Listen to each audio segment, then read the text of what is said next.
zile ambazo zilikuwa nyuzi 3,000 wakuja kwa nyuzi 2,000, lakini tumeona sasa hivi hali ni hii ya kutembea. Lakini je, katika bajeti nzima wameshughulikia vipi mwananchi wa kawaida? Na tatizo kubwa ambalo tunaangalia kwenye hii bajeti ni kwamba kuna masuala fiche. Kwa sababu kuna ushuru ambao unaondolewa. Ukiangalia katika hiyo ibara 66A ambayo kuna msamaha fulani hapo wamepena kwa bidhaa kadha wa kadha.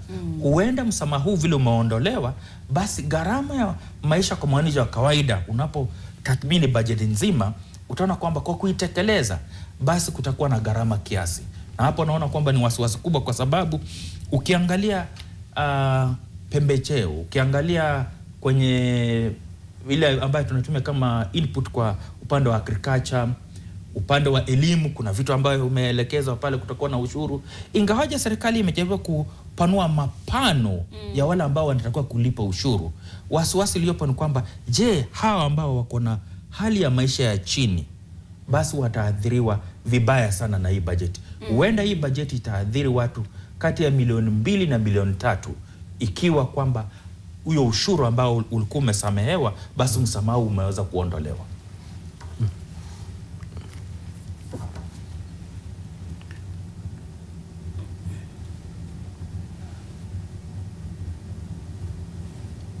Naam, bila shaka hayo ni matukio ya moja kwa moja ambayo yanatokea katikati ya jiji la Nairobi. Mengi kweli mtazamaji yanajitokeza leo hii. Tunaona kwamba upande huu mwingine, wapo unaona kwenye runinga yako, basi mtazamaji, vile vile tuko na mwenyekiti wa halmashauri ya ukaguzi wa utendakazi wa polisi ambaye ni Isaac Hassan. Kumbuka ni mwenyekiti wa zamani wa tume huru ya IEBC, na leo hii yuko mbele ya kamati ile ya bunge kuhusiana na masuala ya usalama, kamati ambayo awali mtazamaji ilikuwa inamhoji ama inawahoji baadhi ya wakuu wa usalama wakiongozwa naye Mohamed Amin, na vile vile tulimuona DIG Douglas Kanja wakiwa pale. Vile vile unavyoona picha upande huu mwingine, tuko naye waziri wa fedha ambaye anaelekea katika majengo ya bunge. Lakini kwa sasa nataka kwa kiduchu ni kupeleke kwa kamati ile ya bunge kuhusiana na masuala ya usalama, ili tuweze kusikiza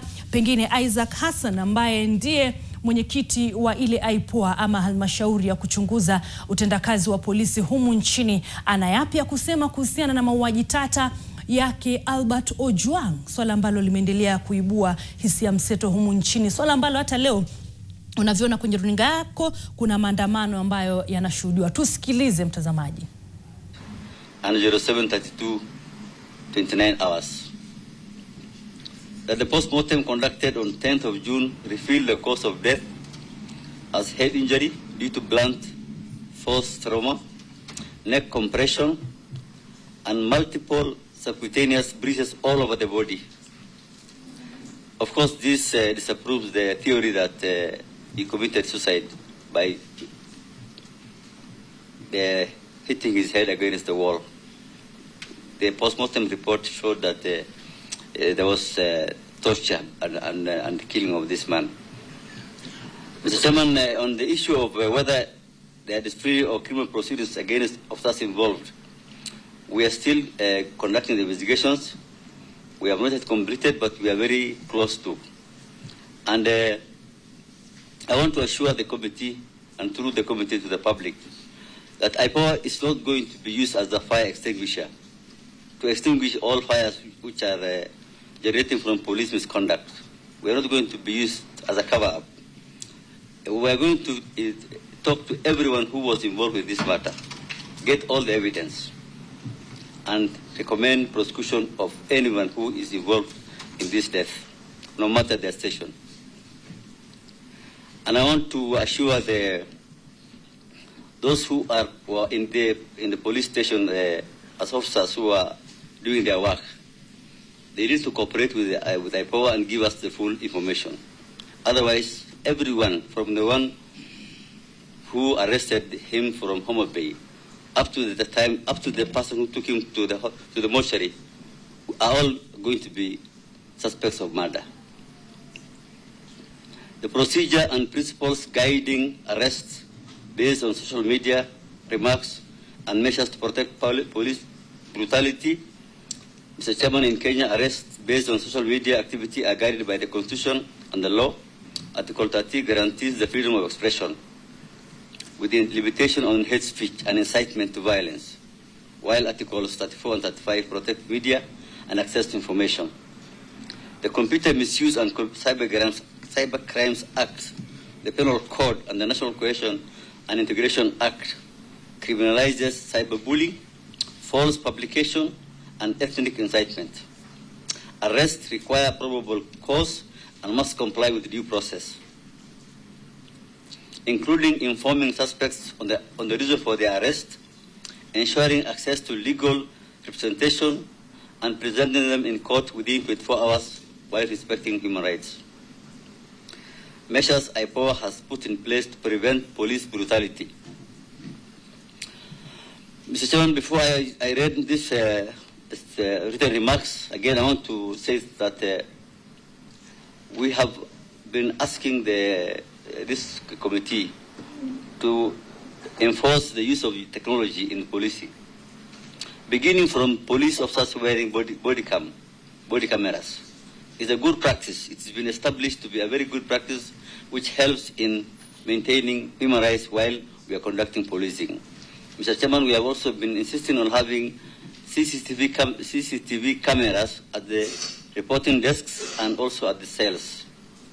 Not in the cells, but on the corridors. We have to respect the rights of the prisoners, of course, but still at the corridor of the cells.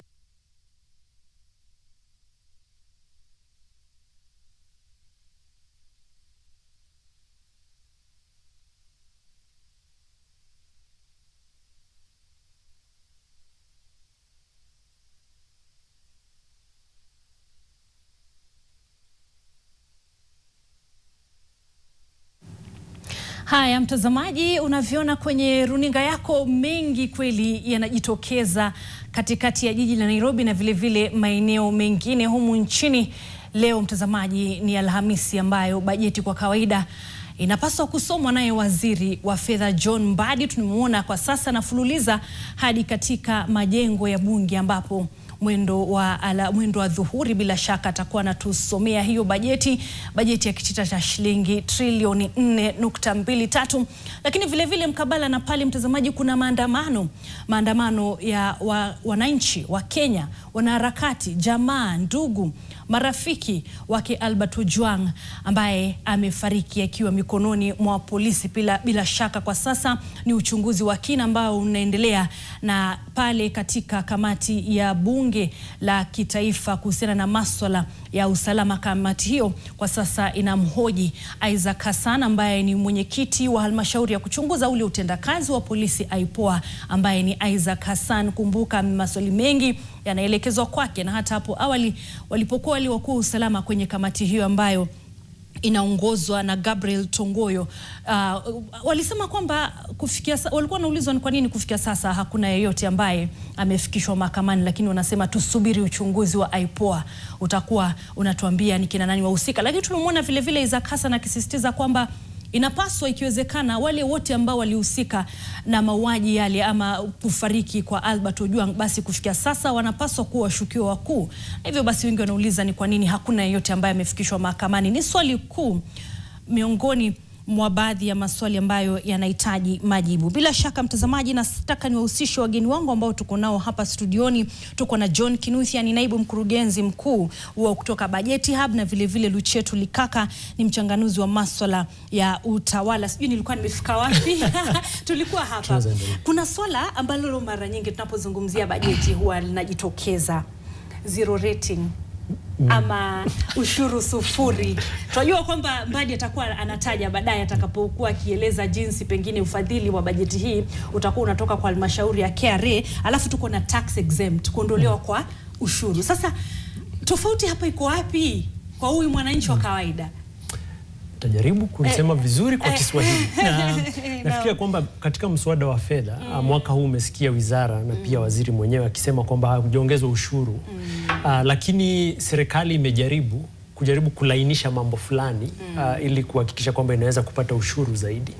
Na jambo moja ambalo wamefanya ni kujaribu kuleta bidhaa fulani kutoka niseme njia moja ya kutozwa ushuru hadi kwa njia nyingine tofauti. Wakati unasema zero rated, ni kumaanisha kwamba pale hakuna ushuru wote ambao unatozwa, lakini kwa kifedha ni kumaanisha kwamba wakati bidhaa fulani zinatengenezwa, vile vitu ambavyo vinatumiwa kutengeneza bidhaa hiyo haipaswi kutozwa ushuru. Na ikiwa kuna ushuru wote utatozwa, mtu ambaye yuko na kampuni anaweza enda kwa KRA na kupata ushuru huo urudishwe kwake. Lakini ikiwa ile ambayo inaitwa exempt, ni kumaanisha kwanza ni kwamba uwezi enda kuitisha KRA kurudishiwa ule ushuru ambao ulitumia wakati ulikuwa unatengeneza bidhaa hiyo. Hiyo ni kumaanisha kwamba kampuni hizo zinaweza kusema kwa sababu KRA watupatii pesa ambayo tulitozwa ushuru wakati tunatengeneza bidhaa zetu, basi tutaongeza hiyo katika bei ya zile bidhaa ambazo tunauzia wananchi. Hiyo ni kumaanisha wakati kitu kimewekwa katika ile hali ya ya exempt, ni kumaanisha kwamba bei ya bidhaa inaweza kupanda. Na hiyo ni kumaanisha kwamba KRA pia itapata pesa zaidi kwa sababu haitawarudishia wale watu ambao wanatengeneza, kampuni ambazo zinatengeneza bidhaa hizi, fedha hizo. Kwa hivyo hakuna ushuru mpya, lakini kuna njia ambazo ushuru bado umepanda ama unaweza panda kwa njia tofauti kwa mwananchi wa kawaida, kwa sababu kama ni kampuni ambayo inatengeneza mkate na sasa haitaweza kwenda kwa KRA kusema ngano ambayo tulitozwa ushuru, kwa hivyo tunataka mturudishie. Ni kumaanisha kwamba kampuni hiyo itaweka bei ya ushuru huo katika mkate. Na mimi kama mwananchi, kama nilikuwa nanunua shilingi 50, sasa labda nitanunua shilingi 55. Kwa hivyo bado kuna mambo kama hayo, lakini hiyo zero rated na exempt, hiyo ndio huwa hali yake. Na mwaka huu ina wasiwasi kidogo kwa sababu zile bidhaa ambazo zimesongeshwa, pia kuna bidhaa muhimu. Madawa, vyakula vya wanyama. Mimi ni mkulima, hii ni jambo moja linaniuma. Kuna mambo ya chakula za mifugo na vitu kama hivyo. Kwa hivyo bado kuna mambo ambayo yako katika mswada huo wa fedha ambao utaguzwa kwa hali kubwa na kubadilisha hali ya kutoza ushuru kutoka zero rated hadi kwenda kwenye exempt. Muhimu sana. Lakini Luchetu Likaka hapa tunapofafanua hilo kuhusiana na tax exempt na swala zima la zero rating ama ushuru sufuri, nilikuwa najaribu kuangalia kwa zile takwimu za haraka huu mgao. Tunapoangalia kama sekta ya elimu ndio itakuwa inapata mgao mkubwa zaidi wa kitita cha shilingi bilioni 701 pale. Tuko na sekta ya afya vile imetengewa shilingi bilioni 137. Tuko na sekta ya usalama nchini ambayo vile itakuwa ya pili katika mgao huu wa takriban shilingi bilioni 251. Sijui kama wewe kwa haraka ulipitia ile bajeti na sijui kama iko ya mwananchi, inaangazia ile maslahi ya mwananchi. Vile kakangu aliposema, kuna tatizo kubwa kwamba swala la kusamehewa kwa ushuru na kulirejesha kwa mabano tofauti yatamwadhiri mwananchi wa kawaida, kwa sababu unapotazama mahali ambapo tunatumia vitu ambavyo kuzalisha kwa mfano, na hivyo sasa tumeweza kuweka kwa nafasi ambapo huwezi dai hizo pesa kutoka kwa KRA, kumaanisha kwamba gharama ya maisha kwa mwananchi wa kawaida huenda ipande.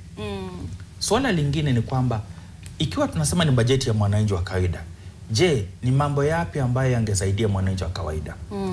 Upande wa uchumi, wale wa small and micro enterprises ndio wameingizwa kwenye mabano ya kulipa ushuru, lakini serikali hajizingatia mikakati ya kuwezesha hawa ambao ni wa uchumi wa chini watainuka vipi. Kumbuka serikali hii ilikuja kwenye uongozi ikisema kwamba itashughulikia mama mboga na itashughulikia bodaboda. Katika bajeti hii hauoni yale ambayo pengine ni vigezo ambayo serikali inaweka ama hela ambazo inatenga kuhakikisha kwamba inainua uchumi wa watu ambao wako hali ya chini. Ndio naona kwamba bajeti hii si bajeti ya mwananchi wa kawaida, bali ni bajeti ya kisiasa ya kutuliza makali yaliyokuweko mwaka uliopita. Ndio hivi imefichwa.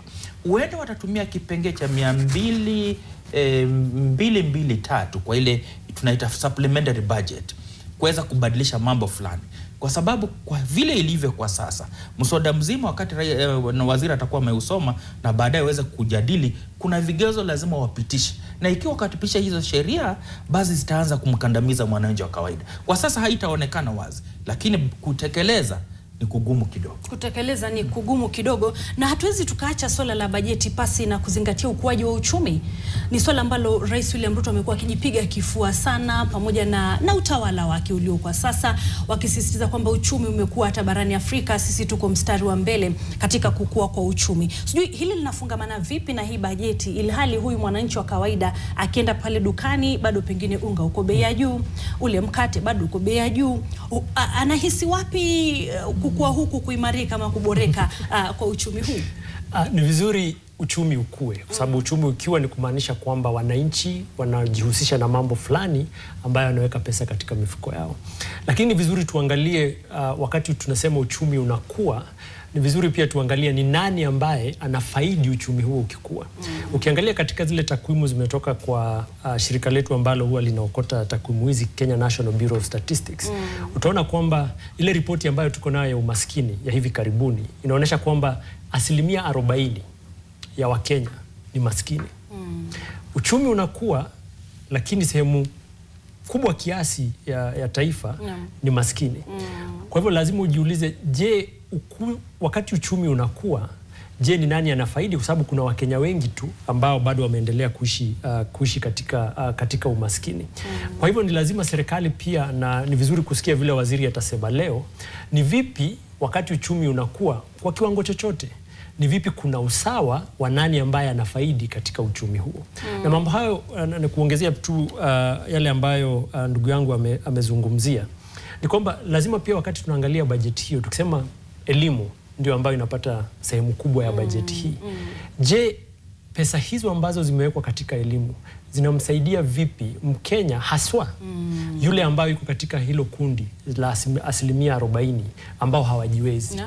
Tukiangalia mambo ya afya, ni vipi fedha hizo zitamsaidia yule ambayo kabisa katika jamii hajiwezi?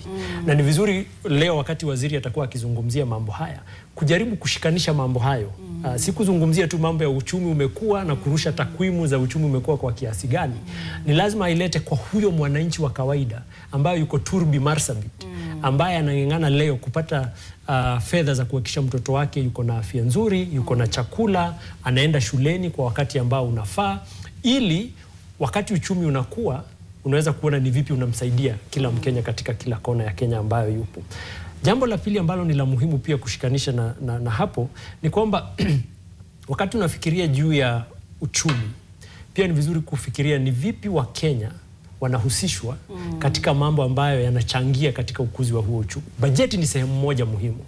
Na kwa miaka miwili ambayo imepita, Wakenya wametoa hisia zao na wakasema kwamba hawaoni ni kama wanahusishwa vifaavyo ama kwa umakini katika yale mambo ambayo yanahitaji sauti za wananchi wakati wa kutengeneza bajeti. Ni vizuri leo pia kuona kama waziri atazungumzia ni vipi mwaka huu katika bajeti hii ambayo ataisoma leo na ambayo tumekuwa nayo kuanzia wakati ilienda bungeni mwisho wa Aprili, ni vipi wananchi walihusishwa, wananchi kutoka sehemu zote za nchi ama ni Nairobi tu? Ni vipi wananchi wamehusishwa na maoni yao yametiliwa maanani vipi katika bajeti? Na si kwa kusema tu, ni kusema kwamba wananchi walisema wanataka 1, 2, 3, na sisi kama serikali hivi ndivyo tumehakikisha ya kwamba yamehakikishwa yako katika bajeti. Naam, asante sana. Bila shaka mtazamaji, tunazungumzia swala zima linalofungamana na bajeti ya kitaifa mwaka huu, bajeti ambayo itakuwa inasomwa na Waziri John Mbadi. Lakini kumbuka mtazamaji, sijakuwa peke yangu, kando na jopo langu hapa studioni, vile vile niko na wanahabari wenza ambao wamekuwa kikita kambi katika maeneo mbalimbali katika kaunti ya Mombasa. Bila shaka tumekuwa na Yuge na Mbeka katika pale Jivanji. Mwanahabari mwenza Frida Mwaka amekuwa akifuatilia kwa karibu wanasema nini wanabunge la mwananchi pale bunge la Wazalendo, wanayapi ya kusema. Vile vile Nina Shabani amekuwa kikita kambi katika jengo la Wizara ya Fedha, alafu Michelle Ngele mtazamaji amekuwa kiongoza kikosi kizima cha wale ambao wako katika majengo ya bunge. Na wakati wote kutoka sasa nataka niungane naye ili atueleze, je, waziri yule wa fedha tayari amewasili katika majengo yale yale ya bunge, na pengine wanasema nini wale ambao tayari wako pale. Natumai kwamba wengi wao ni wabunge. Michelle, sijui kama unanipata?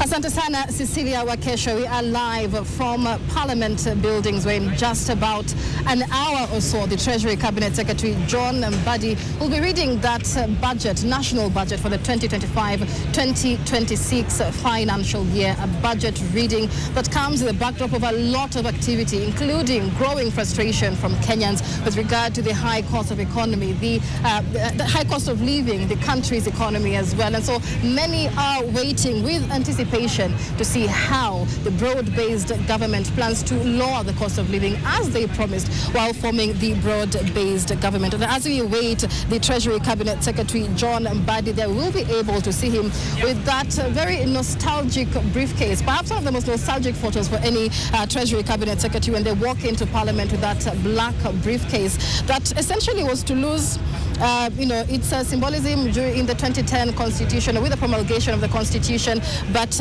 its tradition still carries it on. And, we will be able to see those photos of the Treasury Cabinet Secretary. But with us here in Parliament, we have an expert in public engagement, peace and cohesion, Trillion Nyambu, as well as a governance, peace and security practitioner, Steve Karimi, who will be helping us put into context the anticipation of this year's national budget and the expectations from Kenyans as well. Trillion and Steve, good afternoon. Thank you so much for staying on with us for much of this afternoon. And I'll begin with you, Trillion. Let's begin with the big picture. This year's budget, 4.23 trillion shillings, the biggest budget in the country's history, an increase of about 10% from last year's budget. But how do you feel about the balancing act the government has put together to ensure that we're able to carry on our fiscal responsibilities, but not putting too much of a pinch on the common man? Yeah, generally you can be able to say that there's been overwhelming demand for different development initiatives. Of course, you must also accept that the public wage bill is still ballooning. And of course, equally, there are certain critical services where the government has to invest in.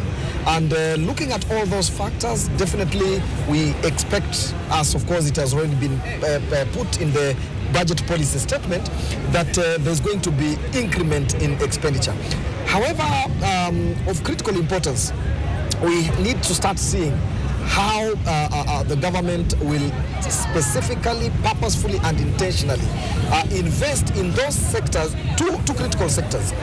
The first sector in the areas which will spur economic growth, because of course for the government to be able to sustain this kind of budget, then the economy must grow. Different sectors must be able to contribute towards the tax payment.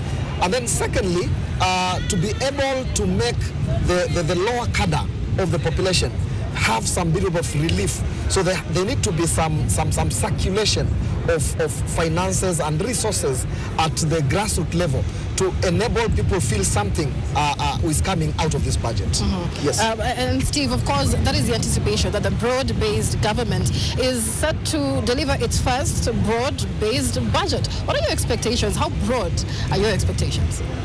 Well, I think that's obviously a very contentious issue, because the bigger the government, of course, the more money is expected to be used, particularly on recurrent expenditure, because of all the cost on security, on allowances, and all the kind of stuff that everybody that working with the government is using.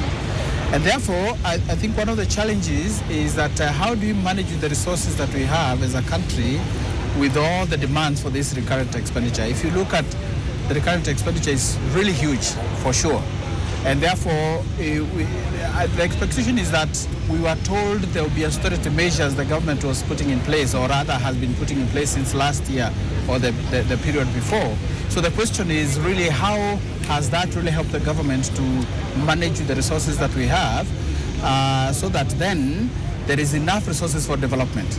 And I think that's really a big question. So everybody is looking forward to see whether the austerity measures have yielded enough fruit, or a lot of fruit, that actually will translate into benefit for development expenditure. Right. I mean, when you talk about the revenue targets, Killian, and you see the government raising its revenue target and about 2.7 trillion to come from the KRA, how realistic would you say these targets are, with experts saying that it's you know, there's been a lack of hitting these targets to historically for the Kenya Revenue Authorities? How realistic is that? Generally, at the starting point of budget preparations, always different institutions are ambitious because there's a lot of things which they want to realize within the financial year. But along the way, we will be expecting to see some readjustment through the different supplementary budgets being brought. But I think of critical importance is to be able to see the fiscal discipline, that the areas which have been given certain priorities, is there a way the resources towards those areas cushioned to ensure that they are funded as required? Equally, looking at this budget, there's a lot of anticipation that the economy is going to improve to enable institutions like KRA to collect sufficient resources as envisaged in this budget. But definitely, there will be some readjustment as we move along. What are your thoughts on that, Steve, given that historical underperformance of the Kenya Revenue Authority meeting its targets? Well, I think it's good to be ambitious, but you have to be realistic on that ambition, because sometimes we may create a lot of expectations and then we end up disappointing ourselves. So one of the things I personally think is we need to tame that ambition with the reality on the ground, looking at what has happened in the past with a high cost of taxation, particularly on the people who are employed. The pay slips have been growing smaller and smaller. Productivity has also not been very high, and I think even in their reports it's acknowledged that. Of course, there are many factors which have affected that productivity. So to expect to collect so much, I think needs to be tempered with the reality of things. But however, it's good to, like I said earlier, to be ambitious, but make sure that then we are being focused really on how we are going to do this collection of resources. Not maybe looking at just the people who are employed, but also encouraging productivity, because the more we produce, then it means it is possible actually to collect what we are looking for, because there will be a lot of resources coming in. Right. Yeah. And of course, and we'll be speaking a lot more about that, but Killian, yes. The government says zero-based budgeting is a trick to ensuring that we are not overspending on things that we don't need to spend to. What are your thoughts on this zero-based budgeting? It's a good starting point. Where we try, as my colleague has mentioned, to be as realistic as possible. However, the devil's in the details. Because you'll see different arms of government. All right, Killian, I apologize. Please. I hate to interrupt you. Yes, I understand we have to cut short our conversation and head back to studio as we give you this wall-to-wall coverage of the budget 2025-2026 reading by Treasury Cabinet Secretary John Buddy, who's already at Parliament buildings. Let's hand you back to studio. We'll be back with you. Asante sana Michelle Ngele kutoka majengo ya bunge katikati, mtazamaji, hapa ya jiji la Nairobi. Bila shaka tulivyoona hapo, yuko ange kabisa na kikosi chake kizima wakichanganua upande ule mwingine swala zima la bajeti ya kitaifa mwaka 2025-27 itakayokuwa inasomwa na Waziri John Buddy mwendo wa saa 8:30 pengine saa 9 hivi. Lakini kwa sasa mtazamaji, nataka kidogo tu ni kufafanulia yale ambayo kwa kiduchu tunatarajia kwenye bajeti hiyo. Ni makadirio ya bajeti ya mwaka huu. Tuko na hizo takwimu ambazo zitakuwa zinakujia kwenye runinga yako na zinaonyesha tu cha msingi pengine kila mgao ama kila sekta imepewa mgao wa kiasi gani, na nilivyokuwa nimekueleza hapo awali ni kwamba sekta ya elimu ni sekta ambayo imepata kitita kikubwa zaidi cha shilingi bilioni 701 pale. Tuko na kawi na miundo msingi bilioni 500.7. Tuko na sekta ya usalama pale ambayo imetengewa kitita cha shilingi bilioni 251. Sekta ya afya pale shilingi bilioni 137. Kilimo pale kidogo imeonekana kimefinywa, sijui ni kwa nini, pengine wachanganuzi wangu hapa wako na majibu. Ni bilioni 78 pale. Tuko na elimu ambayo kidogo ukichanganua ukiangalia kwa undani kile kitita, tuko na TSC ambayo itakuwa inapata shilingi bilioni 387. Kumbuka ni tume ya kuajiri walimu pale. Elimu bila malipo ikiwa ni msingi na vile vile sekondari shilingi bilioni 111 pale .7. Alafu vyuo vikuu vimetengewa shilingi bilioni 79.98. Ni kidogo tu yale ambayo tutakuwa tunatarajia bila shaka kwenye bajeti hiyo ambayo itakuwa inasomwa baadaye na Waziri John Mbadi. Sekta ya usalama pale ukichanganua kwa undani, ulinzi utaona umepewa kitita kikubwa pale. Kumbuka kinahusisha wale wanajeshi ambao wako katika taifa la Somalia. Kuna swala zima la kuangalia ulinzi katika maeneo mbalimbali humu nchini. Tulikuwa tumegusia vile vile swala zima la mitandao ya kijamii, kitita cha shilingi bilioni 213. Idara ya polisi 125.2. Alafu NIS ikapatiwa shilingi bilioni 51.4 kunradhi. Tuko na afya kwa wote UHC. Kumbuka wale wahudumu wa afya wamekuwa kigoma pale, tutakuwa tunaona iwapo wametengewa chochote wao ili waajiriwe, lakini afya ya msingi pale imepewa shilingi bilioni 13 kwenye mwaka huu wa fedha 25-26, na ukilinganisha mwaka jana 24-25 basi walikuwa wamepewa bilioni 4.1. Kwa hivyo kidogo hapo unaona wameongezewa takriban pengine shilingi bilioni 9 kunradhi mtazamaji. Hiyo ni sekta ya afya kwa wote, yani UHC. Ni swala ambalo Rais William Ruto amekuwa akizingatia sana, na hivyo basi tutakuwa tunaona je, leo hii atawaweka mpangoni wale wahudumu wa afya UHC ambao wamekuwa kigoma. Tuko na dharura pale, masuala ya dharura, sekta hiyo ya afya mwaka huu wa fedha wametengewa bilioni 10, lakini ukilinganisha na mwaka jana walikuwa wamepewa tu shilingi bilioni 2. Kwa hivyo kidogo hapo hiyo sekta ya dharura katika mahospitali mbalimbali na sekta ya afya kwa ujumla kuna kuongeza manyongeza fulani.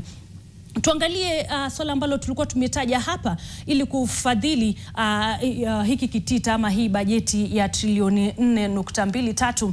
Basi kuna mikopo, kuna ile ambayo itakuwa inatoka nje ambayo inajumuisha bilioni 592, ama ile itakuwa inatoka humu nchini kunradhi mtazamaji, yani hapa ndani kwa ndani ufadhili wa humu nchini mikopo, ama ile nakisi ambapo kuko na tunayo shilingi bilioni 592, alafu mikopo ambayo itakuwa inatoka nje basi inajumuisha shilingi bilioni 284. Na kumbuka ukijumuisha hii basi ni ile nakisi nzima ambayo tulikuwa tumetaja ya takriban shilingi bilioni 900, na tulikuwa tunajiuliza je, hizi fedha zitakuwa zinatoka wapi? Kumbuka halmashauri ya ukusanyaji ushuru nchini KRA ukiangalia pale kwa undani basi inatarajia kukusanya takriban trilioni 2.7.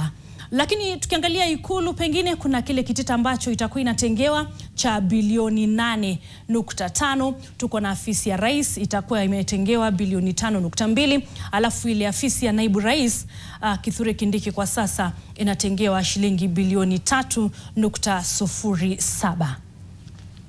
Naam, ni bajeti hiyo, ufadhili wenyewe wa bajeti vile nilivyotaja. Basi tuko na wanakadiria kukusanya ushuru hapo KRA trilioni 2.7.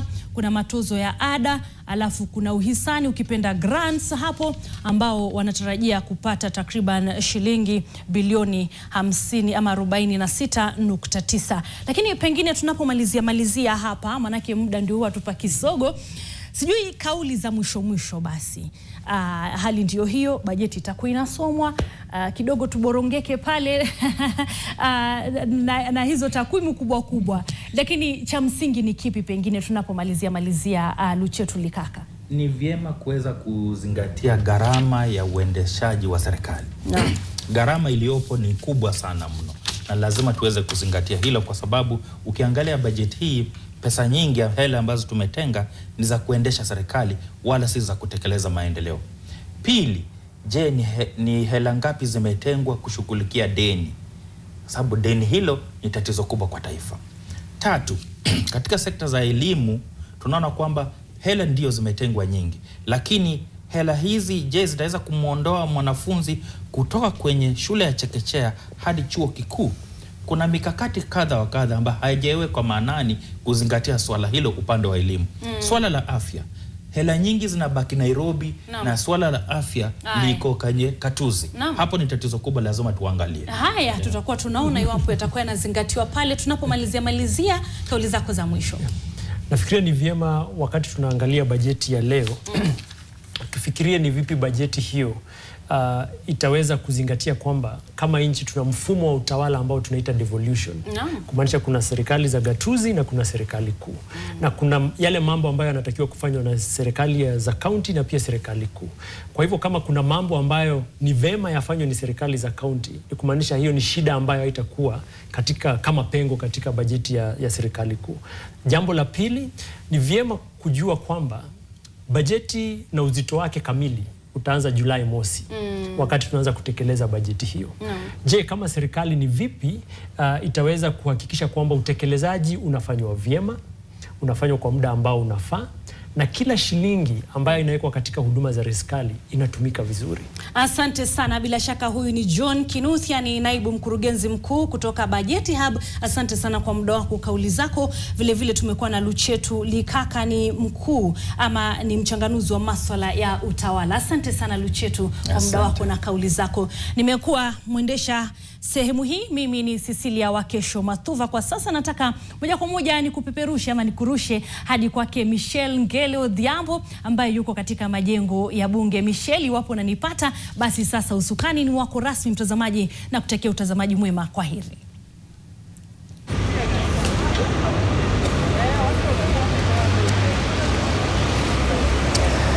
Asante sana Cecilia, bado tunakita kambi hapa right outside Parliament building, the heart of Kenya's democracy, and where the Treasury Cabinet Secretary John Mbadi will be giving that national budget 2025-2026 reading. And here with us are two experts, Killian Nyambo, who is a peace and cohesion expert, as well as Steve Kirimi, who is a governance, peace and security practitioner as well. And just before we took that short break, Killian, and if you're very keen, you can hear from the background the sound of tear gas canisters being fired at protesters on the other side of town as we await this budget reading. Now, Killian, the Treasury Cabinet Secretary John Mbadi says that what is making this year's budget different is what they call zero-based budgeting. So essentially, government ministries will have to account for every single shilling they use based on need, and not as it has been happening based on the previous year's financial allocation. What are your thoughts on zero-based budgeting, and what difference do you think it will make? Basically, two critical issues come into play here. First is the matter of ensuring that the right priorities of different departments and agencies are put into place. Minimize wastage, concentrate on what will be able to bring a serious impact on the mandate of different agencies. That's number one. But on the other side, again, it will require both a provision of the resources required to implement what those institutions had envisaged, but at the same time, restricting ourselves to fiscal discipline of ensuring that whatever has been envisaged to be undertaken, indeed, it will be done as envisaged. Yes. Mr. Steve, what are your thoughts on zero-based budgeting? Well, I think it's a good attempt at trying to probably get off the baggage of the previous years, how the government has done things, and trying to do things in a new way. You'll find this kind of budgeting style mostly with probably NGOs and those kind of organizations who depend on, grants and so on. They don't collect taxes and so on and so forth. So I think it is a wait and see situation to see whether actually it's going to yield fruit. And it might just surprise us that actually it's a good thing. But like my colleague is saying, The most important thing is to see whether that budgeting style is actually going to address the needs of Kenyans, both looking into their current expenditure and the development needs. Does that actually necessarily produce different results from what we have seen all along? So it is something that I think it is a wait and see situation. Right, and there's been questions really as to, I mean, from where we are coming from, and it's just about a year since the Gen Z demonstrations of June 2024, and that also happened during this budget making process. So in the wake of that, many are asking, will this year's budget be able to not just alleviate, the burden of the cost of living, but restore public trust? And as we speak, Killian, of course, we have a group of Gen Z on the streets of Nairobi. And what they're saying today, and we have those pictures live on air, what they're saying today is that they have no interest in hearing this budget being read until there has been justice, not just for the late Albert Ojwang, but for the many lives that were taken during the Gen Z protest, which was essentially a protest to speak out against oppression, against the high cost of living, and against punitive policies and punitive taxes. So, Killian, will this zero-based budget restore public trust? You looking at it critically, first we must compliment and commend the government on so far how the process has been. Of course, with the dawn of the 2010 Constitution, the matters to do with budget making process has stopped being a kind of a confidential initial engagement, but rather something which also attracts input from the citizens. So the only challenge normally comes is the participation, in that sometimes the public are not all that gearing to engage, particularly at the initial conception stage, because that's where the whole process commences and the views obtained shape into how the budget is going to look like. Of course, drawing lessons from the incidents of last year, we have seen that towards this year's process, there's been a lot of reaching out to the citizens to be able to give their opinion, to be able to give their views on what they intend to see. What we are expecting, at least for once, we can be able to give the government the benefit of doubt, so that we can hold it to account on what it's going to provide to the citizens. Maybe the only point of departure is that how we express ourselves. Of course, the issues being raised by the young people are genuine, and of course they must be able to be listened to. But sometimes it's always good first to start on the point of diplomacy in engagement, rather than using probably protest and violence being the first options. So we are hoping that sobriety is going to prevail, and of course both sides can be able to listen to each other into the views being expressed. Right. Yes. Now, of course, the beauty of the Constitution 2010, I mean, they still call it the new Constitution, but it's a teenager now.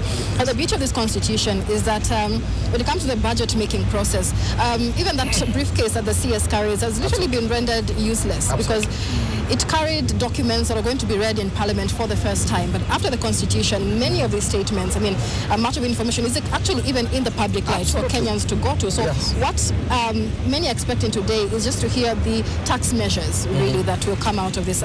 Steve, what are your expectations there in how the Treasury Cabinet Secretary is going to handle the entire tax situation while delivering his budget statement? Let me say that in the last few weeks I've been interacting with the people at the community, Mashinani. And I can tell you one of the things that I found coming out is that people don't seem to know exactly what to expect, except for what they are being told by their local leaders. And don't forget, the leaders, like they say in Swahili, mwambangoma uvutia kwake, that means they'll speak what they feel is likely to favor them as people listen to it. Just last night I was with some team in Molo, And they were saying it is the first time they were having an opportunity to actually engage with that particular process, which was just a day before the budget is read. So they don't even know exactly what to expect other than what they are hearing coming from their leaders. So one of the misses, if I may call it, on this process is that public participation or public education on the budget, I don't think it has been sufficient enough. First of all, the documents which have been churned out to get people to know about the taxation and everything, they are still in a lot of technical jargon, you know. How I wish that actually the ministry would have thought of developing popular versions of these statements so that they widely spread. Given that budget process does not start, it did not just start yesterday, it started last year actually. And I think there was an opportunity which I may consider to have been lost to engage people thoroughly throughout the country so that they restore that confidence that actually something is being done. And so the trouble is people are waiting for this budget to be read or the budget speech to be made, but already their minds have been set based on what they have heard from other people. So it might be difficult to change that mindset. In other words, there is a challenge of how after the speech the government is actually to handle the situation in terms of restoring confidence and showing people that actually the tax burden is being eased off. I think there are a lot of proposals I've seen which are talking of reducing taxes on areas ABCD, but not so many people know about it. So they're only hearing it as rumors.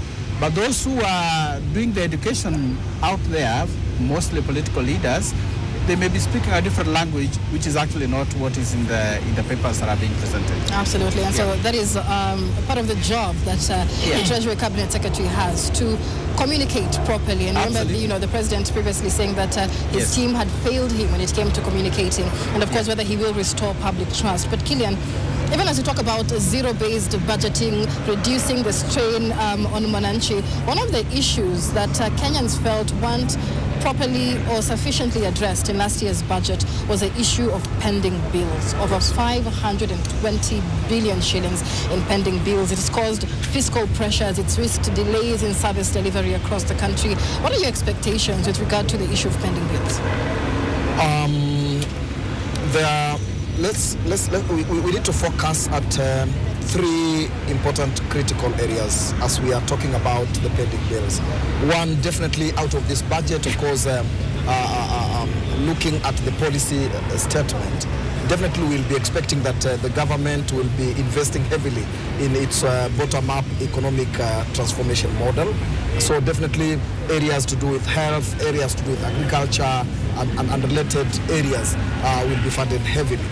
But coming now to the issue of the pending bill, I think this has been quite a serious challenge, particularly to upcoming businesses. We have noted with appreciations that there was a task force which has been laid to look into those pending bills.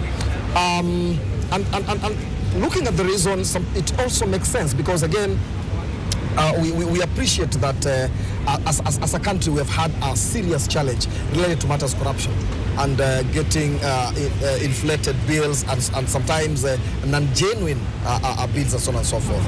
But what we are looking forward to is for those pending bills which have been cleared, they have been confirmed, then we are hoping that the payment of these pending bills can be expedited. Because I remember people have stayed for years, some 3 years, some 4 years, they already delivered their services. So quite a number of businesses are hurting because people invested their capital to undertake the different businesses and projects which both the national government and the county governments had procured from them.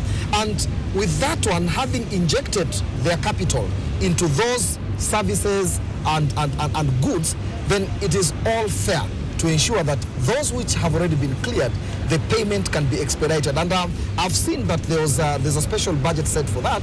But of course, I think the pending bills, their cost is higher than what has been set aside. So it is my hope that, one, it's going to be expedited so that payments can be made, and two, there can be more allocation to ensure that all those bills have been cleared to give relief to those business enterprises which offers goods and services to the government. Steve, what do you think about the issue of pending bills, especially in the context of zero-based budgeting? So many are saying start from scratch, but so many ministries already are in so much debt that they still need to pay. Exactly, and I think that's a big question for sure. What I would personally expect to hear or to see is a clear strategy on what the minister proposes in terms of how you're going to handle those pending bills. Just like Killian has just said, this is part of the reason why people have been complaining on the ground, because there are people who took loans to do projects, and the others who supplied things and they did services which they are never paid for. Right. And therefore, circulation of money at that level kind of stopped because of that. And it has impacted, it has a cyclical effect, from the borrower to the one who is spending, and we're supposed to be paid and so on and so forth. So what I think is that if the minister, I may not have looked at that section very clearly, but I want to believe they have a plan on how they're going to do these spending bills, how to clear with these spending bills. The thing is, he will need to come out very clearly to say this is the government strategy on how you're going to deal with these spending bills, given that I believe by now they have a report on what is genuine, what is not, because there are complaints about some of the bills not really being genuine or being inflated, like my colleague is saying. But I'm sure by now the government with its machinery must have known that. So we would like to see a clear strategy, and that will restore confidence in the people that actually the government is caring for the people. Right. Killian, experts, let me say critics, say that one of the challenges to zero-based budgeting may be the country's heavy debt. Right, and from that 4.23 trillion shilling budget, about 1.1 trillion of that is supposed to be channeled towards debt servicing. Yeah. And so the government says we have made progress. In fact, the amount of debt in terms of ratio to GDP has come down from about 22% to, I believe, 18%. But what are your thoughts on how the country has managed debt within the past year and how that is going to impact on zero-based budgeting? It is true, the government has been trying to ensure that its expenses somehow constrains unnecessary expenses. But however, there are some measures which the government needs to consider and take seriously. Three are quite critical. Number one, we need also to start seeing investments going towards the development side rather than recurrent. And of course, one way in which the government can be able to consider is the option of entering into public-private partnerships. In as much as we expect the government to be the leader, but sometimes it might not have the muscles. And rather than continuously borrowing, probably it's high time we deliberately engage the private sector and give them some space into these public-private partnerships so that they can be able to engage in some of the developmental activities which we require. That's number one. Secondly, there might be serious need for the rationalization of the different services being offered by different governments, departments, ministries and agencies. And of course, recently, within the last financial year, the current ending financial year, we have seen that there was an analysis and suggestions to merge certain departments, certain agencies and so on and so on. This is the right step towards the right directions to minimize duplication of services. So that is something which can be able to help the government. The other area where the government should be able to concentrate is the non-performing institutions, parastatals. We have seen there are certain institutions which are supposed to have generated income to the government, but year in, year out, the government is pumping money into those institutions. So those ones need to be considered to be disposed of. And lastly, taming this monster called corruption, because there's a lot of wastage which goes there. So we borrow and misuse the same money which we have borrowed. But if we can sustain the anti-corruption measures to ensure that any little money which the government raises can be directed rightfully to where it's supposed to be, Yeah. All right. Steve, very briefly on that, what are your thoughts on the debt servicing issue, 1.1 trillion shillings? And, there are those who feel like, debt servicing has crowded out development expenditure, because we've seen a reduction in development expenditure, less than 1 trillion shillings, in fact. What are your thoughts? Certainly, that's the elephant in the room, because sometimes you are faced with a situation where you are like, do I pay my debt or do I sort out my development issues? So we might find ourselves stuck in a situation where we have very difficult decisions to make. But I would say we are also seeing allocations for things like renovation and, putting a lot of money in some not quite development, I would call it, but some expenditures that you may not really call development. And a lot of people are questioning that. If we say we don't have money to pay off some of these debts, how come we have money to spend around renovating structures which probably don't quite require renovation? Well, I agree, from time to time they have to keep getting improved. But the sort of allocations over there needs to be checked vis-a-vis what is being asked of us in terms of the debt.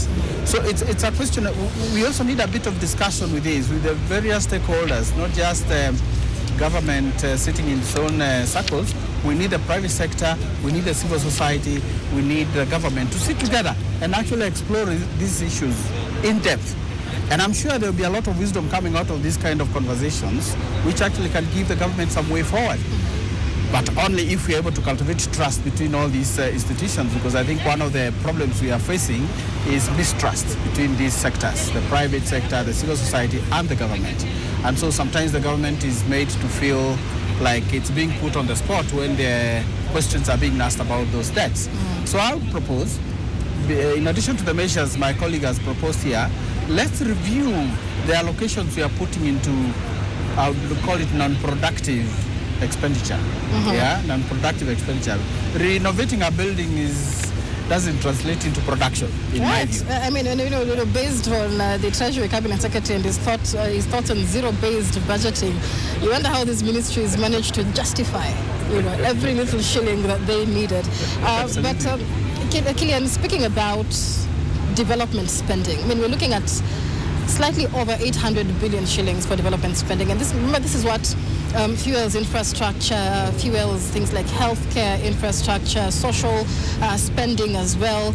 And so having a reduction in development expenditure, how does that sit with you, especially from a government that says we are borrowing to improve our infrastructure?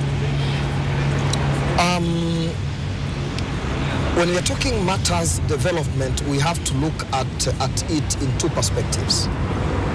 There is the hard infrastructure, which speaks about roads, which speaks about electricity, and so on and so forth, and the soft or the service-based.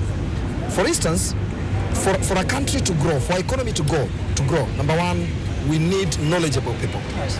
And as such, we need to see improved investments in sectors like education. Secondly, people cannot work when they are sick.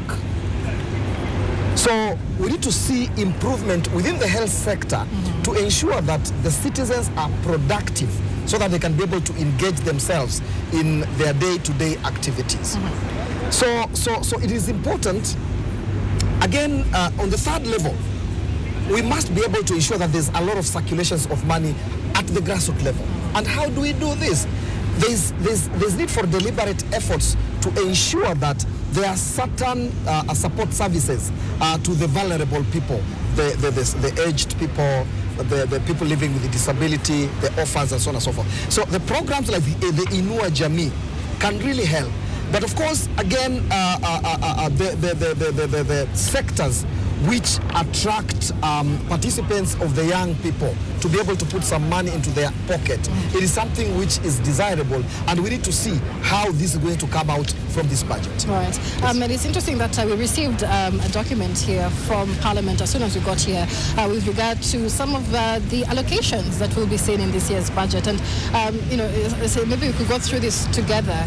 When it comes to agricultural development, promoting MSME development, there are those who feel that the priorities of this budget may be misaligned with the realities on the ground, with what farmers are asking for, with what MSMEs, stakeholder players are asking for. So let's take a look at healthcare to begin with. And so UHC healthcare workers confirmation, a gross of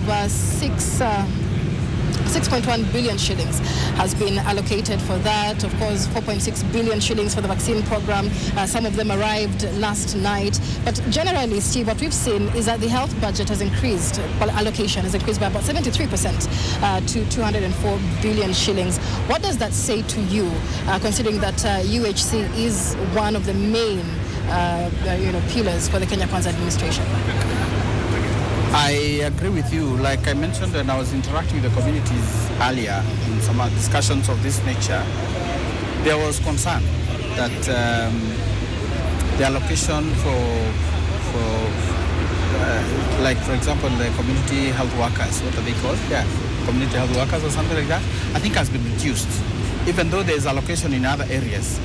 Now the problem is our country is very diverse. It's very, very diverse. There are places which are not well served with these services, and therefore, when you remove this kind of budget from that kind of a service, then there are areas that will be so disadvantaged that the communities will not be able to access healthcare services. These community health workers in remote areas, far away from the cities and the towns where there are services like those, they depend on that so much. Right. So there is a likelihood of deterioration of services in some of the communities over there. So I would urge the government, if that's the case, then they rethink reallocation or restructuring of that particular process, not completely disable the functioning of the community health workers. Yeah, absolutely. You can see here, Killian, that the emergency, critical and chronic illness fund that has been promised under the social health insurance fund, or the social health authority rather, has been allocated 13 billion shillings. What are your thoughts on these allocations in the healthcare sector, considering that this budget reading is coming in the backdrop of UHC staff up in arms? Many of them have given strike notices. They've been on the streets asking for permanent and pensionable terms, asking for better working conditions. What are your thoughts on that? First, there is some positivity in it, considering the fact that for a long period of time, these workers had been ignored. So by the government setting aside some budget to ensure that they are observed and they are absorbed under the terms of permanent and pensionable, that itself is something positive which we can be able to applaud the government for giving the consideration.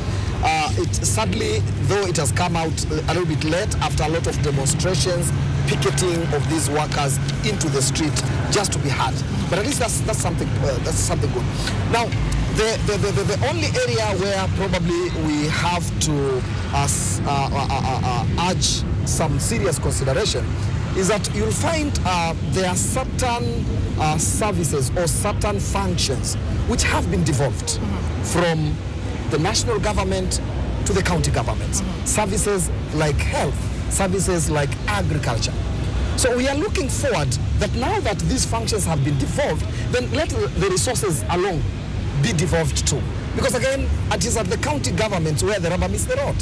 So if majority of these resources are being held at the national level rather than being devolved at the grassroots level, then this cripples the provisions of those services at the county level. Right. We have pictures on the screen of what's happening inside Parliament as different members of Parliament make their way inside. The mace has already been presented inside Parliament, but outside Parliament and also on your screens is the situation within the Nairobi Central Business District. Chaotic as tear gas canisters continue to be lobbed at youth. And various Kenyans have come out protesting over the death of Albert Ojwang. Many saying that they want to see justice in the case of Albert Ojwang before they hear the budget reading from the Cabinet Secretary for Treasury, John Mbadi. And so they've been at it for the better part of the afternoon. Many of them within the Central Business District, security officers trying to keep them away from Parliament buildings where the Treasury Cabinet Secretary already is. and several other dignitaries are expected.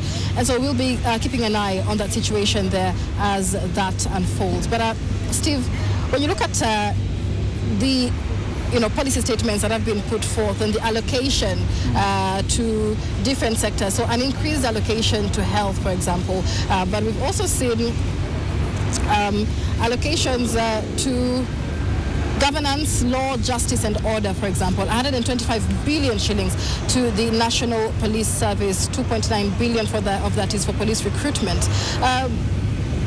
What are your thoughts on the fact that on the picture we have on air today, for example, we have Parliament on one side and we have protests on the other side. This is hugely reminiscent of June of 2024 when protests over the finance bill of 2024 had begun. What are you feeling right now? Well, we definitely need security, generally speaking.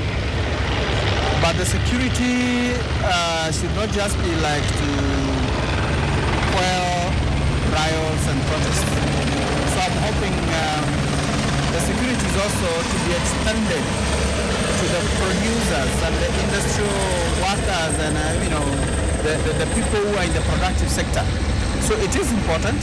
I don't think I have a problem really with allocation on security, as long as we can demonstrate that actually that allocation is actually addressing one of the key functions of the government, which is to provide security or a good environment for people to produce and people to do business without fear of loss of insecurity and that kind of stuff. Any country will definitely put security first. And having worked in this particular sector for a period of time, I know it can be an expensive affair actually dealing with security. But however, we need to see how that allocation is actually going to be applied, in what particular subsectors of security that is going to be applied. Is it more buying more tear gas, or is it more creating community level security apparatus and making them work and so on? We have structures on the ground, which I know for quite some time, like the Nyubakumis and others, have not functioned very well because of lack of resourcing and so on. So my concern would be how then we apply that allocation. Health is very important, like I said, and it's a good idea, but we can do better in my view. And I think people need to appreciate that it's not an easy thing trying to balance all the needs of a country. Like somebody would say, if you are completely without clothes and you are given like a meter piece of cloth, you are the one to decide which part to cover first. Yeah. Steve, as we speak, the recurrent expenditure in this 4.23 trillion shilling budget accounts for 71% of the budget, right? Yeah. What reforms are needed in your view to reduce this wage bill, and while maintaining balance without triggering public servants, without having discord among public servants altogether? Basically, if you look at many parts of the world, the government becomes the biggest employer. Because of course it has got a mandate to provide different forms of services. But I think to start easing that process or that requirement, we need to stimulate the private sector, so that rather than people focusing on the government as the source of employment, hence ballooning the wage bill, it's time that we stimulate the sectors which grow the economy, because once the private sector grows, definitely it will create opportunities, and this will ease the burden of people only focusing on the government as source of employment.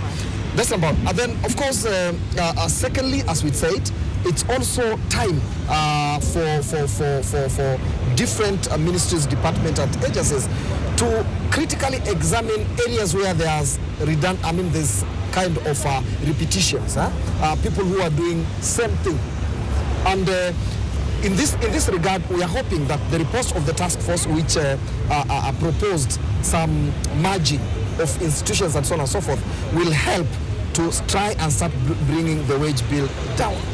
Yeah. Okay.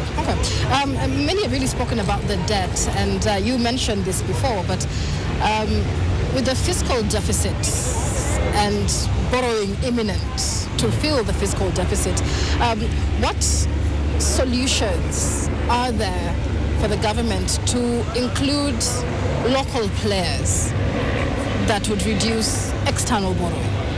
Absolutely. You know, in as much as for us to be able to engage ourselves in massive development projects, we must be able to borrow. But when you look at when we are borrowing a lot, both externally and internally, we are minimizing opportunities for private enterprises and even citizens to borrow, because definitely when banks considers whom to loan, they'd rather loan the government because they know outright they'll get, and it will be just one entity than giving. But you see, now that denies resources for other establishments which can spur. So where is the solution to this? I think, as I mentioned earlier, one way in which we can be able to ensure that we minimize borrowing is to be able to give an opportunity for the private sector to take lead in some of these engagements. I've also explained on matters to do with the disposal, because governments, its business is to provide services, not to engage in income or profit-making ventures. So if the sectors which are making loss and they're not bringing any revenue to the government, they can be privatized, so that we ensure that the government concentrates basically on service delivery, but on enterprising, which generates income, is left to the private sector. Then, lastly, investment and putting suitable environment for investment, either from the local people or even from external people coming, that will also spur economic growth and enable KRA to generate, to be able to collect more taxes than the way it's doing at the moment. Right, and of course, as it is, the government is planning to borrow 284.2 billion shillings externally and 591 billion shillings from the domestic market. I don't know how realistic this is, but what we also have here is, an explainer of the finance bill of 2025. And Steve, this is the document that will finance the budget that will be read today, or at least part of it, by the Treasury Cabinet Secretary. It has made several tax reforms, but the Treasury Cabinet Secretary has been keen to tell Kenyans, we've really tried not to increase or impose any more taxes. What are your thoughts on the current finance bill and its possibility of financing part of this budget? Quite a difficult question for sure. But I want to believe some analysis has been done by the experts, the revenue collection and all that, experts, to be able actually to know how realistic it is to collect the kind of funds you're talking about and reduce borrowing. And maybe I'll be quick to say that borrowing, every country borrows. And I don't think there is any economy where a country doesn't borrow from outside. But the big question is, what are you borrowing the funds to do? How do you apply them? If you borrow for consumption, like recurrent expenditure and all that, then obviously there's a problem there. But if you are borrowing to put that fund or that money into a productive sector or something like that, then you're sure that there's going to be ability to repay what you're borrowing, because that one has been put in place. And so a point I would like to add to what my colleague over here was saying is that there is a role of partnerships, not just in the private sector, even civil society. There are sectors in some of the areas of this country which for a long time have been sustained by actually the input from civil society sector. And here I'm talking about NGOs, I'm talking about religious institutions. If you look at, like, for example, the Catholic Church, there's a time like the whole of northern Kenya, the education sector was actually being sustained by them. So that opportunity for government actually to partner with these kind of players is critical for actually the government to know that we necessarily need to borrow for to supplement what they are doing, or do we have sufficient? As long as there is information flows and there is genuine engagement with these particular players. Leave alone Langat. We saw there is an MP of Kasipul aliuawa. Justice ilikuwa served within 24 hours. Kuna watu walishikwa. Ukweli uongo? Walishikwa. Mbona ya common mwananchi baba yake amefanya kazi kwa Kware? Mbona ule ameng'ang'ana amesomesha kwa Kware? Mbona hawakuji kuongelelea hiyo maneno? Our demand, the police are trying to... There's a demand we have. The police will make a false statement kwa medium ati kijana alijiua, which is jamaa akamatwe. Ya kwanza kwe kwa cell. Ya pili, we need the murder, the real murder, to be in the jail right now because they know themselves. And the story is being cooked here about Langat. Langat inafaa kwe kwa jela right now. Incentive to contribute to any particular of the sectors. They may not also have, and these incentives could be in terms of the taxes being levied and all that. It could also be the opportunities and what do they call them? Opportunities that they get when they contribute in that particular sector. And there are so many foundations in this country, for example, from the private sector, who are doing education, they are doing boreholes, they are doing even health support and all that. How is that being factored into all this? Or are we only thinking about borrowing from outside so that we can supplement what we have? So I think that aspect of partnership and working together and collaboration is sort of not being well utilized. Yeah. And Killian, we've heard before that when we cut spending, we will leave more money for what is more important. And so we've had this talk for maybe 2 years now. The government is putting in place austerity measures. The government is putting in place austerity measures. But I'm curious.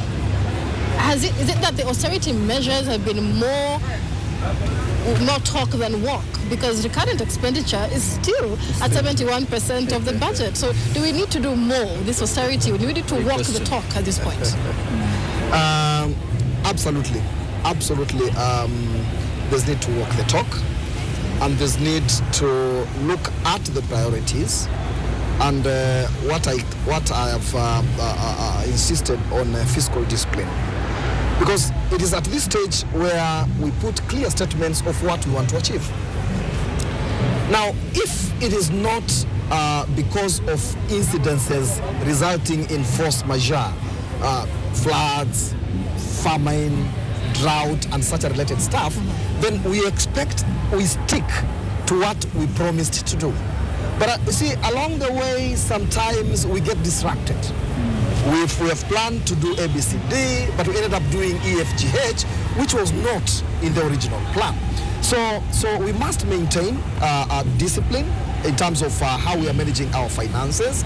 We must stick to the priorities, but of course also giving certain relief to the sectors which are spurring the economic growth. Now, let me also add one thing, and of course this is one of the things we want to see, that in as much as we have got this kind of huge budget, there's been, stemming from last year's incidences, there's been concern that Kenyans have already been overburdened in matters of taxation. Right. So we are looking forward that there will be no increment in terms of the taxes which Kenyans are being taxed, but of course probably seeing a broadened tax base where we can bring even those sectors probably which have not been paying tax. Yeah. There's a statement here that says that the reduction in development expenditure can largely be explained by a 30 billion shilling cut in gross domestic financing product, which means potential delays and scaling down of key development projects. So many have been questioning whether our priorities are okay, whether they're aligned with the needs of the Kenyans, whether it was a priority to reduce development spending, one, and secondly, still security spending now officially dwarfs agriculture allocations. In terms of prioritization, how does that sit with you? Yeah, very, very, very good question. I think what I've been hearing people talk about, especially in the ground, is that they have a feeling that there are misplaced priorities which are being financed. Maybe there is a good explanation, but the people don't know that explanation. It's important to explain to the people why we want to allocate money to one sector, for example, security, more than maybe health or something else like that. So I may not know the wisdom. And I hope and believe that on Tuesday, Tongoyo, you bring a comprehensive report, and any one of you who wants to comment, who has material to add, I'll give you an opportunity. We must move to the next business. Call out order number. You have already said that. Yes. Go to order number 8. Order number 8, motion. Report of the Committee of the Whole House on the Culture Bill, National Assembly Bills number 12 of 2024. Question to be put on that reading.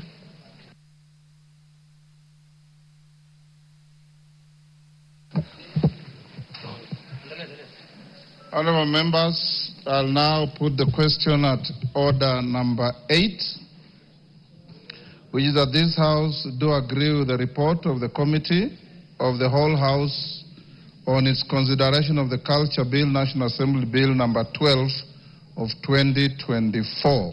Mover. Honorable Speaker, sir, I beg.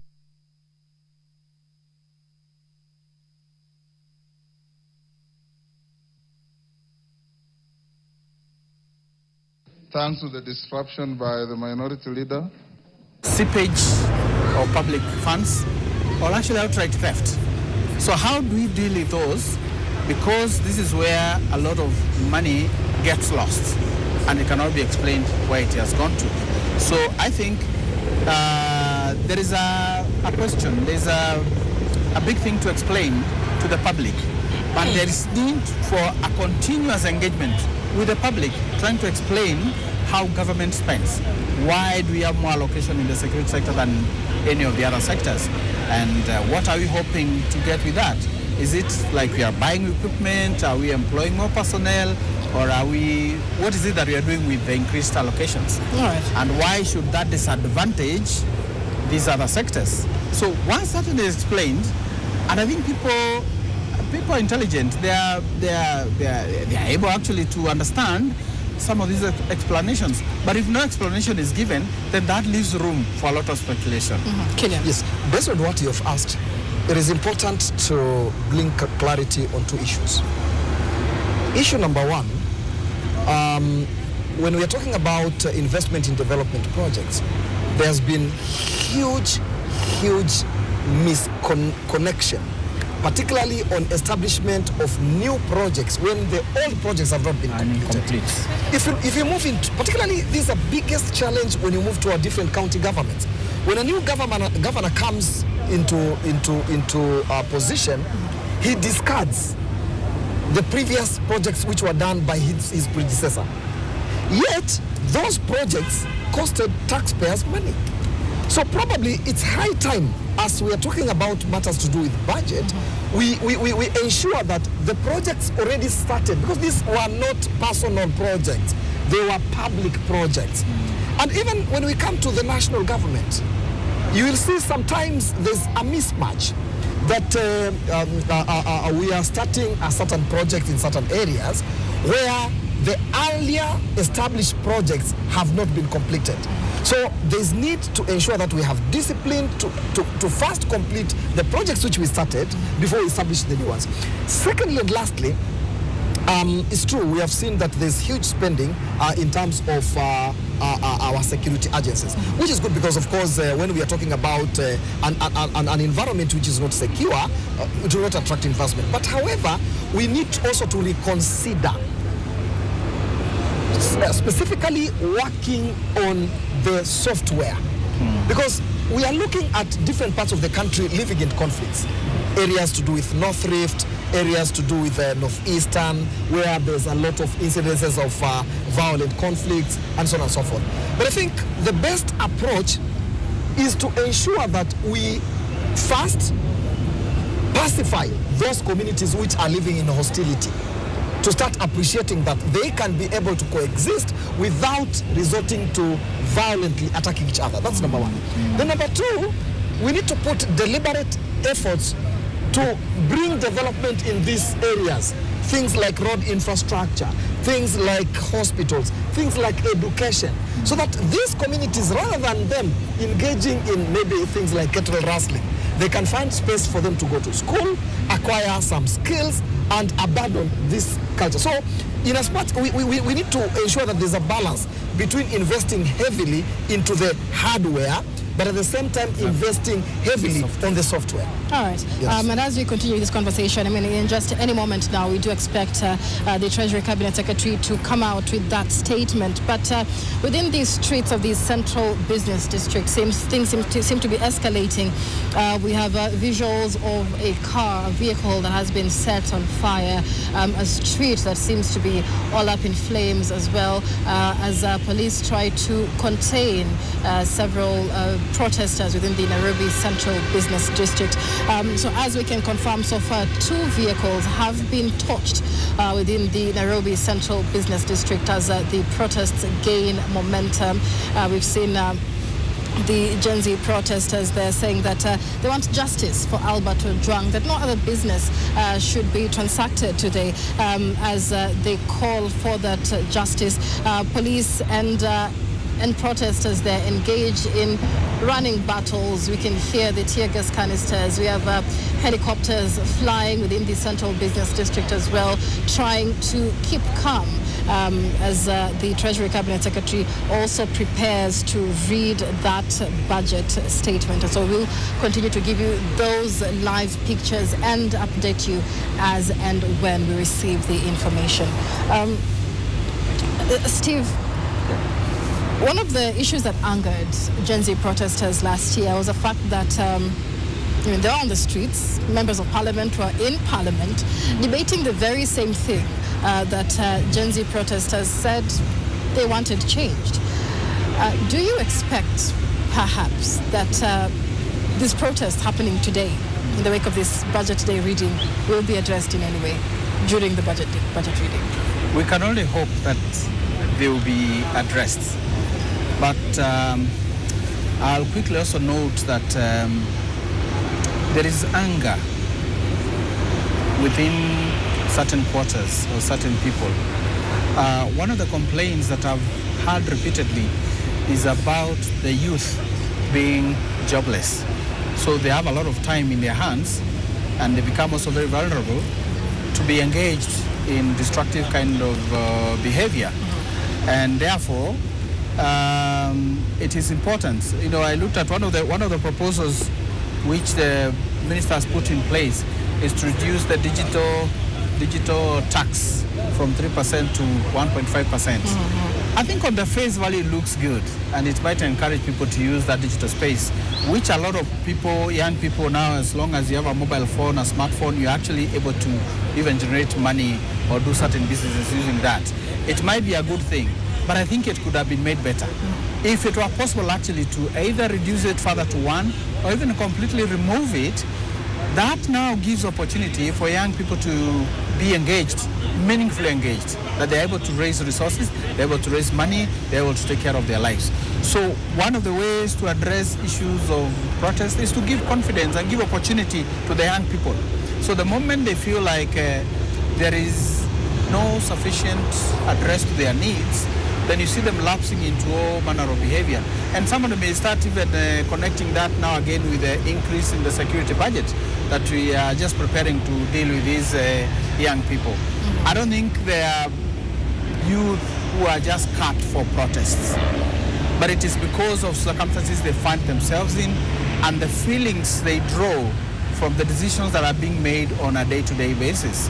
So personally, I think there is still work to be done in terms of listening to the young people, listening to what their issues are, and actually being able to address those. And it's not a question of tokenism.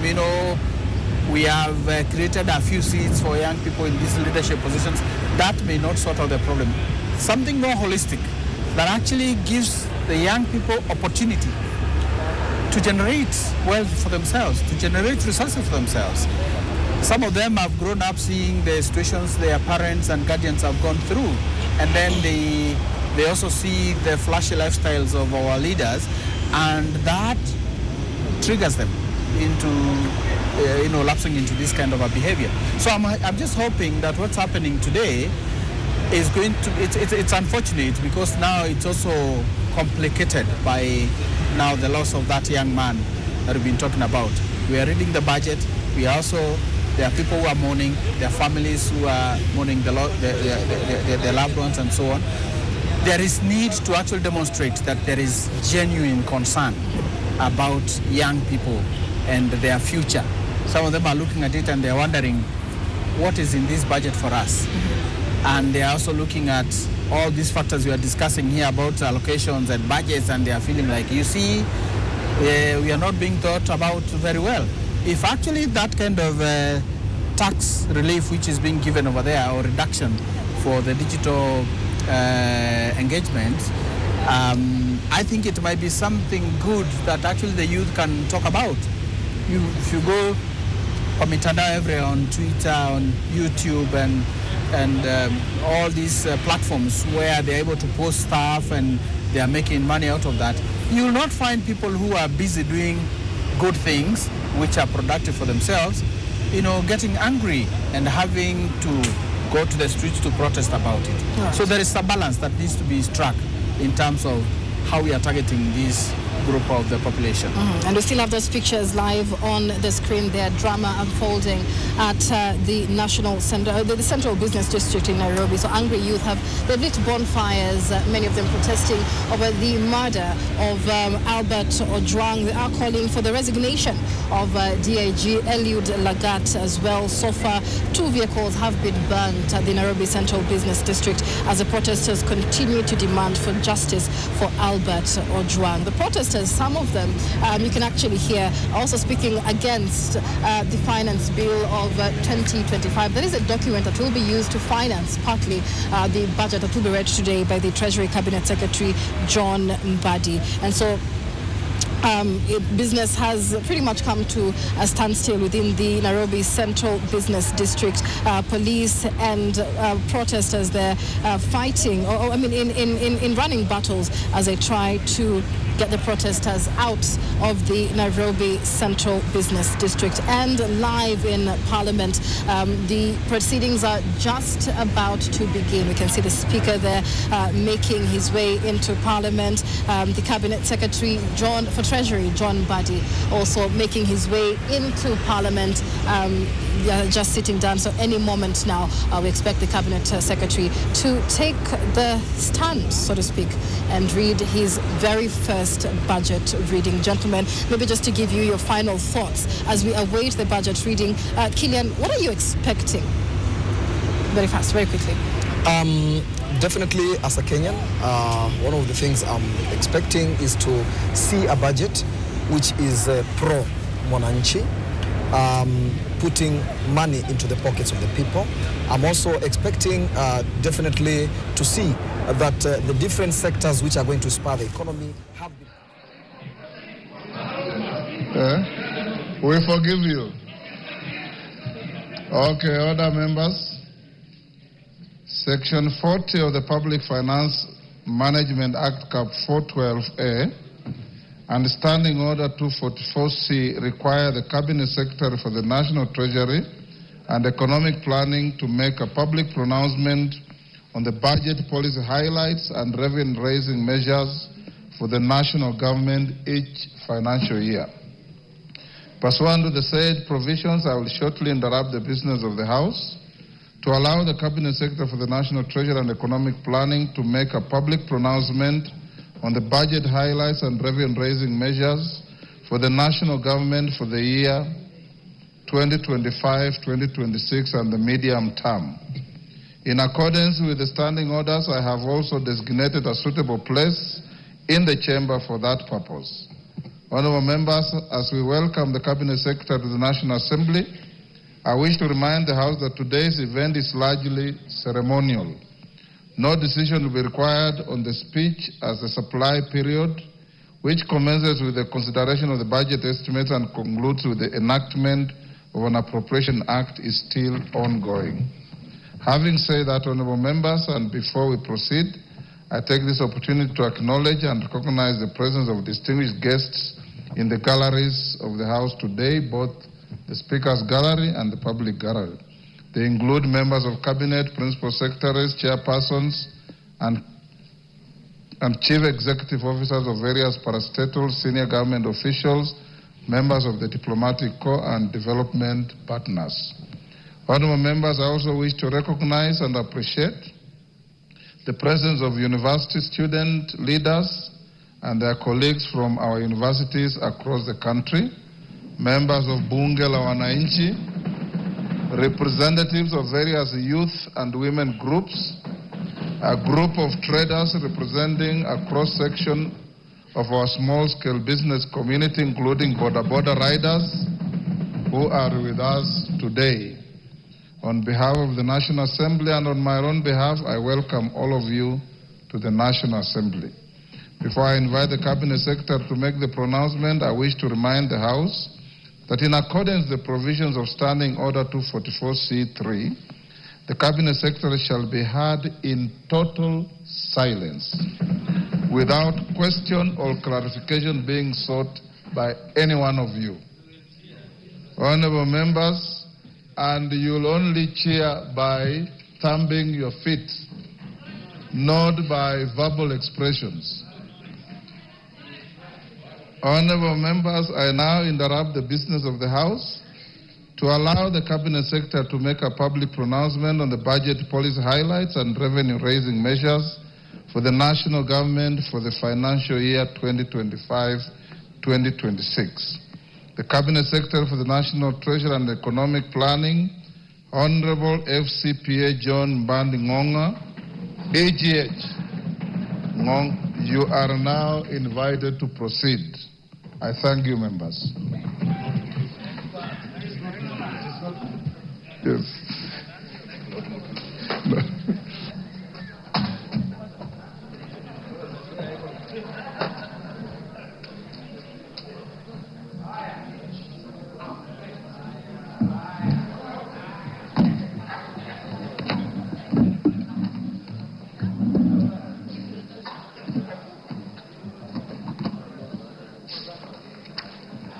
Thank you, Mr. Speaker, and honorable members of the National Assembly.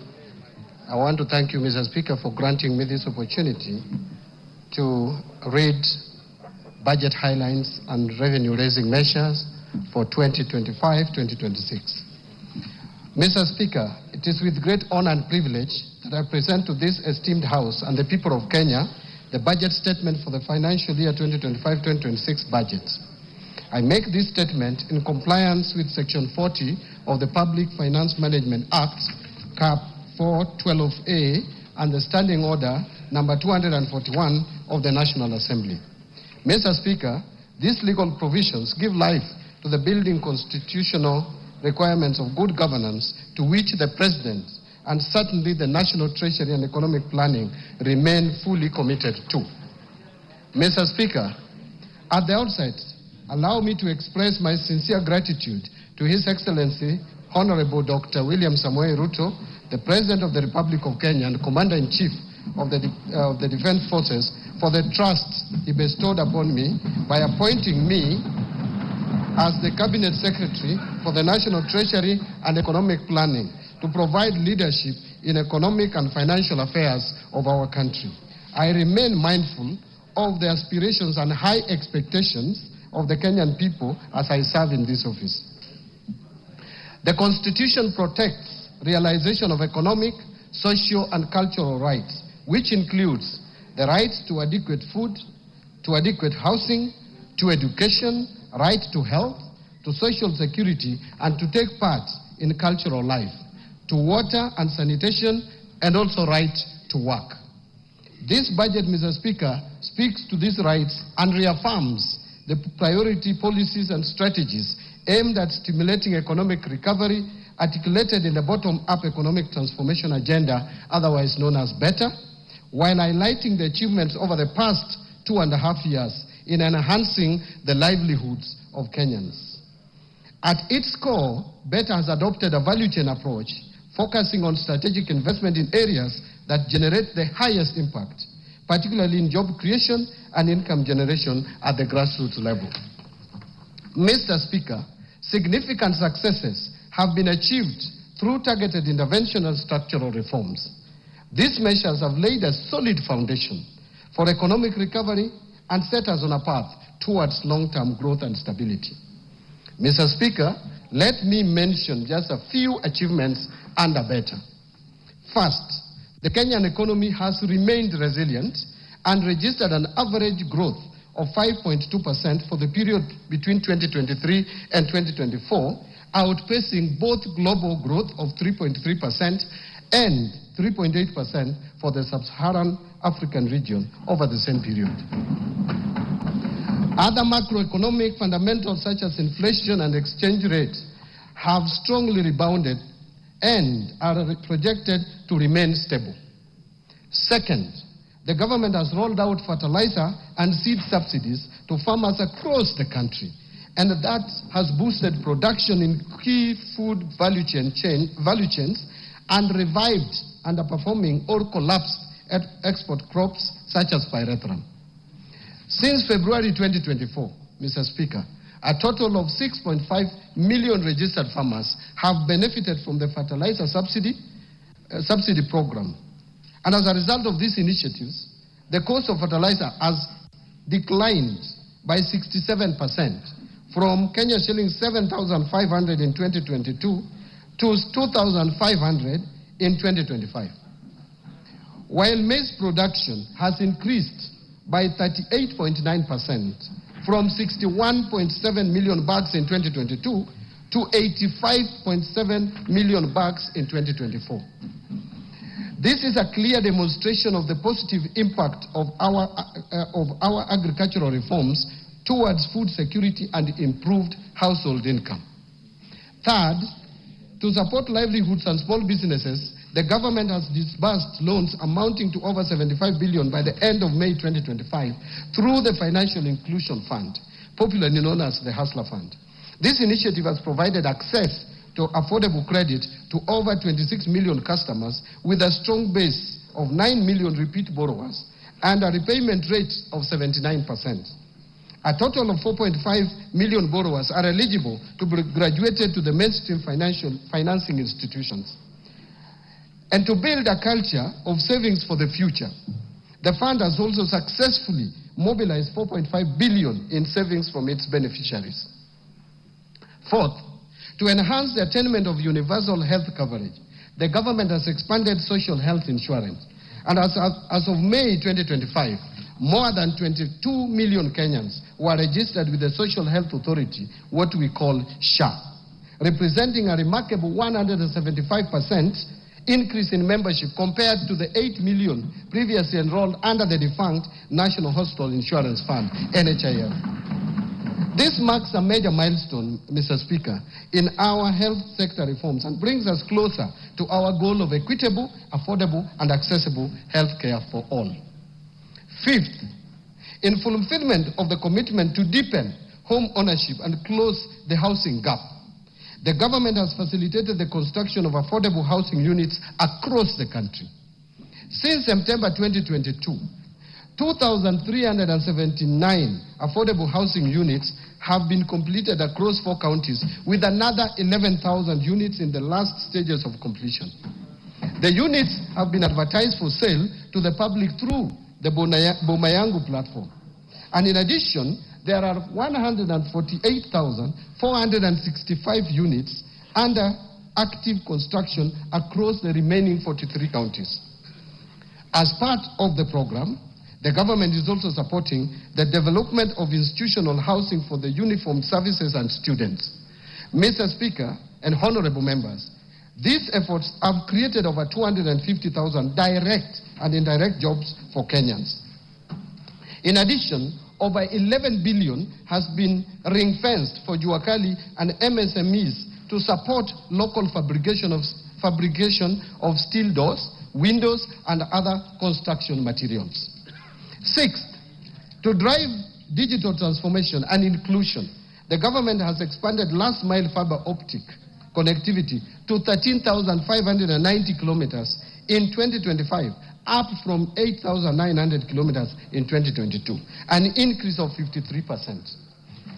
2, established 285 digital hubs across the country, and also increased the number of digitized government services from 350 in 2022 to 20,985 in 2025 through integration with the e-citizen and mobile platforms, ensuring seamless access for all Kenyans. 7, to promote access to reliable and competitive energy.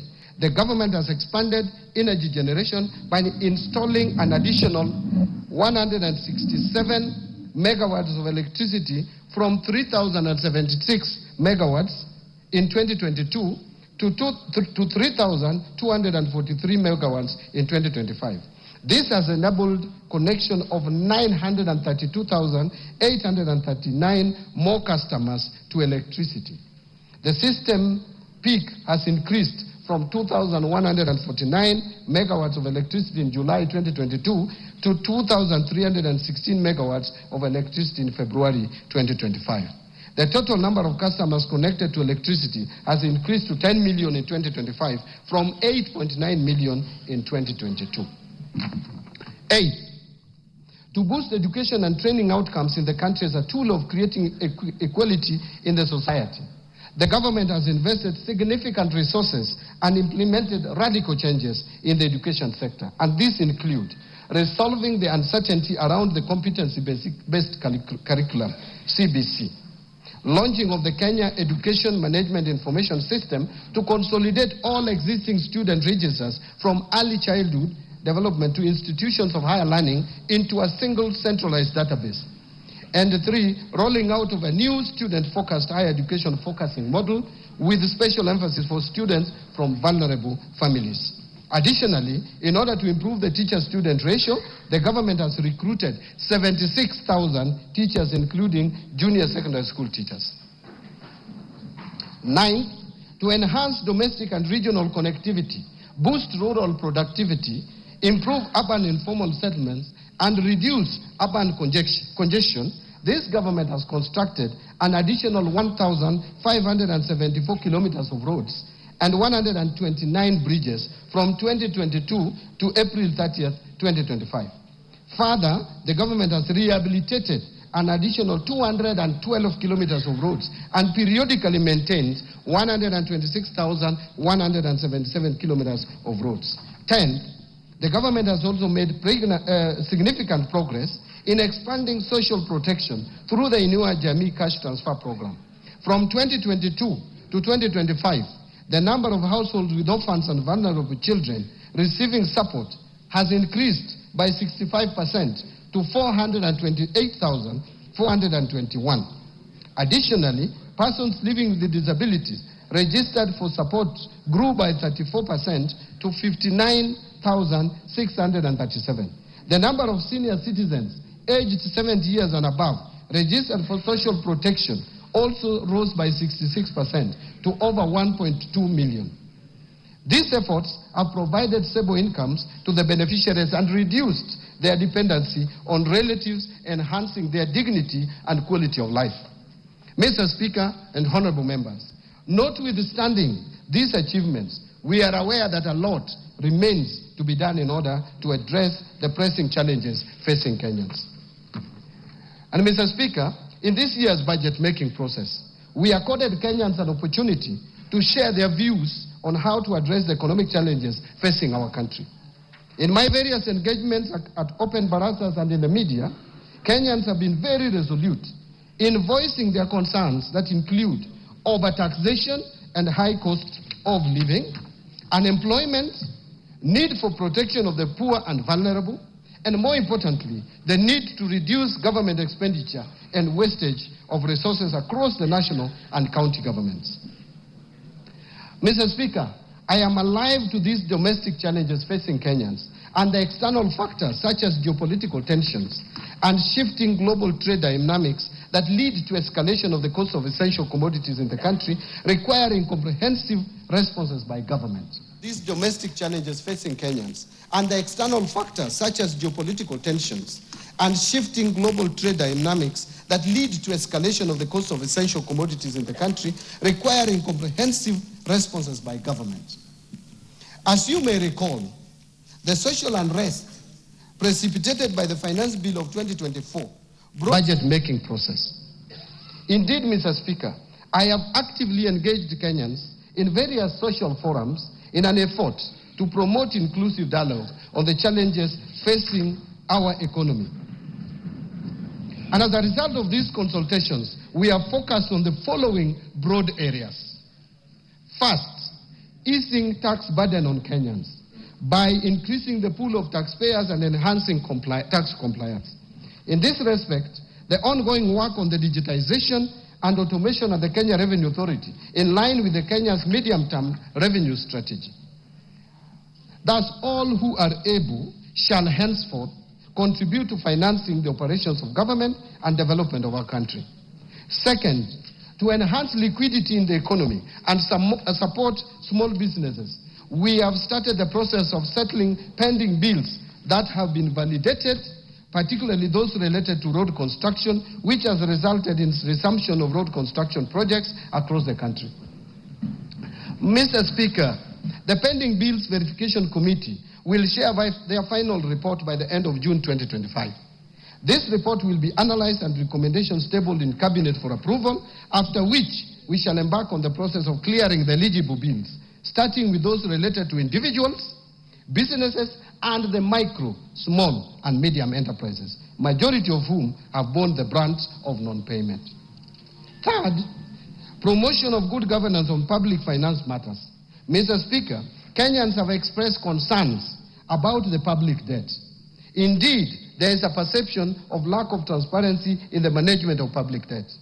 In this regard, I requested the Auditor General to conduct a comprehensive audit of public debt. This audit is currently ongoing, and once completed, the report will be shared with this House. Fourth, there has been public perception and concerns in the past that our budgets tend to be unrealistic. To address these concerns, we took a two-pronged approach. First, we adopted the zero-based budgeting, where every budget item has to be justified at the beginning of every financial year. This process was used in the preparation of the financial year 2025-2026 budget, which is the first time it is used, and which budget I submitted to this House on the 30th of April 2025.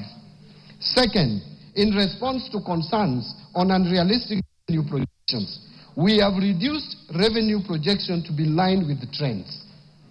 Therefore, Mr. Speaker, revenue projections in the financial year 2025-26 budget and over the medium term are consistent with the growth of the economy. Fifth, Mr. Speaker, in order to improve governance in the public procurement process, I launched the e-procurement system on April 7, 2025, and beginning of 1st July 2025, all procurement by ministries, departments, and agencies will be done through the e-procurement system without any exception.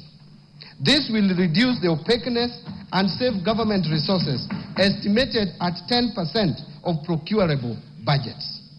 Sixth, we have taken deliberate efforts to enhance transparency and promote inclusive policy making and deepen public understanding of government economic priorities.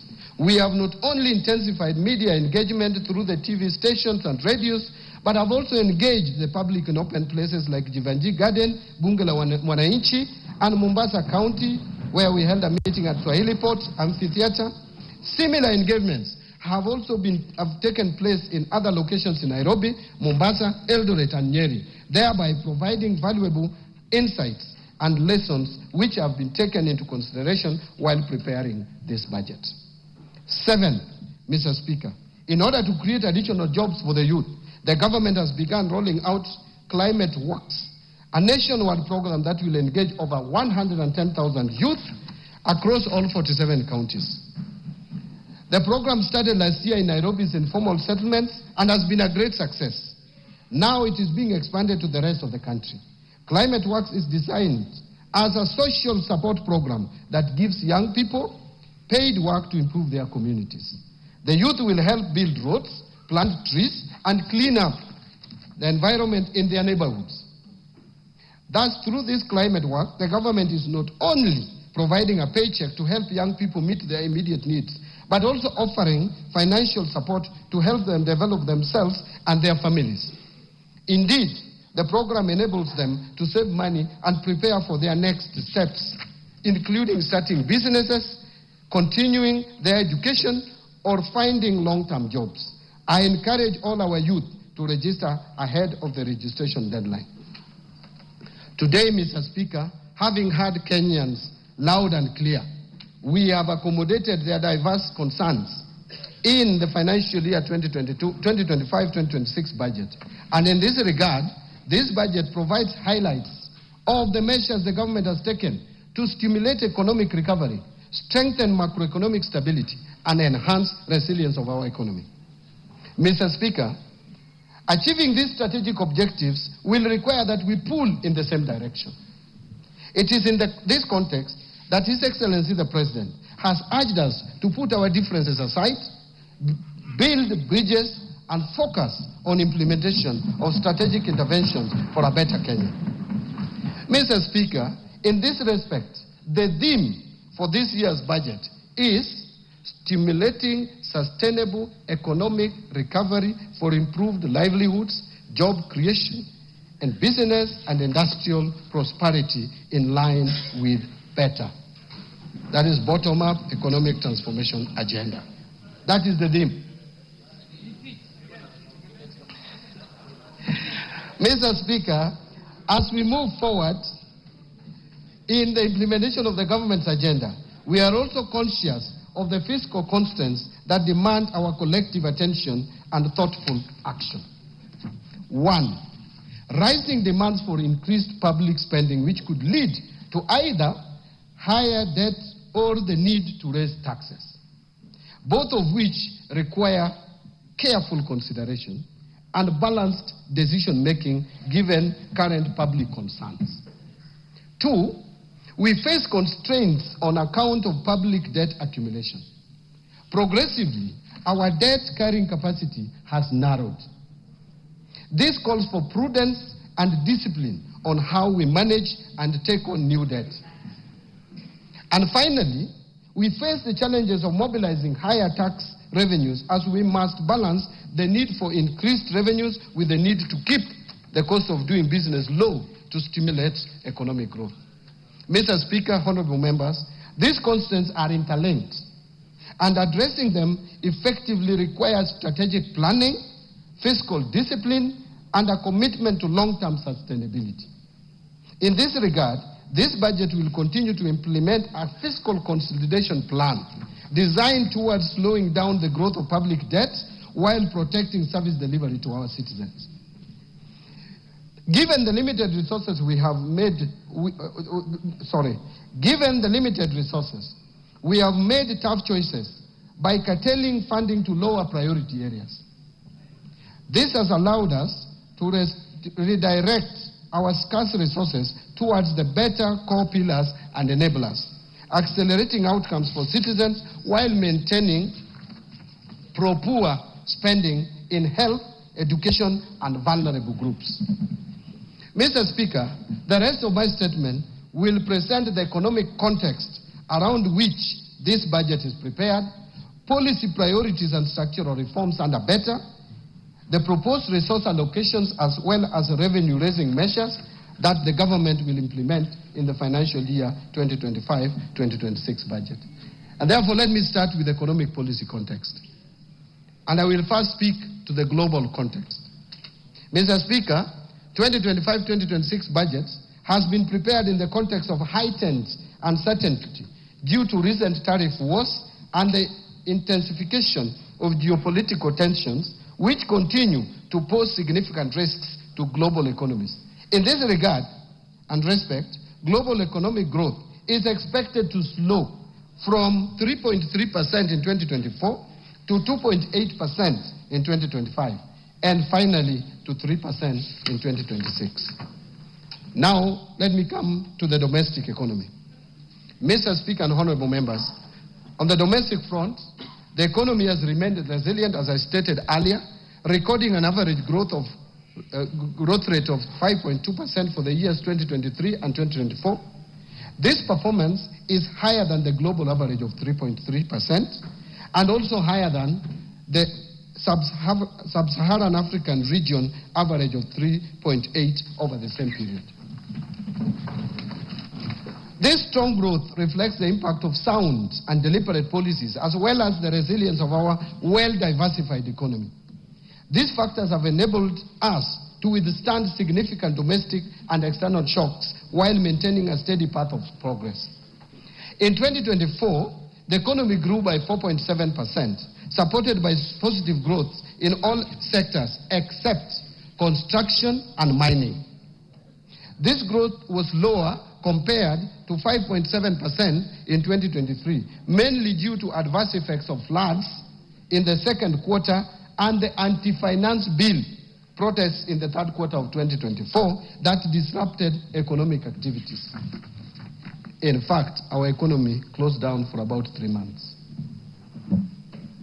Mr. Speaker, the government's policy interventions have strengthened the macroeconomic indicators as reflected in the following achievements.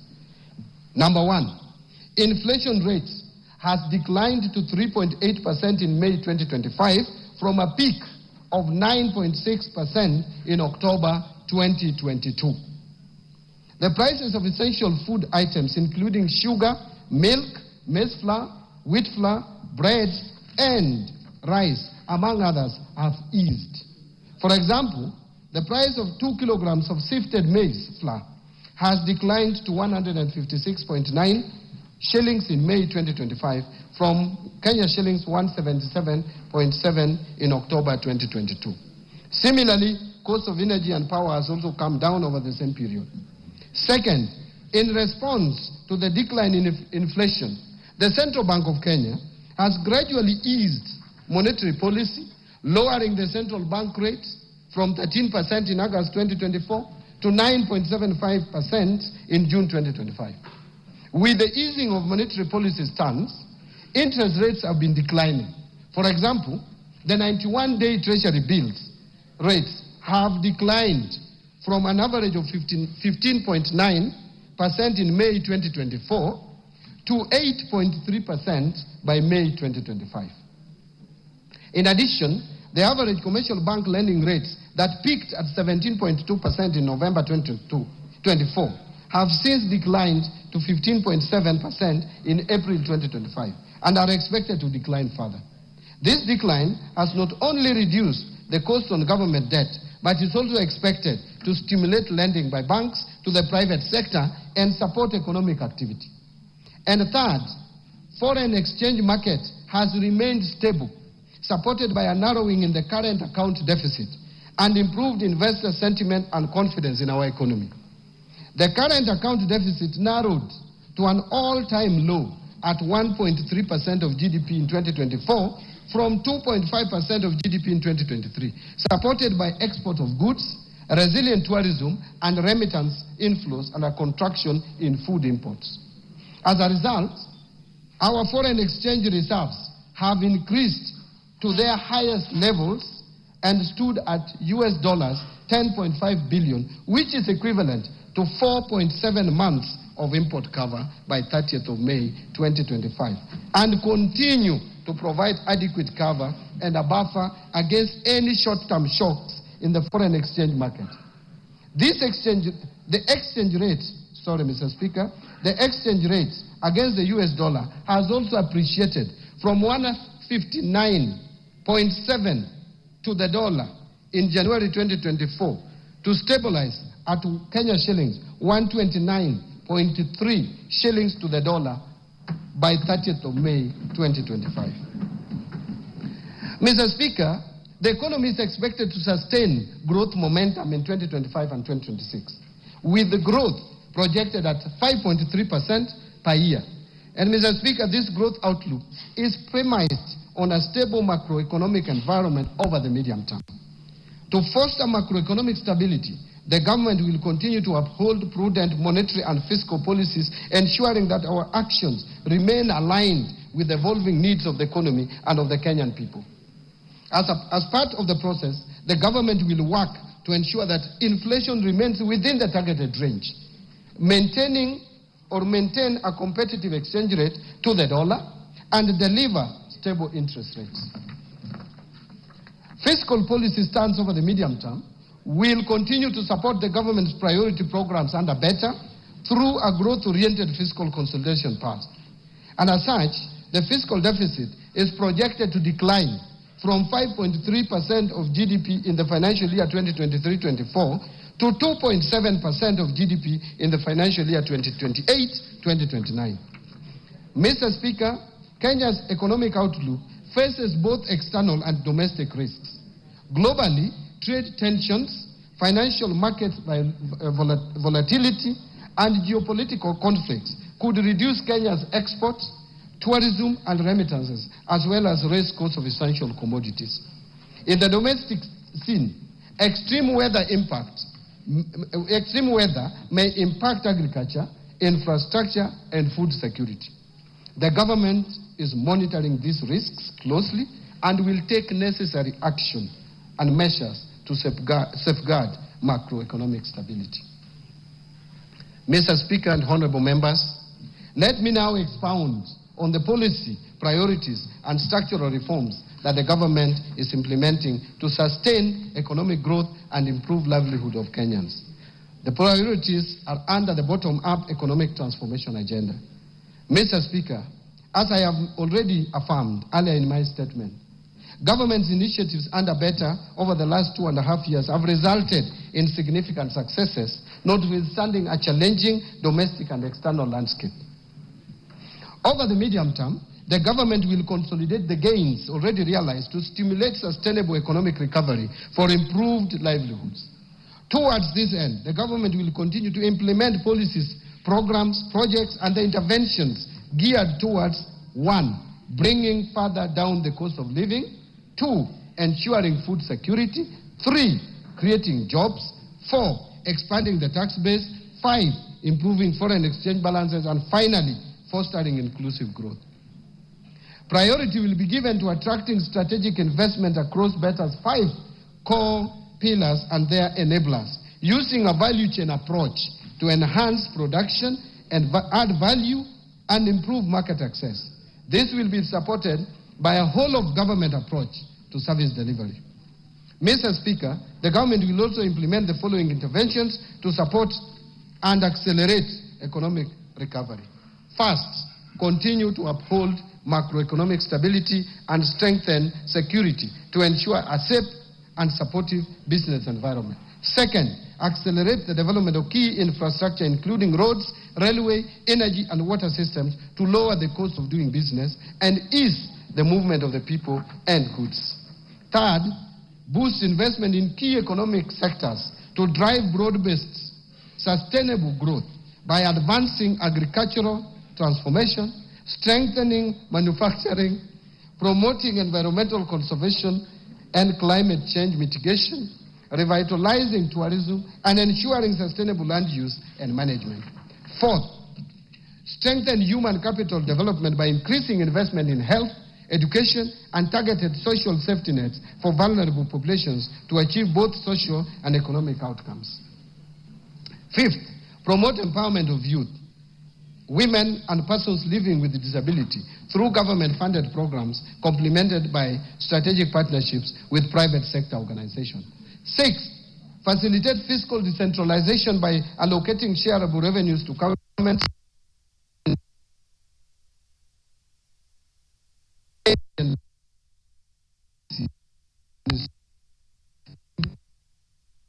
and effectiveness in public service delivery. I want to now turn to a presentation on building resilience against climate change.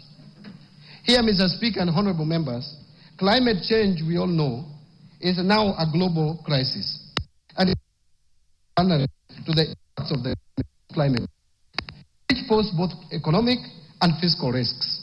In response, the government is taking proactive steps to align with the global transition towards a low-carbon, climate-resilient future.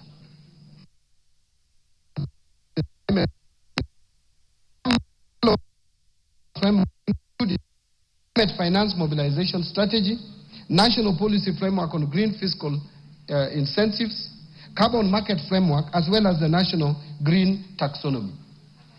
To diversify our financing sources, address budget deficits, and fund social and environmental sustainability projects, the government is developing a sustainability-linked bond framework that will allow the issuance. We reaffirm our dedication to protecting our environment, safeguarding livelihoods, and building a climate-resilient Kenya.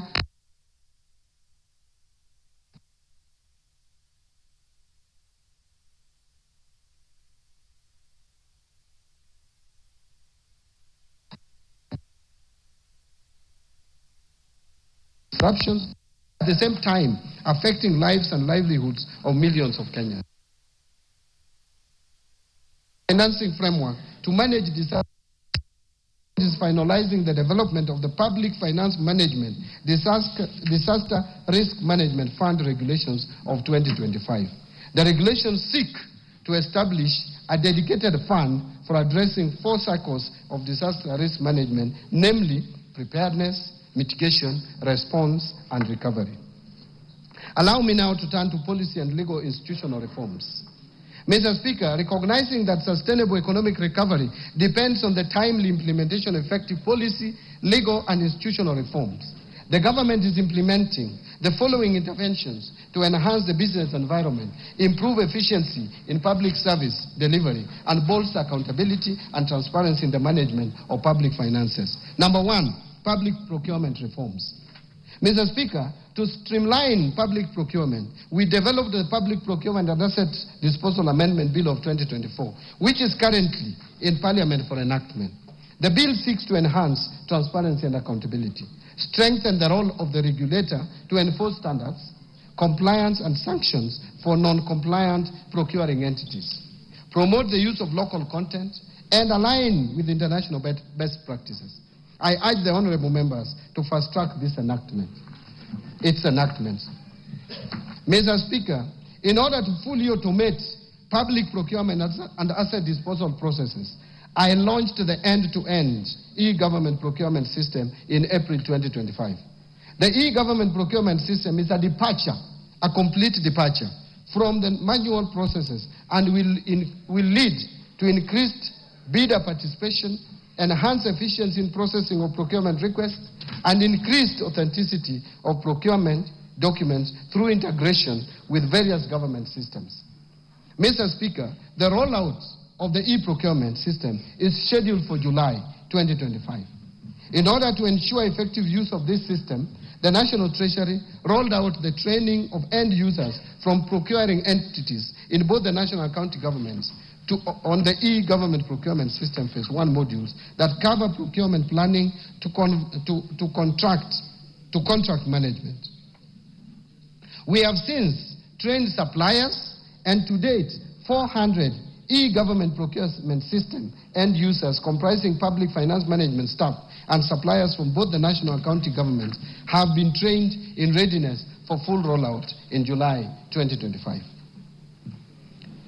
Next, I want to speak to restraining growth of public sector wage bill, which has been of serious concern. Mr. Speaker, the government continues to implement measures aimed at reducing the ratio of the government wage bill as a share of tax revenue, with a view to free much-needed resources for priority social and development spending. The government will implement the following initiatives to control the wage bill. First, the government will fully implement the unified human resource management system across all public sector entities by July 2025. This initiative is part of broader efforts to enhance public sector efficiency, improve management of wage bill, and ensure the effective utilization of public funds. Second, the Salaries and Remuneration Commission continues to sustainably reduce the number of allowances in public service through a phased approach aimed at streamlining allowances to improve transparency, accountability, equity, and fairness, thereby ensuring total public compensation bill is affordable and fiscally sustainable. To this end, the Salaries and Remuneration Commission will progressively review allowances and benefits in the future collective bargaining agreements, aligning them to the allowances policy guidelines for the public service. Allow me now to turn to state corporations reforms. Mr. Speaker and honorable members, state corporations are a major source of fiscal risks to public finances due to management and operational inefficiencies. An assessment conducted by the National Treasury to determine viability of state corporations identified critical gaps and vulnerabilities. Mr. Speaker, to address the vulnerabilities, the Cabinet in January 2025 approved reforms to streamline state corporations and enhance governance and accountability of the corporations. The reforms target to address operational and financial inefficiencies, enhance service delivery, and reduce over-reliance on exchequer support by state corporations. The approved reforms include the following. First, merger of 42 state corporations into 20 entities to improve operational efficiency and eliminate redundancy, as some have duplicating and or overlapping mandates. Second, dissolution of 25 state corporations and their functions transferred back to their parent ministries or other state corporations. Third, restructuring 6 state corporations to align their mandates for improved performances. Fourth, declassification of 4 public funds currently categorized as state corporations and transferring their functions back to the relevant ministries. And fifth, declassification of 13 professional bodies currently categorized as state corporations to private entities with no exchequer budget. Mr. Speaker,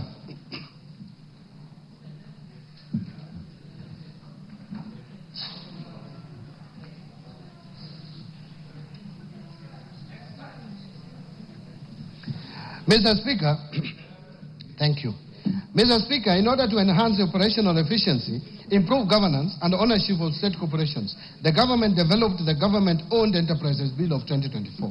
The bill is part of broader efforts by the government to streamline public enterprises, reduce fiscal risks, and enhance service delivery to citizens. The bill is currently before this August House for consideration. Thank you. I urge honorable members to favorably consider the bill to enable its enactment. Mr. Speaker, in order to secure the uptake of cotton production, while also providing alternative linked supplies for local apparel manufacturers, the Cabinet approved the revival and commercialization of Rivertex East Africa Limited by onboarding non-equity strategic partners. Mr. Speaker, on sugar sector reforms, His Excellency the President reaffirmed his commitment during this year's Madaraka Day celebrations to ensure the prompt payment of sugarcane farmers. The government has also taken practical steps to deliver its promise to modernize the mills and transform these once struggling factories into productive, sustainable enterprises. Currently, 4 state-owned sugar factories, Chemelil Sugar Company, Muhoroni Sugar Company, Nzoia Sugar Company, and South Nyanza Sugar Company, which is also known as Sony, have been placed under competitive leasing arrangements. This initiative is expected to enhance efficiency, restore profitability, and protect the livelihoods of farmers. Let me now turn to pending bills. Mr. Speaker, the government remains committed to resolving the long-standing issues of pending bills dating back to 2005 as part of broader efforts to strengthen public financial management and restore confidence in government processes. In this respect, the Pending Bills Verification Committee that was appointed in September 2023 is currently finalizing its report for submission by end of this month. Since its inauguration, the committee received a total of 65,625 pending bills claims valued at over 571.6 billion. The committee has analyzed 57% of the bills received valued at 522 billion. The 57% is in terms of numbers. Out of this, a total of 229 billion has been recommended for settlement. Once the committee submits its report, we shall submit the recommendations to Cabinet for approval to settle the pending bills. Let me now speak to national assets and inventory management reforms. Mr. Speaker, in order to promote prudent management of public assets and liabilities, the National Treasury digitized assets in the assets and inventory management modules in the IFMIS for use by both national government and county governments. Already, 52 state departments have gone live on the IFMIS asset module and are at various stages of uploading their registers for 6 asset categories, namely land, building, motor vehicles, ICT equipment, office equipment, and furniture and fittings. In addition, a roadmap is in place to roll out the module to the county government, and this reform will enable accounting officers have visibility of all assets and inventory under their control and facilitate optimal assets utilization. Mr. Speaker and honorable members, to enhance the management and utilization of public assets, the government is developing a policy on public sector asset valuation. The policy will support accurate financial reporting, strengthen fiscal discipline, and inform evidence-based public investment decisions. In addition, the government will develop framework to facilitate identification of public sector assets, and this will ensure accuracy and completeness of assets register, which are critical for transition to accrual basis of accounting. On financial sector reforms, Mr. Speaker, the banking sector has remained stable and resilient with a strong asset base, which grew by 1.5% from 7.6 trillion in April 2024 to 7.7 trillion in April 2025. To anchor the banking sector to continue playing its role in Kenya's socio-economic transformation, various reforms have been implemented, which include, first, the Central Bank of Kenya lifted the moratorium on licensing of new commercial banks in Kenya in April 2025. This is expected to attract foreign direct investment in the sector, resulting in competition and consequently reduced lending rates. Second, to promote the greening of banking sector, Central Bank of Kenya in April 2025 issued the Kenya Green Finance Taxonomy and the Climate Risk Disclosure Framework for implementation by the sector. The Kenya Green Finance Taxonomy is a tool to classify whether particular economic activities are green or environmentally sustainable and promote the transition to a low carbon economy. The Climate Risk Disclosure Framework is aimed at enabling banks to integrate climate-related risks into their governance, strategy, risk management, and disclosure frameworks. It is also intended to enable banks to leverage on business opportunities from efforts to mitigate and adapt to climate change.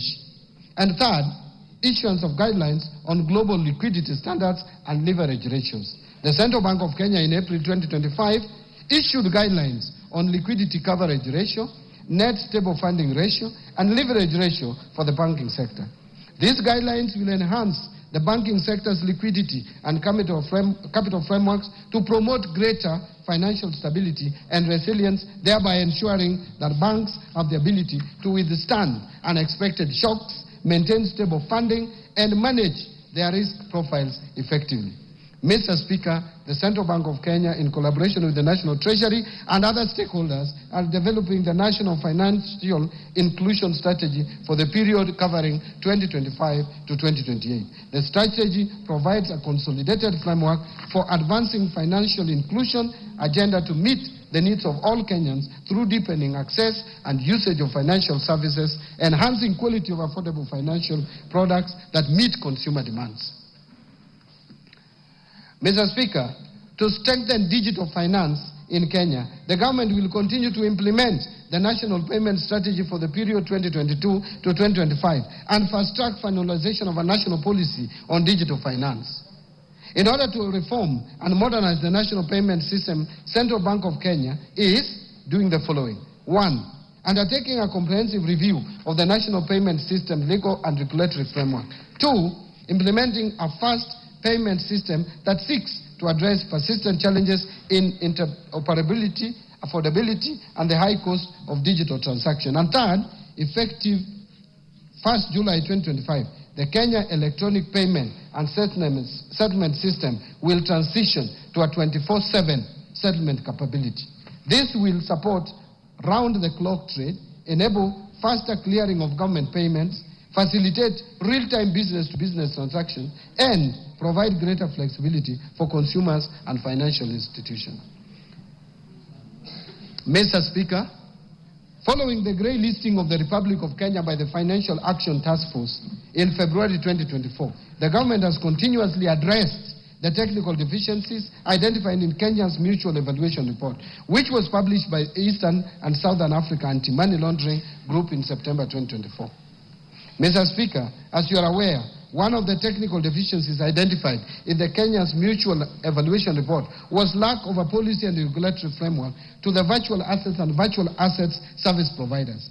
In order to regulate this sector, the government has developed the Virtual Asset Service Providers Bill 2025, which is currently before Parliament.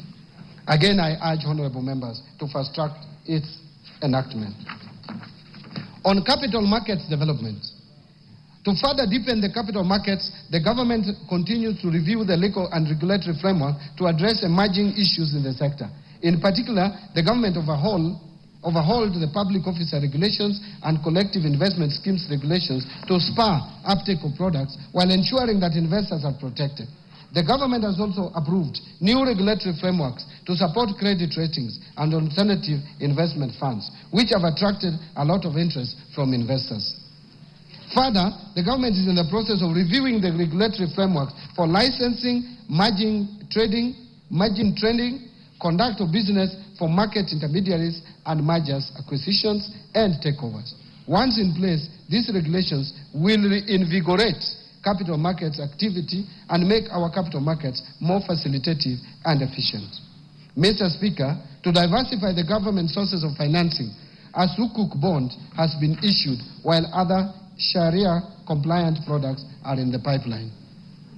The first Sukuk bond raised 3.2 billion, which has been effectively deployed in the affordable housing program and pension reforms. Mr. Speaker, in the Tax Laws Act, Mr. Speaker, now I turn to the pension reforms. Mr. Speaker, in the Tax Laws Amendment Act 2024, we introduced a number of incentives aimed at increasing disposable income to our senior citizens once they retire. And I thank this Honorable House for passing this Tax Laws Amendment Bill in December. We, among others, increased tax deductible amount, removed tax on all retirement benefits, and introduced tax exemption on pension savings towards post-retirement medical schemes. Mr. Speaker, despite the reforms introduced in this sector, benefit adequacy remains a persistent challenge. Many retirees still find their pensions insufficient to meet their basic needs. And Mr. Speaker, the retirement benefits system predominantly covers the working population in the public and private sector to the exclusion of the unemployed population who are majority in the informal sector. To address this, the National Treasury, in collaboration with key stakeholders, is implementing the National Retirement Benefits Policy. This policy outlines a clear, forward-looking strategy to address long-standing structural challenges, such as fragmented legal frameworks, exclusion of informal sector workers, limited medical cover for the elderly, weak portability mechanisms, and inadequate dispute resolution structures. Mr. Speaker, the government remains committed to fulfilling its obligations to retired public servants while ensuring that our pension systems is modern, inclusive, efficient, and sustainable. In this respect, the government is undertaking reforms aimed at delivering faster, more transparent, and citizen-friendly pension services. Key among these reforms is the re-engineering of the Pensions Management Information System, which, together with the launch of a pension self-registration platform, will significantly improve data accuracy, enhance biometric verification, and reduce pension processing time from several months to less than 30 days.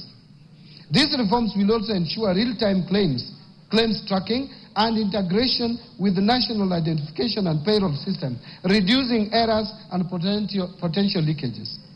The re-engineered pension management system is planned for rollout on 1st of July 2025 and will transform pension administration by 1. Enabling ministries, departments and agencies to submit pension claims online at source through integration with government human resource systems. 2. Allowing pensioners and beneficiaries to access services remotely and track the status of their claims in real time. And 3. Providing automated updates to clients on the progress of their claims through system-generated notifications.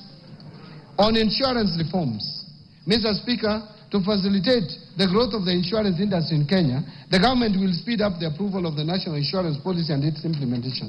The policy will guide the review of the Insurance Act, which has served its purpose, albeit with progressive amendments for the last 30 years. Mr. Speaker, the Insurance Regulatory Authority is undertaking focused training on livestock and crop insurance, targeting farmers and pastoralist communities. These efforts are aimed at improving understanding and access to agricultural insurance as a tool for mitigating climate-related risks and protecting livelihoods of farmers and pastoralist communities. The authority is also conducting a comprehensive money laundering and terrorist financing risk assessment on the vulnerability of the insurance industry. This will aid in the identification of areas of improvement so as to strengthen the supervisory framework. On reforms under the education sector, Mr. Speaker, the National Treasury is committed to upholding the right to education, including free and compulsory basic education as guaranteed under Article 53B of the Constitution of Kenya. While we are cognizant that examinations must be conducted as scheduled later this year, there is need to undertake a critical evaluation of the costing of examinations, assess the sustainability of the program in view of the prevailing fiscal constraints, and explore optimal options for delivering national examinations in order to ensure economy and value for money in public spending. Mr. Speaker, a key consideration is the merits of public funding of examination fees for all primary and secondary school candidates, including those from well-off households, as opposed to targeting the vulnerable students in our schools. We should also explore options of making the exercise of delivering national examinations simple and affordable without compromising the credibility of the exercise. To this end, the National Treasury is in consultations with the Ministry of Education on how best to achieve this at a minimal cost possible, including evaluating possible cost-sharing mechanisms. Mr. Speaker, the government remains committed to ensuring access to quality education for all children. In this regard, I assure the public and the 2025 examination candidates of our commitment to provide adequate funding for 2025 national examinations. On the fiscal policy framework, Mr. Speaker, the implementation of 2024-2025 budget has faced notable challenges, primarily following the withdrawal of the Finance Bill of 2024. Its withdrawal, alongside the associated public demonstrations, adversely affected economic activity and disrupted business operations across the country, compounding the fiscal pressures facing the government already. In response, the government undertook a revision of the fiscal framework through Supplementary Expense number 1 in August 2024. This revision reflected a lower revenue base following the preliminary outcomes of financial year 2023-24, while also addressing immediate cash flow constraints. These adjustments were critical to ensuring the continuity of public service delivery. Mr. Speaker, in addition to the mid-year economic disruptions, the budget execution has been further constrained by shortfalls in revenue and emerging expenditure pressures. Notably, the implementation of the collective bargaining agreements and funding requirements under the new university education financing model have placed significant demands on the available fiscal space. These challenges have led to cash flow pressures and a build-up of pending obligations, necessitating careful fiscal management and reprioritization. To address these evolving dynamics, the government prepared supplementary budget estimates to accommodate revenue shortfalls experienced during the current fiscal year and accommodated expenditure pressures. On domestic revenue mobilization, Mr. Speaker, In order to support our economic agenda and sustain key government programs, the government continues to implement a balanced mix of tax policy and administrative measures aimed at significantly boosting revenue collection. As part of the process, the government is focused on broadening the tax base while reducing the burden of compliance. In this regard, we have prioritized sectors such as the digital economy, agribusiness, and small and medium enterprises in tax education and outreach programs. In addition, Mr. Speaker, Kenya Revenue Authority continues to embrace modern technology to streamline tax processes, facilitate trade, and enhance voluntary compliance. A key milestone in this journey is the launch of Gava Connect, an open application programming interface platform that enables Kenyan developers to build homegrown solutions for efficient access to tax services. This program enhances service delivery, improves transparency, and strengthens our ability to detect tax evasion. Mr. Speaker, Kenya Revenue Authority has also introduced several digital tools to simplify compliance and boost operational efficiency. One is what we call auto-populated VAT returns for seamless, accurate tax filing. Two, simplified pay returns, accessible via mobile, web, and application program interface. Three, electronic rental income tax system that has enabled transparent rental income declarations. And four, forecourt electronic tax invoice management system integration in the petroleum sector, connecting fuel dispensers to point-of-sale terminals.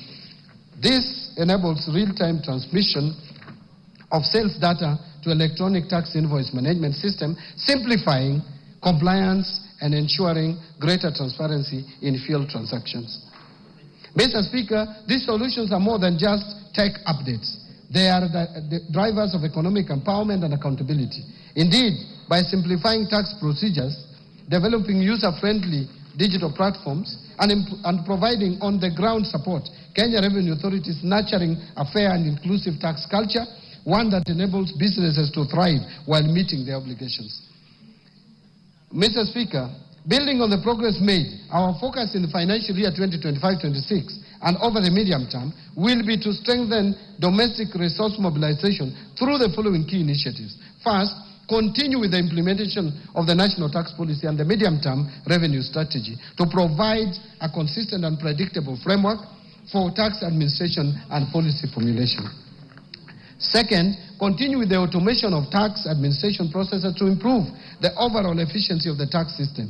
And third, enhancing non-tax revenue collection by enabling ministries, departments, and agencies to generate income through the services they provide to the public. Mr. Speaker, as part of our broader fiscal reform agenda, the government is undertaking targeted tax administrative reforms aimed at strengthening our revenue base and promoting inclusive economic growth. These reforms will focus on three key objectives. First, reducing tax expenditures. Mr. Speaker, tax expenditures stood at 3.38% of GDP in 2023. To unlock additional revenue for national government, we must reduce that tax expenditure. Second, expanding the tax base and enhancing compliance, in line with the goals set out in the medium-term revenue strategy. And third, streamlining the tax structure to encourage domestic production, attract investment, and stimulate economic growth. Mr. Speaker, allow me to speak to improving efficiency of public expenditure. Here, Mr. Speaker, in our continued effort to ensure prudent fiscal management, the government will sustain and deepen measures aimed at strengthening expenditure control and enhancing the efficiency and effectiveness of public spending. To this end, the government will implement a series of targeted actions, which include: 1, utilization of the launched end-to-end procurement system to maximize value for money, enhance efficiency and transparency in public procurement processes. 2, rolling out of a human resource management system across all national government ministries and departments, as well as county governments, to support better management of the public wage bill. 3, scaling up the use of the public-private partnerships framework for commercially viable projects to attract private sector participation in public service delivery, what we call PPP. 4, improving the public service pension administration through rolling out the pension management information system, and 5, fast-tracking governance reforms in state corporations to strengthen accountability, efficiency, and financial sustainability. I want to now turn to revenue projections.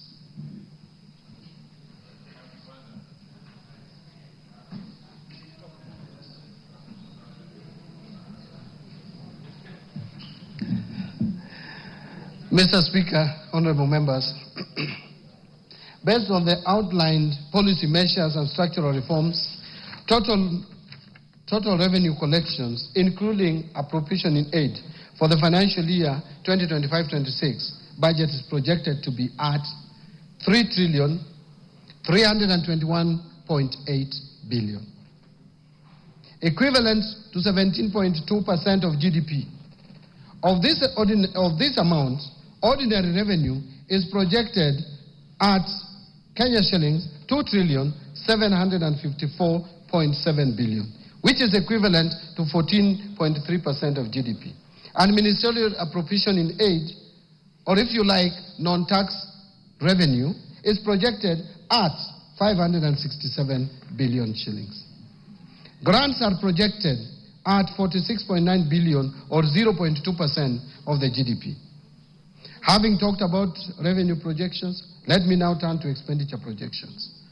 Mr. Speaker, total expenditure in the financial year 2025-2026 budget is projected at 4,291.9 billion, equivalent to 22.3% of GDP.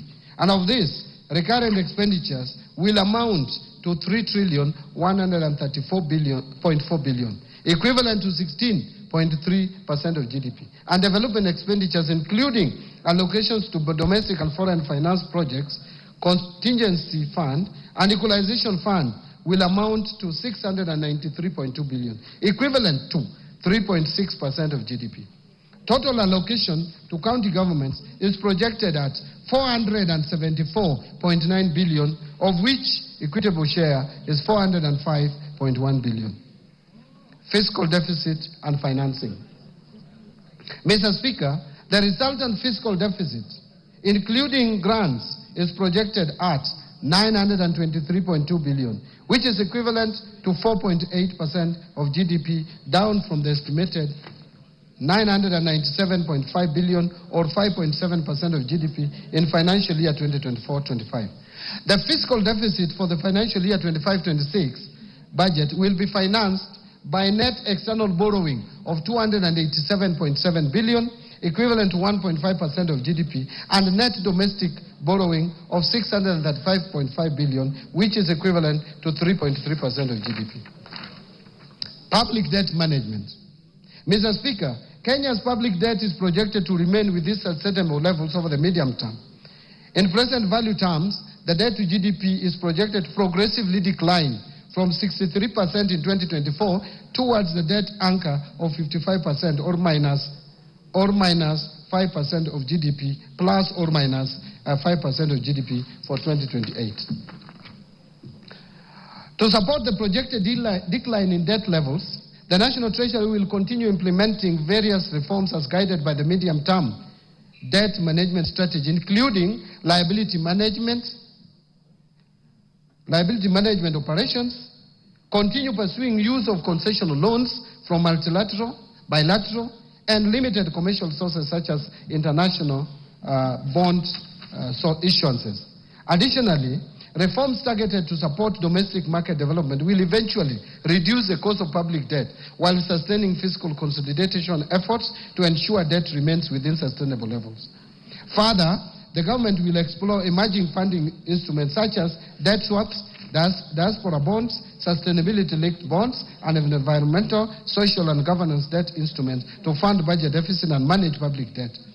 This strategic approach will not only diversify our financing options, but also strengthen international partnerships and promote sustainable growth.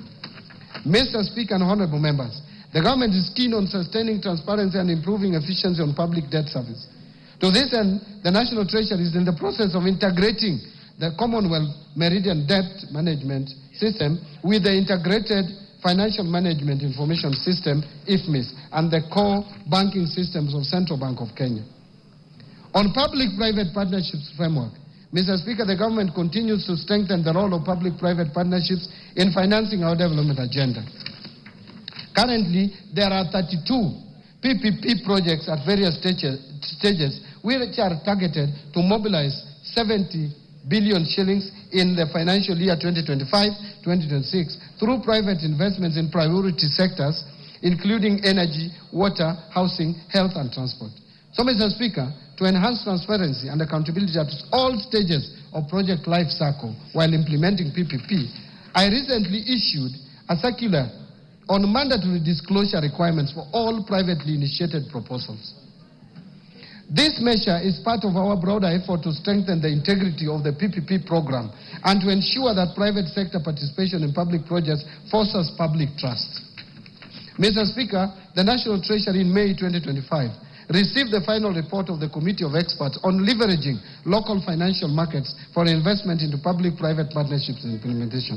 The committee recommended the establishment and operationalization of PPP Implementation Trust Fund as the central mechanism for enhancing private sector participation in PPPs, particularly through institutional and retail entities. Additionally, Mr. Speaker, the PPP regulations under consideration by Parliament will enhance clarity around PPP processes, thereby enhancing efficiency and project delivery.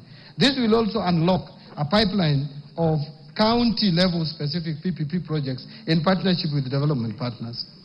In strengthening public finance management reforms, number one is migration to accrual accounting. Mr. Speaker, to strengthen management of public resources, all government ministries, departments and agencies adopted accrual accounting as of 1st July 2024. The first accrual-based financial statements are expected for the financial year ending 30th June 2025, which is a few days away. The accrual accounting will enable the government to account for all assets and liabilities, including all government assets. Second, Treasury single account. Mr. Speaker, to enhance cash management, the migration of ministries, departments and agencies to the Treasury single account is progressing well. The Central Bank of Kenya is scheduled to go live with its T24 system upgrade in July 2025. This upgraded platform will support the implementation of Treasury single account core functionalities and facilitate the National Treasury to roll out the key elements of the Treasury single account system. Concurrently, the National Treasury is on track to onboard county governments in 2026. The final phase will involve integrating all remaining national government entities into the Treasury single account by financial year 26-27. Third, zero-based budgeting. Mr. Speaker, to reorient the budgeting and expenditure framework, the government adopted the zero-based budgeting approach while finalizing the financial year 25-26 budget. To implement this approach, the National Treasury developed a budget costing tool that was integrated into the IFMIS budget module for the national government. The zero-based budgeting approach compels all ministries, departments and agencies to justify expenditures from scratch, thus ensuring resources are allocated to high-impact activities. It promotes transparency, efficiency by requiring clear justification and critical assessment of spending. Mr. Speaker, I know this statement is long. And by the way, Mr. Speaker, you know Kenya is not a small economy. We are number 6 in Africa. And we have jumped over Ethiopia. So you can't have a 3-pager statement for an economy as big as Kenya. Gone without apology. Gone. Thank you, Mr. Speaker. Thank you very much. So far, so good.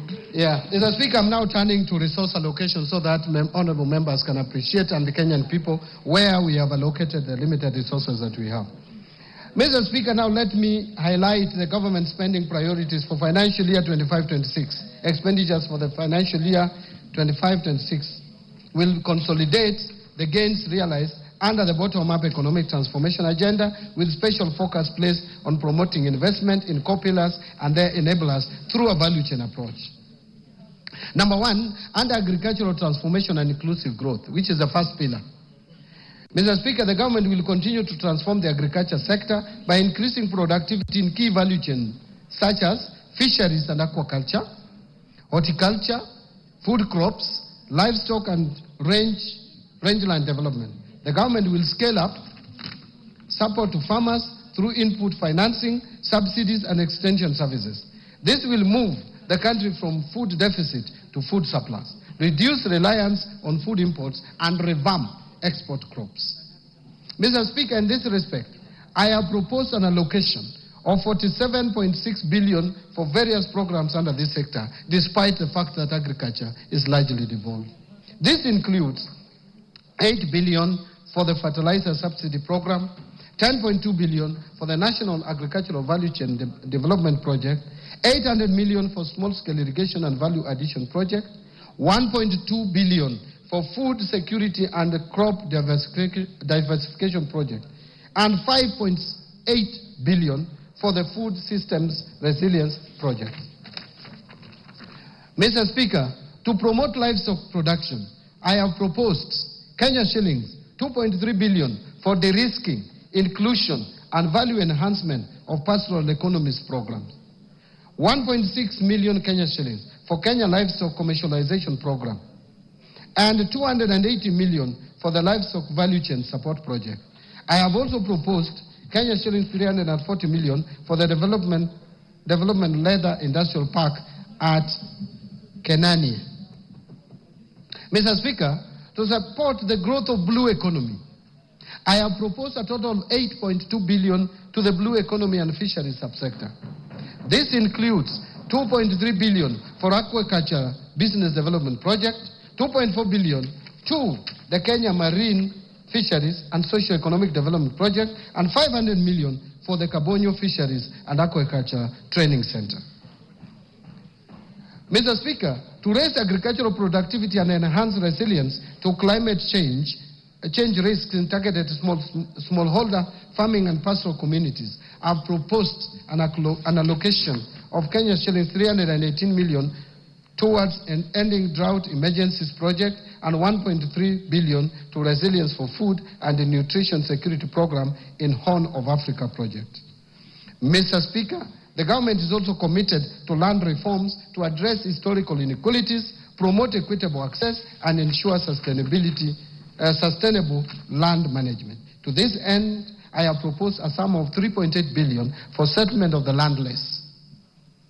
I have also proposed 1.1 billion for processing and registration of title deeds, another 712 million for digitization of land registries, another 200 million for georeferencing of land parcels, and 220 million for construction of land registries to safeguard legitimacy of land ownership.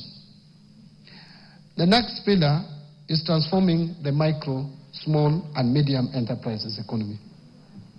Mr. Speaker, the government recognizes the challenge of accessing affordable credit by most micro, small, and medium enterprises, and Kenyans at the bottom of the pyramid. To address this challenge, I have proposed an additional allocation of 300 million to the Financial Inclusion Fund, popularly known as the Hustler Fund, to scale up access to credit for households and MSMEs. I have also proposed an additional 308 million for the Youth Enterprise Development Fund, 550 million for the Center for Entrepreneurship Project, and 1.3 billion for Rural Kenya Financial Inclusion Facility.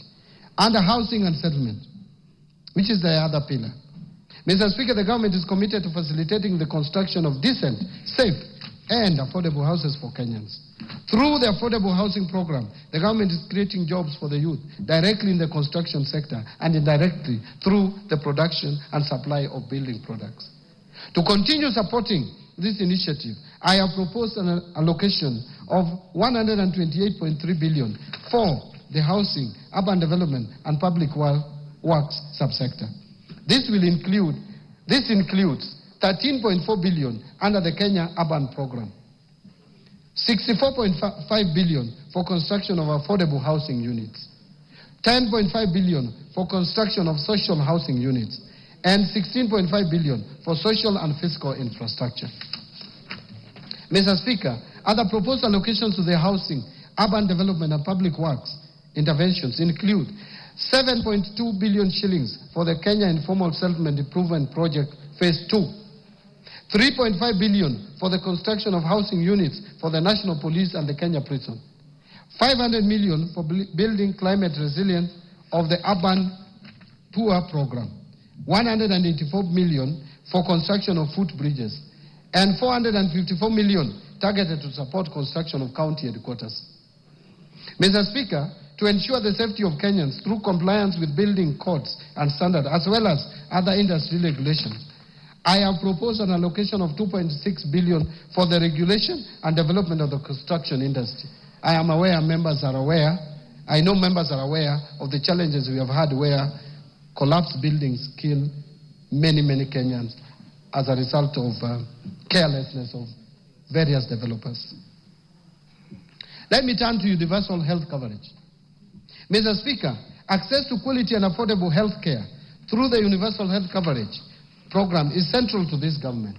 Towards this end, Mr. Speaker, I have proposed an allocation of Kenya shillings 138.1 billion, up from 123 billion in the current year's budget, to the health sector to support various activities and programs. This includes 6.2 billion for universal health coverage, coordination and management, 13.1 billion for primary health care, and that is up from 7.1 billion in the current year, and 430 million to provide medical cover for the orphans, elderly, and disabled persons in our society. Mr. Speaker, to lower cases of HIV, AIDS, malaria, and tuberculosis, and enhance vaccines and immunization program in the country, I have proposed 17.3 billion for the Global Fund and Kenya shillings 4.6 billion for vaccines and immunization programs, respectively. Mr. Speaker, to enhance early diagnosis and management of cancer and reduce the burden of treatment of chronic and critical illnesses among Kenyans, I have proposed an allocation of 8 billion to the Emergencies, Chronic and Critical Illnesses Fund to be managed by SHA, and this has moved from 5 billion shillings in the current budget. 1 billion for construction of a cancer center at Kisii Level 5 Hospital, 100 million to strengthen cancer management in Kenyatta National Hospital, and 100 million for expansion of comprehensive cancer treatment at Kenyatta University Teaching, Referral and Research Hospital. Mr. Speaker, to improve health service delivery, I have also proposed a sum of 42.4 billion for our referral hospitals, including Kenyatta National Hospital, Moi Teaching and Referral Hospital, Kenyatta University Teaching Referral and Research Hospital, Mwai Kibaki Teaching and Referral Hospital in Othaya, Jaramogi Oginga Odinga Teaching and Referral Hospital in Kisumu, and Mathare National Teaching and Referral Hospital. Other locations include Kenya shillings 1.3 billion for the construction of Kenyatta National Hospital, Burns and Pediatrics Center. Mr. Speaker, I have also proposed 5.2 billion for Kenya Medical Supplies Agency to recapitalize it, 2.7 billion for the Kenya Medical Research Institute, 500 million for procurement of family planning and reproductive health commodities, and 300 million for procurement of equipment at the National Blood Transfusion Services. Further, to strengthen the capacity of medical personnel, I have also proposed an allocation of 4.3 billion for medical interns, 3.2 billion for community health promoters, 303 million for training of health personnel, and 8.9 billion for the Kenya Medical Training Centers, KMTCs. On digital superhighway and creative economy, which is the other pillar of the better principle, the government continues to invest in digital superhighway to improve ICT infrastructure and expand internet access nationwide. The creative industry is a significant source of employment, particularly for the youth, and has the potential to address high unemployment rates through promotion of music, theater, graphic design, digital animation, fashion and craft, among others. Mr. Speaker, to support growth in the digital superhighway, I have proposed an allocation of 12.7 billion to fund initiatives in the information, communication technology sector. Specifically, this proposed allocation includes 2.3 billion shillings for the construction of Kenya Advanced Institute of Science and Technology at Konza Technopolis. 3.7 billion for Kenya Digital Economy Acceleration Project, and 333.2 million for government shared services. 382 million for the digital superhighway, 689 million for the establishment of digital hubs, and 750 million for maintenance and rehabilitation of national optic fiber backbone infrastructure. In order to fast-track the development of the Konza Technopolis city, I have proposed an allocation of 3.1 billion for Konza data center and smart city facilities. The government is also committed to enhance transparency, accountability, and efficiency in public procurement. I have, in this regard, proposed an allocation of 700 million for rolling out the implementation of the electronic government procurement system, what we call EGP, or EGP. EG procurement. Other key allocations to critical sectors supporting better include the following. Investing in critical infrastructure. Mr. Speaker, the government will continue to invest in transportation networks, including roads, railways, and air travel, to reduce travel time and logistic costs, making markets more accessible and facilitating the movement of goods and people. Towards this end, I have proposed an allocation of 217.3 billion for development of roads across the country. This includes 30 billion to support construction of new roads and bridges, 70.8 billion for rehabilitation of roads, because we have so many long, the length of roads is so long that we have to maintain them and rehabilitate. And 115.6 billion for road maintenance. Actually, this 115 billion is more than the 85 million that we have in the current budget by 30 billion for maintenance of our roads. Mr. Speaker, to expand railway transport and its infrastructure, I have proposed an allocation of 38 billion shillings. I have also proposed an allocation of 450 million for the Kenya ferry ramp in Mombasa, 331 million for Nairobi bus rapid transport project, and 298.7 million for promotion of e-mobility projects. To facilitate movement of goods and people in our inland waters, I have also proposed an additional 110.4 million for acquisition of ferries for Lake Victoria. Mr. Speaker, to scale up production of reliable and affordable energy, I have also proposed an allocation of 62.8 billion to cater for key energy interventions. This includes 31.6 billion for the national grid system, 16.3 billion for rural electrification, 11.6 billion for development of geothermal energy, 2.1 billion for alternative energy technologies, and 743 million for development of nuclear energy. Let me now talk about improving education outcomes.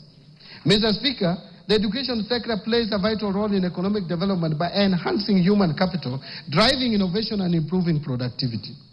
To this end, the government continues to invest in education to raise learning outcomes and ensure equal opportunities for all.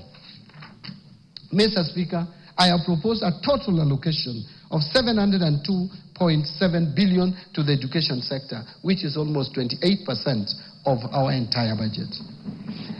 This will include an allocation of 387.2 billion to the Teacher Service Commission.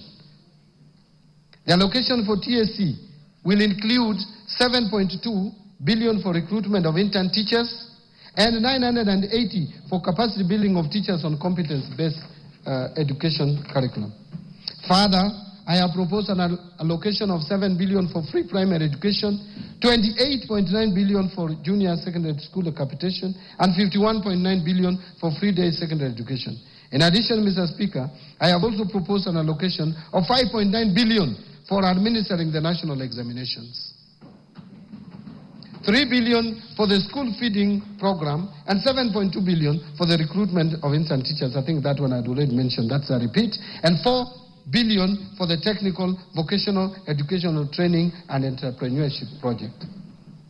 Mr. Speaker, to enhance infrastructure development and provide a safe learning environment in our schools, I have proposed an allocation of 1.7 billion for primary and secondary schools infrastructure, and 1.4 billion for construction and equipping of technical training institutes and vocational training centers. In addition, I have proposed 13.3 billion for the Kenya Primary Education Equity in Learning Program and 2.3 billion for the Kenya Secondary School Quality Improvement Project. Mr. Speaker, other proposed allocations to the education sector include 993 million for research, science, technology and innovation, 41.5 billion to the Higher Education Loans Board for provision of loans to university and TVET students, and this has increased from 35 billion to 41.5 billion for health.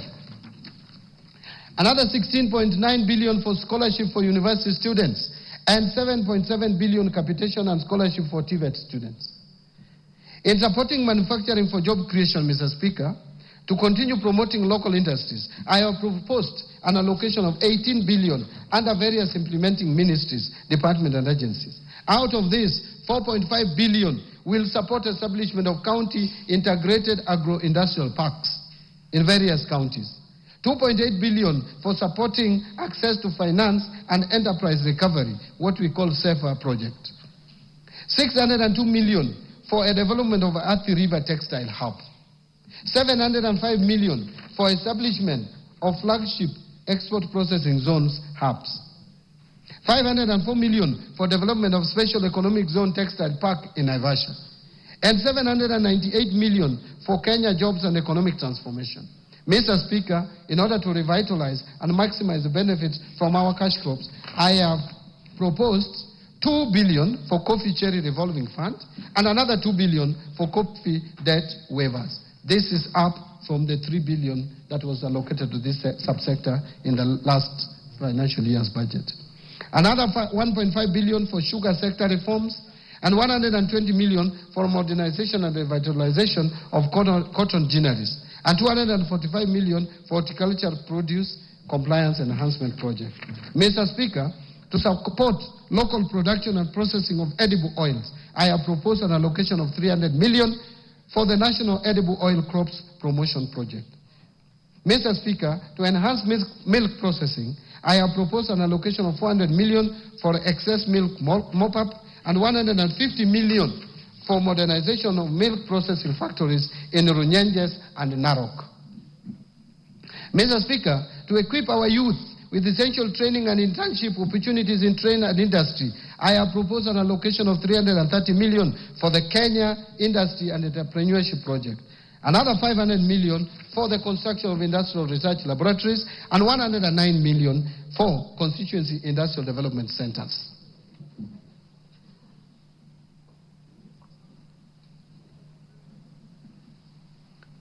Now let me speak to improving security. Mr. Speaker, a stable and secure environment fosters investment, trade, and overall economic growth. In this regard, I have proposed an allocation of 202.3 billion for defense. Another 125.7 billion for the National Police Service and 51.4 billion for the National Intelligence Service. Another 32.5 billion for internal security and national administration and 38.1 billion for prison services. I have also proposed an additional allocation of 10 billion to cater for leasing of police motor vehicles and 3.6 billion for police modernization program. Mr. Speaker, to combat crime and enhance administration of justice, I have proposed 1.2 billion for construction and modernization of national forensic facilities. Now, let me turn to protecting the vulnerable groups in our society. Mr. Speaker, social protection services are crucial for building more equitable and resilient societies by reducing poverty, inequality, and vulnerability, as well as promoting economic growth and social cohesion. I have in this regard proposed an allocation of 41.4 billion in this budget to protect the vulnerable members of our society and promote affirmative action. This is increasing from 33 billion in the current financial year's budget. Out of this allocation, 25.1 billion will cater for cash transfers to the elderly persons. And again, this has moved from 18 billion, so it has increased by 7 billion. 8.9 billion for cash transfers to orphans and vulnerable children. Again, that's a jump of 1 billion more. And 1.5 billion for cash transfers to persons living with disability. Again, this has been increased from 1.19 billion. Mr. Speaker, the proposed allocations also includes 3.9 billion for the Kenya Hunger Safety Net Program, 450 million for the National Fund for the Disabled of Kenya, In addition, there is 600 million which will go to the Child Welfare Society of Kenya, 100 million for the Presidential Bursary for Orphans, 180 million for the Street Families Rehabilitation Trust Fund, and 90 million for the National Albinism Support Program, and finally 90 million for the National Autism Support Program. On equity, poverty reduction, women and youth empowerment. Mr. Speaker, unemployment remains one of the most persistent and challenging issues facing the country today. The challenge is not only about job creation, but also bringing the critical gap between education and employment and developing relevant skills for the modern economy. In order to empower the youth and support businesses owned by youth and women and to promote development in the constituencies, I have proposed 105.6 billion for these initiatives. This allocation includes 10 billion, I have proposed 105.6 billion, not million, for these initiatives. This allocation includes 10 billion for the National Youth Service, NYS, 3.6 billion to National Youth Opportunity Towards Advancement, what is famously known as NYOTA, and Kenya shillings 318 million for the Youth Enterprise Development Fund. In addition, I have proposed 990 million for film development services.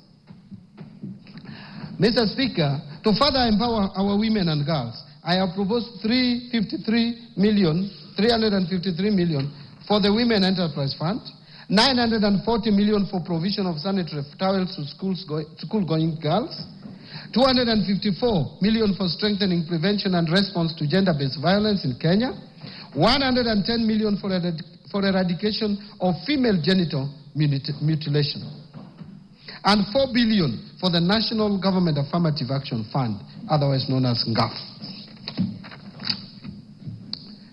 Mr. Speaker, to promote regional equity, reduce poverty, and enhance social development across the country, I have proposed 58.8 billion for the National Government Constituency Development Fund, 9.6 billion for the Equalization Fund to finance programs in identified marginal areas or marginalized areas, and another 15.9 billion for the Kenya Devolution Support Program number 2. To stimulate tourism growth, sports, culture, recreational and arts, Mr. Speaker, in order to harness national pride, empower our youth and position Kenya as a regional beacon of talent and heritage, I have proposed an allocation of 29.7 billion to support sports, culture and recreation as well as tourism. This proposed allocation includes 13.5 billion for the Sports, Arts and Social Development Fund, 2.3 billion to establish an automation and digitization system for the sports registrar, 241 million for the Anti-Doping Agency of Kenya to make Kenya remain competitive in the athletics and other sports, 402 million for Sports Kenya, 245 million for the Kenya Academy of Sports, 8.2 billion for the Tourism Fund, and 4.8 billion for Tourism Promotion Fund. On environmental protection, water and natural resources, Mr. Speaker, to safeguard natural ecosystems, ensure sustainable water use, and tackle the impact of climate change, I have proposed an allocation of 10.7 billion for forest resources conservation and management, 1.6 billion for forest research and development, 3.7 billion for environment management and protection, 11.5 billion for the Kenya Financing Locally Led Climate Action Project, which is known as FLOCA, 1.6 billion for meteorological service, and 13.2 billion for wildlife security, conservation and management. Another 953 million for wildlife research and development. In addition, I have also proposed 1.1 billion for human-wildlife conflict compensation and 950 million for wildlife insurance. Mr. Speaker, I have also proposed an allocation of 26.8 billion for water and sewerage infrastructure development. Out of this, 16.5 billion for water resources management and 1.9 billion for water storage and flood control. In addition, I have also proposed 15 billion for irrigation and land reclamation and 266 million for water harvesting and storage for irrigation. In order to improve governance and sustaining the fight against corruption, Mr. Speaker, to enhance good governance, intensify the fight against corruption, and entrench integrity and accountability in public service delivery, I have proposed Kenya shillings 4.5 billion for the Ethics and Anti-Corruption Commission, 4.5 billion for the Office of the Director of Public Prosecutions, 5.3 billion to the State Law Office, and 8.7 billion for the Office of the Auditor General. In addition, Mr. Speaker, to enhance the oversight and legislative role of Parliament, I propose an allocation of 48 billion for Parliament. To enable administration of justice, I also propose an allocation of 27.8 billion for the judiciary. Now let me turn to allocation to county governments.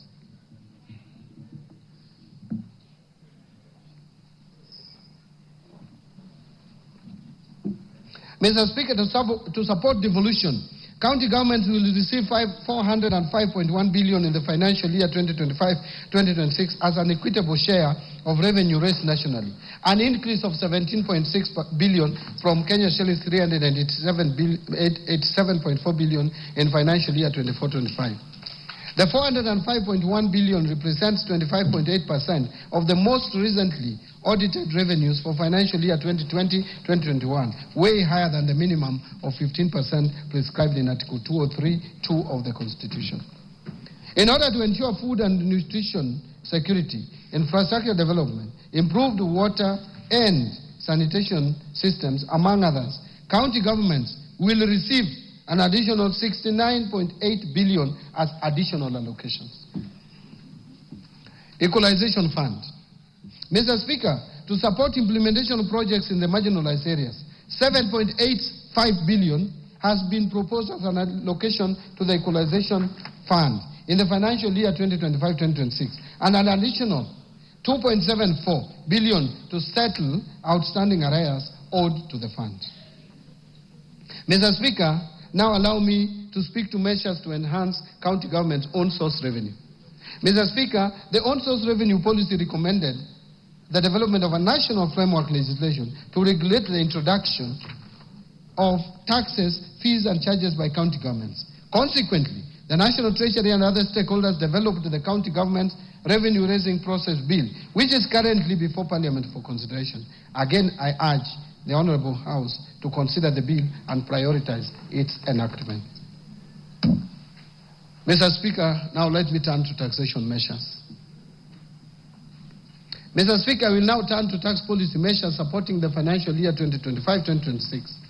These measures include proposals contained in the Finance Bill 2025, as well as the customs duty measures agreed upon by the East African Community Ministers for Finance during the East African Community pre-budget meeting held in May this year, which I personally attended. These measures are set to take effect from 1st July 2025. Mr. Speaker, the freedoms we enjoy in this country have not come easy. In the last couple of years, Kenyans have spoken clearly and loudly on the desired direction in development of policy and governance of taxation. In 2023, the minority side in Parliament, supported by the efforts of the then ODM chairman, protested against the Finance Act of 2023.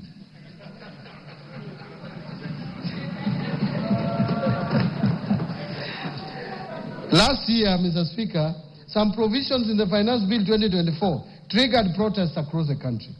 These actions in the 2 years regrettably resulted in the loss of lives and destruction of property and adversely impacted economic lives of many. In the remembrance of our fellow Kenyans who lost their most precious lives during these protests, allow me, Mr. Speaker, that we observe a minute of silence in their remembrance. Will you be upstanding?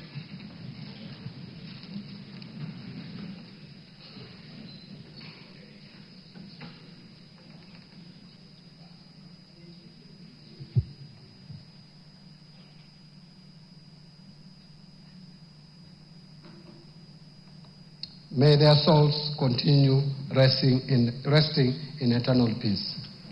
Thank you, honorable members.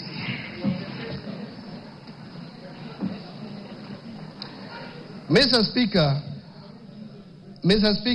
no life should be lost and no property should be destroyed again.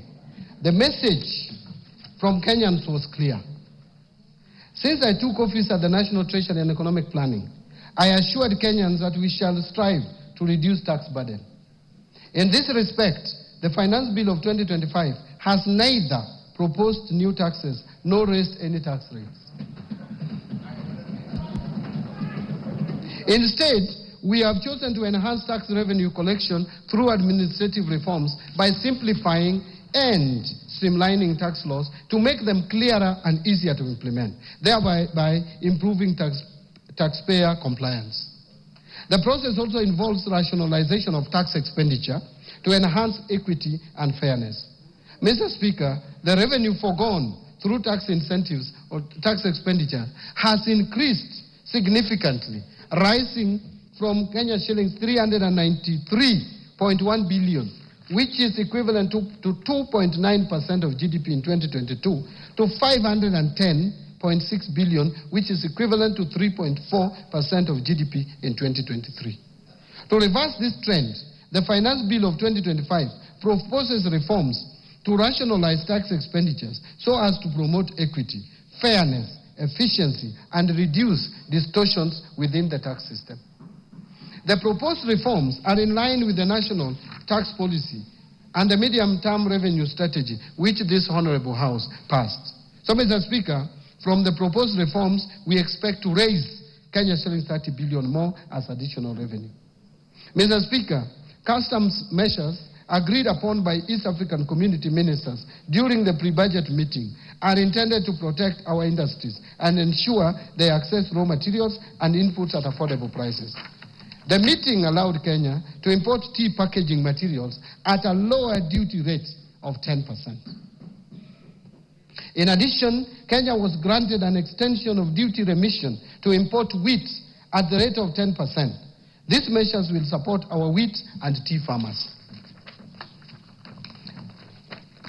Mr. Speaker, I will begin with the customs measures and later provide highlights on the proposed amendments of tax laws in the Finance Bill of 2025.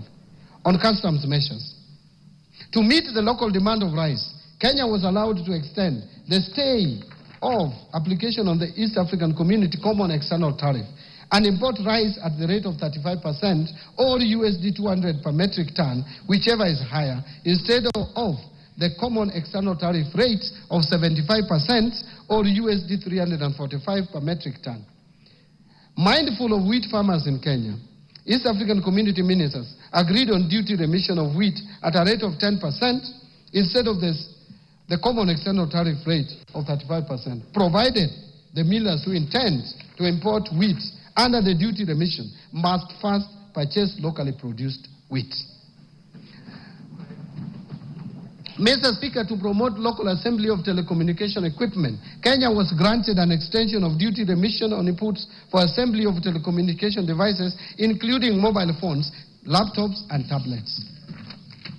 Mr. Speaker, in order to reduce the production cost of animal feeds, Kenya requested for an extension to import inputs for production of animal feeds duty-free under the East African Community Duty Remission Scheme, which was granted. We urge the producers of animal feeds to apply for the remission. Mr. Speaker, the leather sector is one of the priority value chains under BETA. To support local producers of leather and leather products, Kenya was allowed to extend the stay of application on the common external tariff rate and apply import duty rate of 35% on leather products.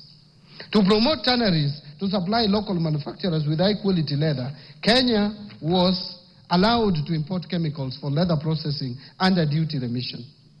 Mr. Speaker, to support local assembly of transformers, which is critical to energy distribution, the East African community ministers approved Kenya's request for a tariff split on transformers to provide for a distinction between fully built and unassembled transformers. Currently, it is one line, tariff line, and it is very difficult for us to separate and incentivize either of them.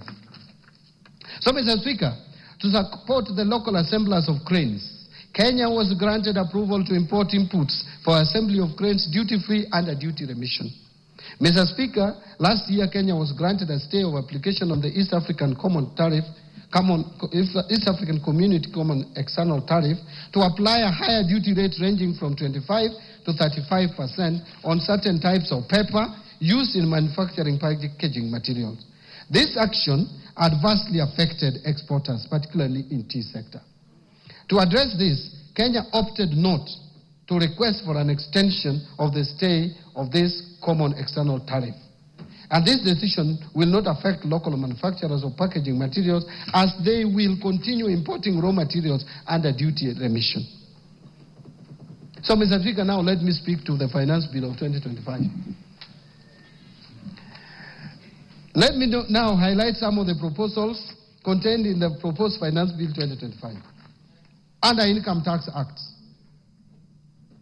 Mr. Speaker, to enable faster recovery of investment by businesses on loose items such as utensils, linen, and industrial tools, the bill proposes to amend the Income Tax Act to allow for a full cost deduction of these items in the first year of purchase, as opposed to the current 3 years. This will improve cash flows of the relevant businesses. Mr. Speaker, we have noted increased tax disputes arising from audits carried on cross-border transactions. These disputes could have been avoided if the multinational companies had advanced pricing agreements with the commissioner at KRA. To address this gap, the bill is proposes to amend the Income Tax Act to empower the commissioner to enter into advanced pricing agreements with multinational companies. Mr. Speaker, the Tax Laws Amendment Act of 2024, passed in December last year, introduced the minimum top-up tax in line with the global best practices. But the Act inadvertently omitted the due date for payment of the tax, thus creating enforcement challenges. To address this, I have proposed an amendment to the Income Tax Act to clarify that the due date will be the end of the 4th month following the close of a company's accounting period. Mr. Speaker, again, the Tax Laws Amendment Act of 2024, passed in December last year, exempted gratuity payments from income tax, actually pension and gratuity. However, the provision is not clear whether all gratuity, including from private pension schemes, is exempted from tax. In this respect, the bill is proposing to amend the Income Tax Act to clarify that all gratuity payments, whether from public or private sources, are exempt from tax.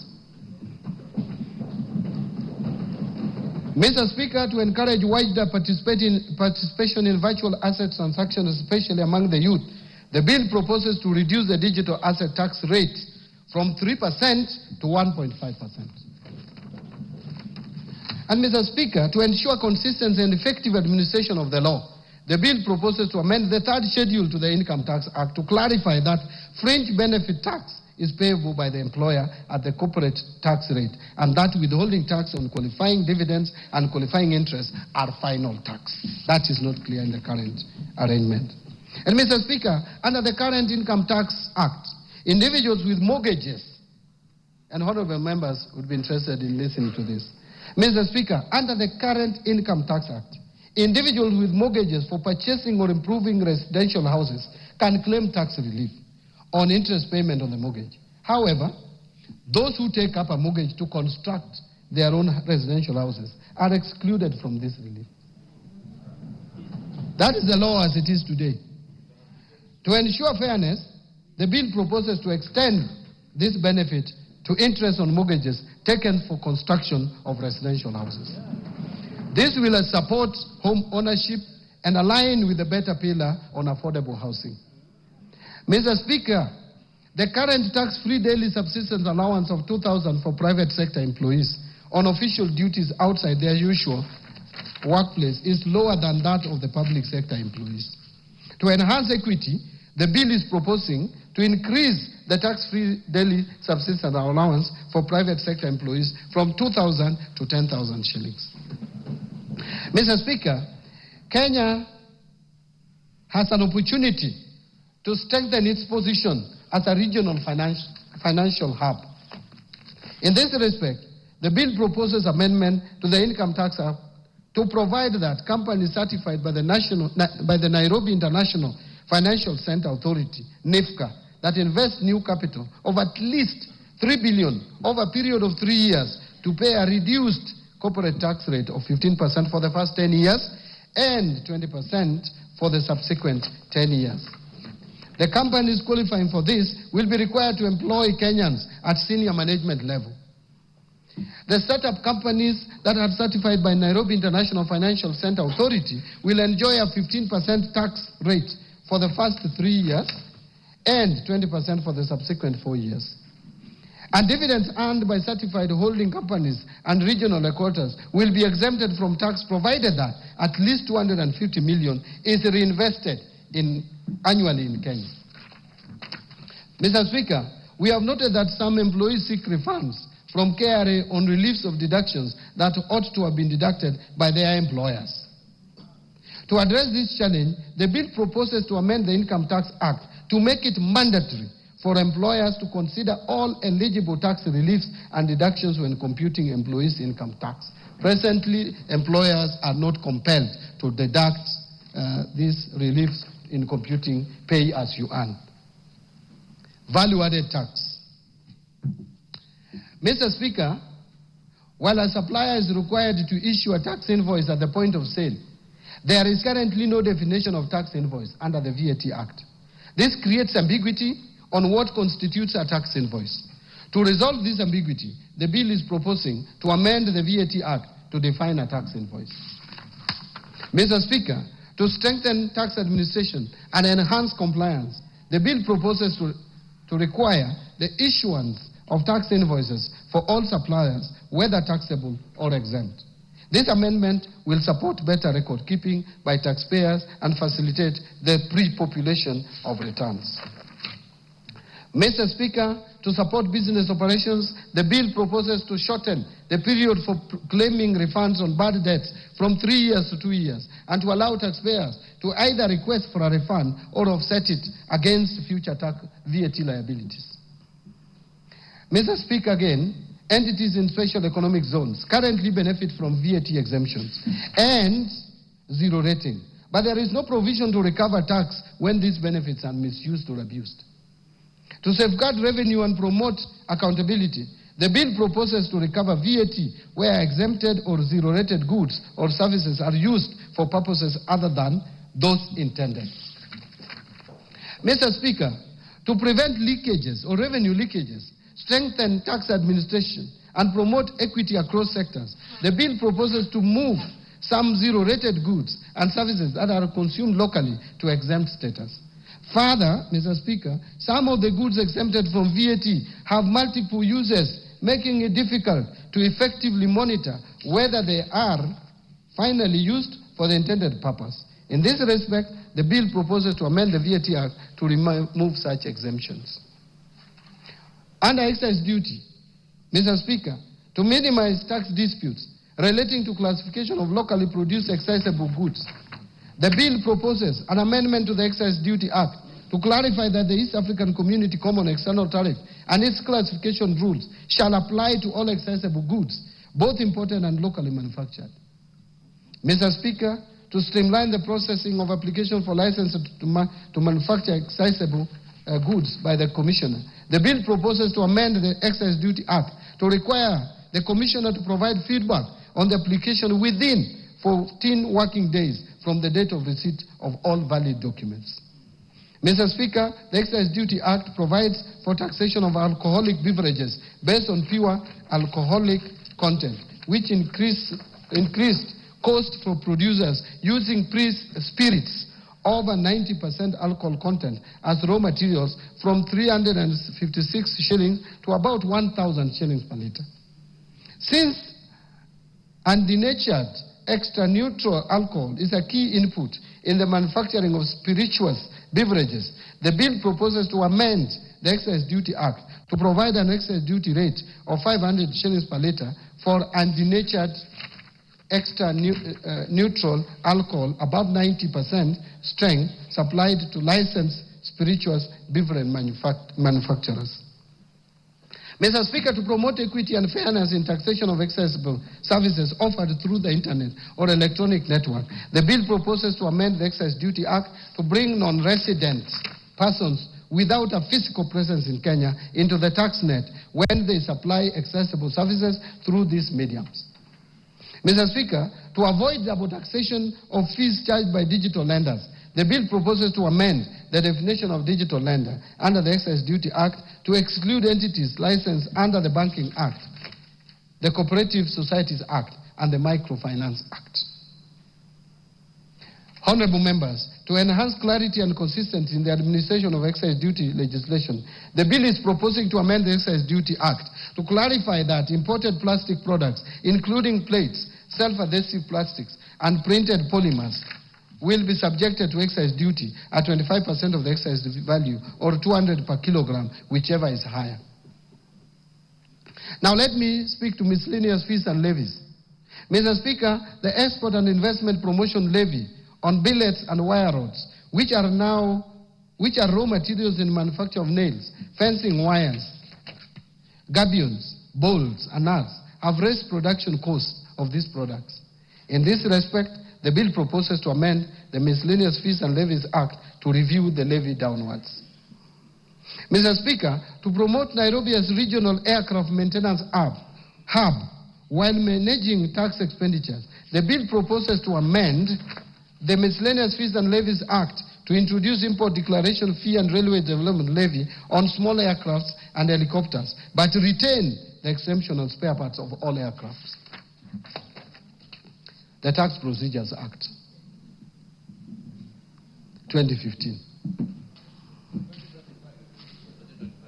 No, the Act is 2015. Mr. Speaker, to enhance the Commissioner's ability to recover unpaid taxes from non-residents, the bill is proposing to amend the Tax Procedures Act to expand the scope of agency notices to include non-resident persons. Mr. Speaker, and this is controversial, to close a loophole that hinders enforcement of tax compliance and ensure timely revenue collection, the bill proposes to amend the Tax Procedures Act to clarify that enforcement of tax collection when a tax appeals to be done or a court judgment on tax dispute is in favor of the Commissioner shall only be suspended where a stay order has been granted. That is not the one that I thought I was going to read. The controversial one is yet to come. Mr. Speaker, to remove the financial and legal barriers that may hinder effective enforcement of recovery of unpaid taxes, the bill proposes to amend the Tax Procedures Act to provide that property transfers made by or to the Commissioner in recovery of tax liabilities be exempted from stamp duty.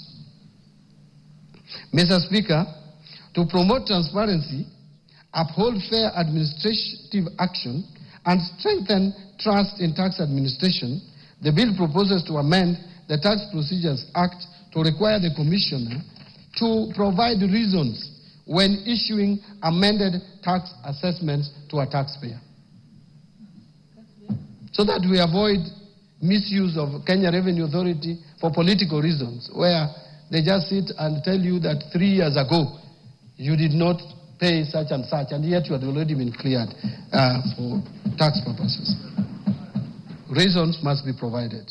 Mr. Speaker, to address taxpayers' concerns regarding penalties and interest arising from system-related delays or administrative errors beyond taxpayers' control, the bill proposes to amend the Tax Procedures Act to allow the Cabinet Secretary to grant waivers on penalties and interest arising from such circumstances upon recommendation by the Commissioner. Presently, if there is any error made by the Kenya Revenue Authority on your tax assessment, there is no law to reverse it. So in conclusion, Mr. Speaker and fellow Kenyans, we have experienced a wide range of challenges as a nation in the past 2 years. In navigating these trying times, we have demonstrated exceptional resilience and remained steadfast in our development and democratic journey. Kenyans have demonstrated commendable patience and resilience as the government continues to fulfill its commitments to improve livelihoods through the implementation of better And under the leadership of His Excellency the President, Dr. William Samoei Ruto, we have made meaningful progress in advancing our development agenda, promoting inclusion, fostering national unity, and working together to build our nation and renew the spirit of patriotism. Mr. Speaker, the budget I have presented today has been thoughtfully prepared to navigate the delicate balance of competing interests while adhering to our fiscal consolidation plan. Mr. Speaker, I am confident that the policies and structural reforms I have outlined provide a solid foundation for sustaining our socio-economic transformation. These measures are designed to stimulate job creation, strengthen our economic recovery, and ease the cost of living. I therefore call upon honorable members and all Kenyans to support the implementation of the budget as we work together in pursuit of shared prosperity. Finally, Mr. Speaker, the journey to a prosperous Kenya calls for leadership and collective commitment of all Kenyans. Last year, the Orange Democratic Movement joined hands with the United Democratic Alliance under Kenya Kwanza to form a broad-based government. This unity has brought renewed peace and stability to Kenya and fostered inclusive development beyond tribal lines.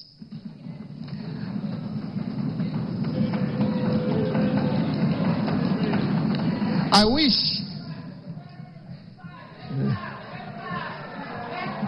thank you.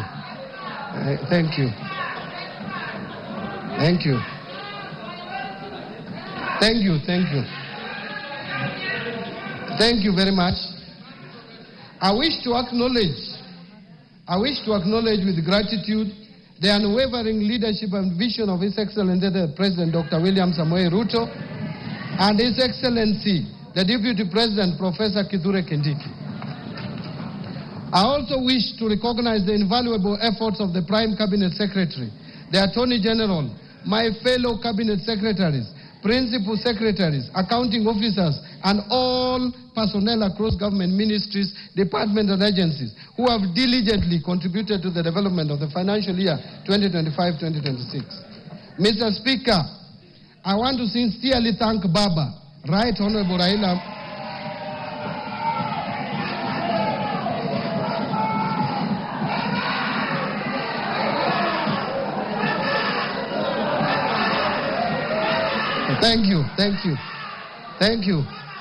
Thank you, honorable members. Mr. Speaker, I sincerely thank Baba, Right Honorable Prime Minister Raila Amolo Odinga, and the entire Orange Democratic Movement fraternity for their invaluable mentorship as well as trusting me with party leadership positions in my political journey.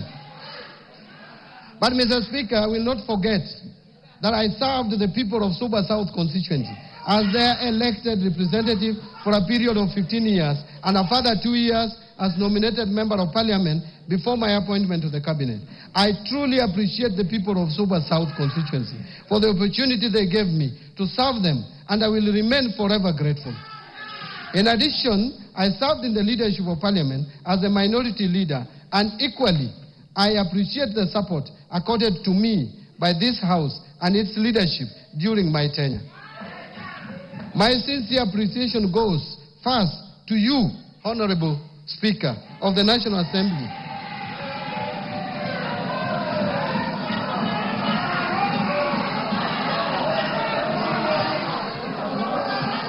and your counterparts in the Senate, the majority and minority leaders, and the entire House leadership, including respective clerks, supporting the approval process of the financial year 2025-2026 budget. Second, to honorable chairs and members of both the Budget and Appropriations Committee and the Finance and National Planning Committee and all the other departmental committees of this House, as well as the staff of Parliamentary Budget Office for their constructive inputs and leadership during the approval process of this budget. Third, my colleagues at the National Treasury and Economic Planning, led by Dr. Chris Kipto, the Principal Secretary for the National Treasury, Dr. Boniface Barasa Makoha, the Principal Secretary for the State Department for Economic Planning, and Mr. Cyril Wagunda Odede, the Principal Secretary for Public Investment and Assets Management for their commitment, dedication, and support in their preparation of this budget. Fourth, special appreciation goes to Mr. James Muhati, the former Principal Secretary for the State Department for Economic Planning, for his unwavering commitment and invaluable support during the first half of the financial year. His dedication and strategic leadership greatly advanced the ministry's mandate and played a pivotal role in shaping key national economic planning initiatives. Fifth, my appreciation goes to the Governor of the Central Bank of Kenya, the Commissioner General of the Kenya Revenue Authority, as well as the management and staff of both institutions, the financial sector regulators, and other MDAs for their valuable contributions to the budget process. Sixth, my gratitude goes to our multilateral and bilateral development partners for their continued technical and financial support. Seventh, I also thank the private sector for their participation and contribution in the budget process. And eighth, I wish to appreciate the media and non-state actors for their active engagement and participation in the financial year 2025-2026 budget. Mr. Speaker, I forever remain indebted to my beloved wife, Madam Rhoda Mbadi, and my children, who is here in the Speaker's Gallery, and my children for their support and inspiration as I execute my duties at the National Treasury and Economic Planning. Their prayers and guidance gave me the zeal to proceed even during my lowest moments. I remain deeply grateful also to my siblings for raising me, paying my school fees, and supporting me throughout my journey. Mr. Speaker, I am sure that my late parents, Jadwul Staslaut Ngongomoth and his babe, Slermina Yambo Ngongo, with my mother, are smiling down from above as they see their youngest son perform this great service for the great people of Kenya today. God is truly faithful. Lastly, Mr. Speaker, my utmost gratitude goes to all Kenyans for their contributions during the budget process. Thank you, and may God bless Kenya.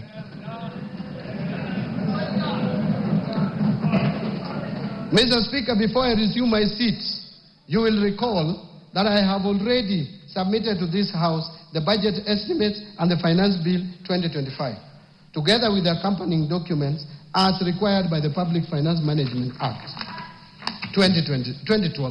Today, I further submit the following documents for this August House and request that you graciously receive them. 1. Budget statement for the financial year 2025-26. 2. The 2025 budget policy statement. 3. Estimates of revenue, grants and loans for the financial year 2025-2026. 4. Financial statements for the financial year 2025-26. 5. Medium-term debt management strategy 2025. 6. Budget highlights, the Mwananchi guide for the financial year 2025-26. And finally, statistical annex to the budget statement for the financial year 2025-2026. Thank you, Honorable Speaker. Thank you, honorable members.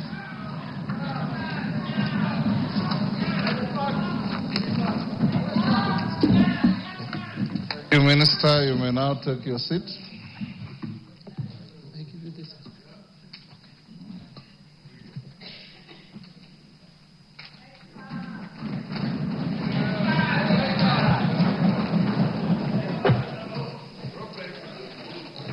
Thank you, CS, for just above 2 hours well spent in presenting your first budget highlights to this House.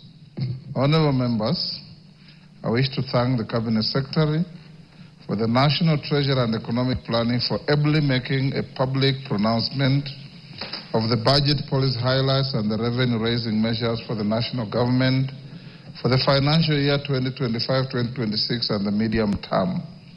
I confirm that in conformity with the provisions of Section 39 and 39A of the Public Finance Management Act, Cap 412A, and the Standing Order 244C, the Cabinet Secretary had already submitted to the National Assembly the relevant legislative proposals necessary to actualize the revenue-raising measures to finance the 2025-2026 budget.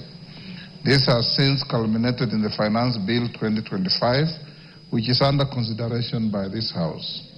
Honorable members, it's my pleasure to invite all members, the Cabinet Secretary for the National Treasury and Economic Planning, other Cabinet Secretaries and all invited guests to a reception at the Parliamentary courtyard. Honorable members, the time now being 5:23 p.m., this House stands adjourned until Tuesday, 17th June 2025 at 2:30 p.m. I thank you.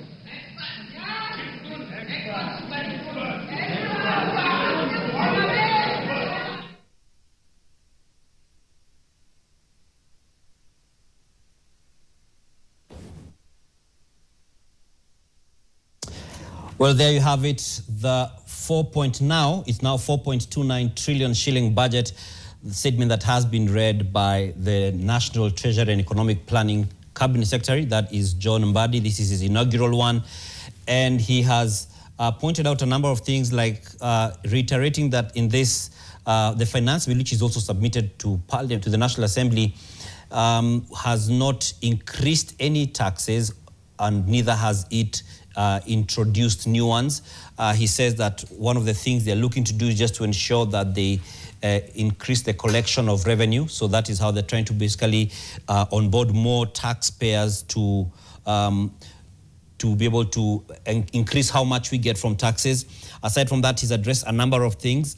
For instance, he's spoken about the e-government procurement system. He says this system is a complete departure from the manual processes and will lead to increased bidder participation, enhance efficiency in processing of procurement requests, and increase authenticity of procurement documents through integration of various government systems. He says they have since trained suppliers, and to date 400 e-government procurement system end users comprising of public finance management staff and suppliers from both the national and county governments have been trained in readiness for the full rollout in July 2025, which is in another 18 days. And so this ideally is also meant to curb corruption. We do know that procurement is one of the hotbeds or hotspots for corruption. Aside from that, he also says that, again, effective July 1st, 2025, the Kenya Electronic Payment and Settlement System will transition to a 24/7 capability, and this will support round-the-clock trade, enable faster clearing of government payments, facilitate real-time business-to-business transactions, and provide greater flexibility for consumers and financial institutions. He has also said that one of the other concerning big issues of concern is public debt, and he has said that the government will explore emerging funding instruments such as debt swaps, I should say, diaspora bonds, sustainability-linked bonds, and environmental, social, and government ESG instruments to fund budget deficits and manage public debt. This strategic approach, he says, will not only diversify Kenya's financing options, but also strengthen international partnerships and promote sustainable growth. He says that the government is keen on sustaining transparency and improving on public debt service. And to this end, the National Treasury, he says, is in the process of integrating the Commonwealth Meridian Debt Management System with the Integrated Financial Management Information System, or IFMIS, and the core banking systems of the Central Bank of Kenya. And he's also touched on some of the socioeconomic dynamics, for instance, exam fees waiver. He says there is need to undertake a critical evaluation of the costing of examinations and assess the sustainability of the program in view of the prevailing fiscal constraints and explore optimal options for delivering national examinations in order to ensure economy and value for money in public spending. He says that a key consideration is the merits of public funding of examination fees for all primary and secondary school candidates, including those from well-off households, as opposed to targeting the vulnerable students in our schools. He says Treasury is in consultation with the Ministry of Education on how best to achieve this at minimal cost, including evaluating possible cost-sharing mechanisms. And this is just a reiteration and just picking up from what he had said not too long ago. We had that story on NTV when he was saying that if someone is able to afford 500,000 shillings as school fees for their child, why can't they pay, or child or children, why can't they then pay for the exam fee registration, which is much less? So he was arguing that it may make more sense to only have the government pay for those who are genuinely in need and not as a blanket support for all candidates. So this is something that the CS of the National Treasury says is a point of discussion between his ministry and the Ministry of Education, which is led by Julius Migos Ogamba.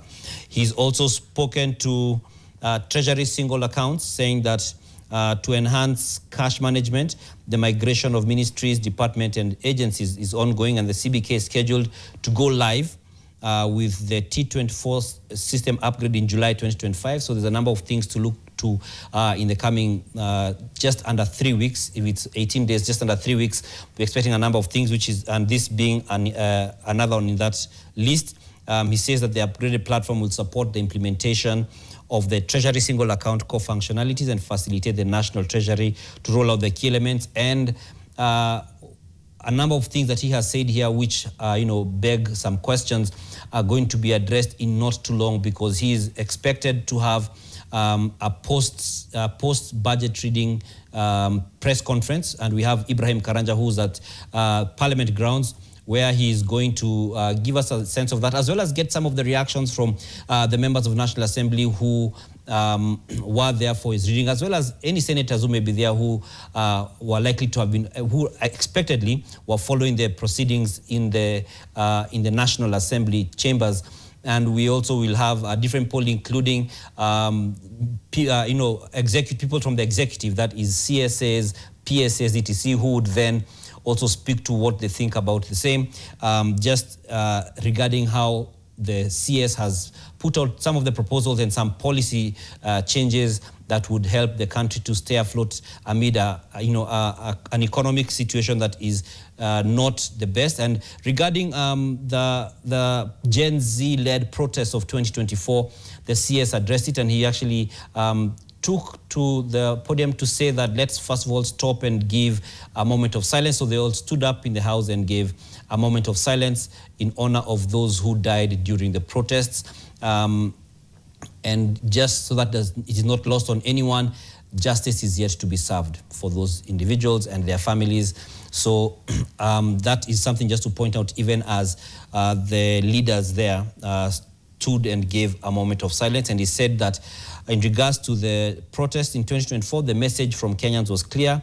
And he said that since he took office as the CS of the National Treasury and Economic Planning, he told Kenyans that they shall strive to reduce the tax burden. In this respect, the Finance Bill 2025 has neither proposed new taxes nor proposed new tax rates. Instead, they have chosen to enhance tax revenue collections through administrative reforms by simplifying and streamlining tax laws to make them clearer and easier to implement, thereby improving taxpayer compliance. And so this, I guess, is the pressure he had. If you saw the lead story on the Business Daily, is that he was walking a tightrope when he was in consideration of the Gen Z-led protests and the demands that were there. And it also will also be sampling some of the parts of the budget statement itself, now that we have it. And just to say that the CS had promised sometime last year that he said, because there's complaints about those who are, those of us who are payslip earners, you may call it that, those of us who are the payslip, who have been feeling the heat of the increased tax burden.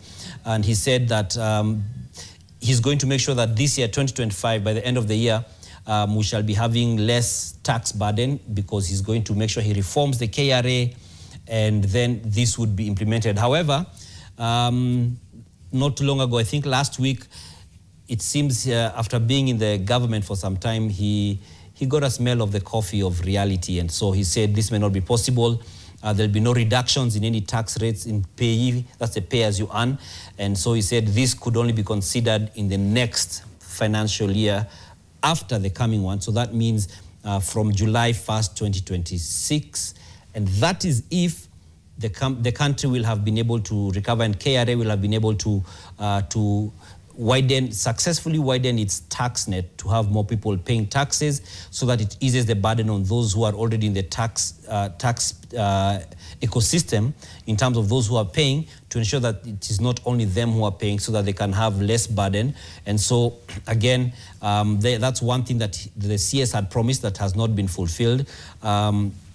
And he was honest, and he said there was the aspiration, and now there's the reality that is not possible. And so the CS not too long ago said that it is a thing that regrettably was not going to pass as is. And aside from that, we're also seeing some different investments in different sectors of the budget.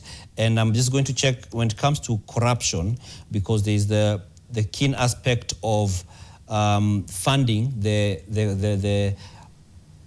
different bodies that handle corruption and the justice system. And he said that he has proposed 4.5 billion shillings for the EACC, 4.5 billion shillings for the Director of Public Prosecutions, 5.3 billion to the State Law Office, that is where the Attorney General sits and leads, and 8.7 billion shillings to the Office of the Auditor General. And he has also said to enhance the oversight and legislative role of Parliament, he proposes an allocation of 48 billion for Parliament. And to ensure administration of justice, he has proposed an allocation of 27.8 billion shillings for the judiciary. And then again, he has stood with the National Assembly in regards of the battle between the National Assembly and the Senate when it comes to the allocation to counties, because the Senate has been asking for about 450 billion shillings, but the National Assembly was saying, there's no money, guys, so let's just leave it at 405 billion. In the allocation, according to the budget statement read by the CS, he says that to support devolution, county governments will receive 405.1 billion shillings for the financial year 2025-26 as an equitable share of the revenue raised nationally, which is an increase of 17.6 billion shillings from the 387 billion in financial year 2024-2025.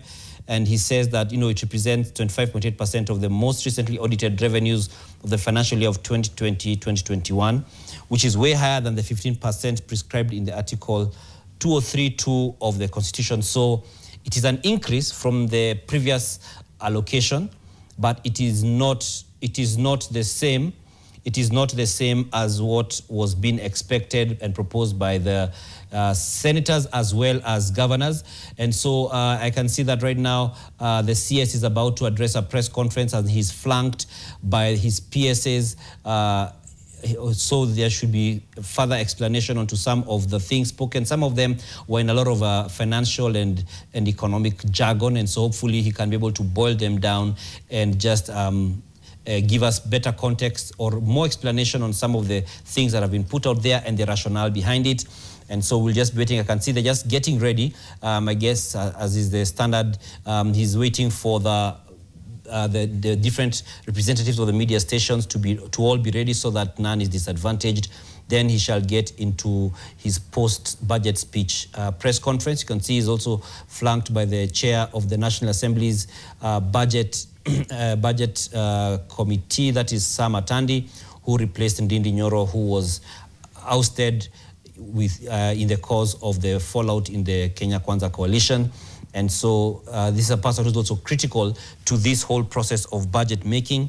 And so we wait to see what further clarifications can be made in regards to the budget statement and also the proposals for the National Assembly to look into. So let's listen to CS Mbadi. The media, fellow Kenyans, and again my team from the National Treasury and the entire government machinery. I want to take this opportunity to thank first the people of Kenya who are glued their TVs, station, those who are present in Parliament and who witnessed this very important day. I also want to thank the National Assembly and the entire leadership of Parliament and the members of Parliament for granting me opportunity to speak for well over 2 hours. Today, in a nutshell, was a day that is provided in our statutes, in our laws, Public Finance Management Act of 2012, clearly spells out understanding orders that every year the Cabinet Secretary will speak to the people of Kenya and spell out revenue raising measures and budget highlights. And that is exactly what I've done today. In a summary, apart from the normal prescription of what should be spoken to or should be submitted, which is the expenditure estimates and revenue estimates, I also went ahead to pronounce myself to various policy changes that are likely to be put in place to help in improvement of not only our financial management system, but also to spur economic growth. If you listen to me clearly, this speech was heavy on reforms. And this is not for nothing. People of Kenya have been saying we are collecting enough taxes, we are collecting enough revenue, but how it is applied is a question. And we have proposed a raft of amendments, a raft of policy proposals, which would then radically change the management of public resources. I think in a nutshell, that is what I would talk about. Because again, Kenyans have the finance bill. Kenyans have had budget estimates for well now close to 2 months. So unless there are questions, yes.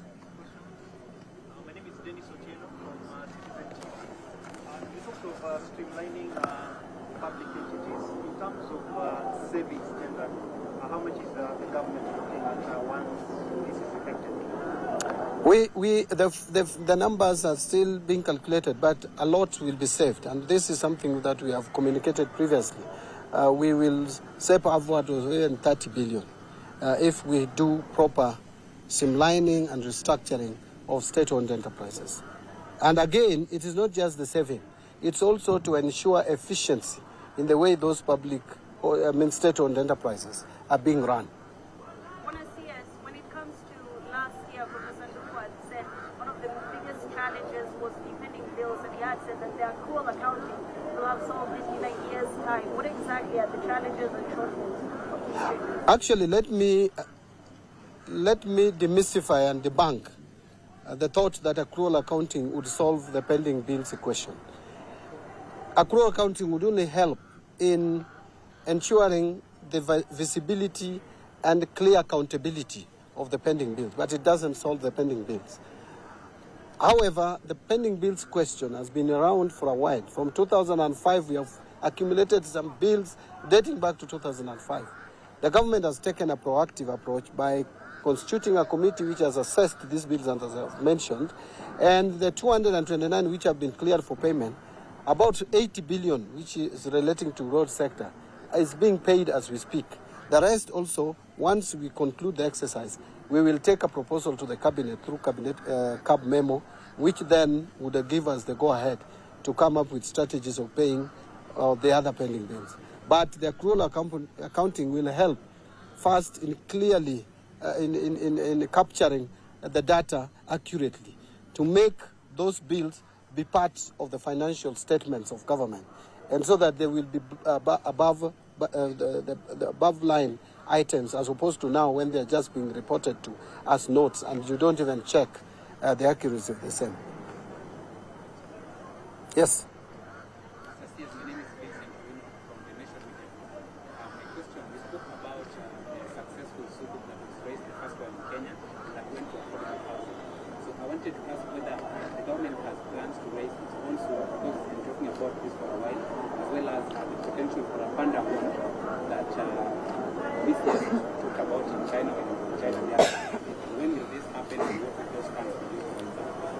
Diversification of sources of our external financing is something that is key priority to this government, and most particularly National Treasury.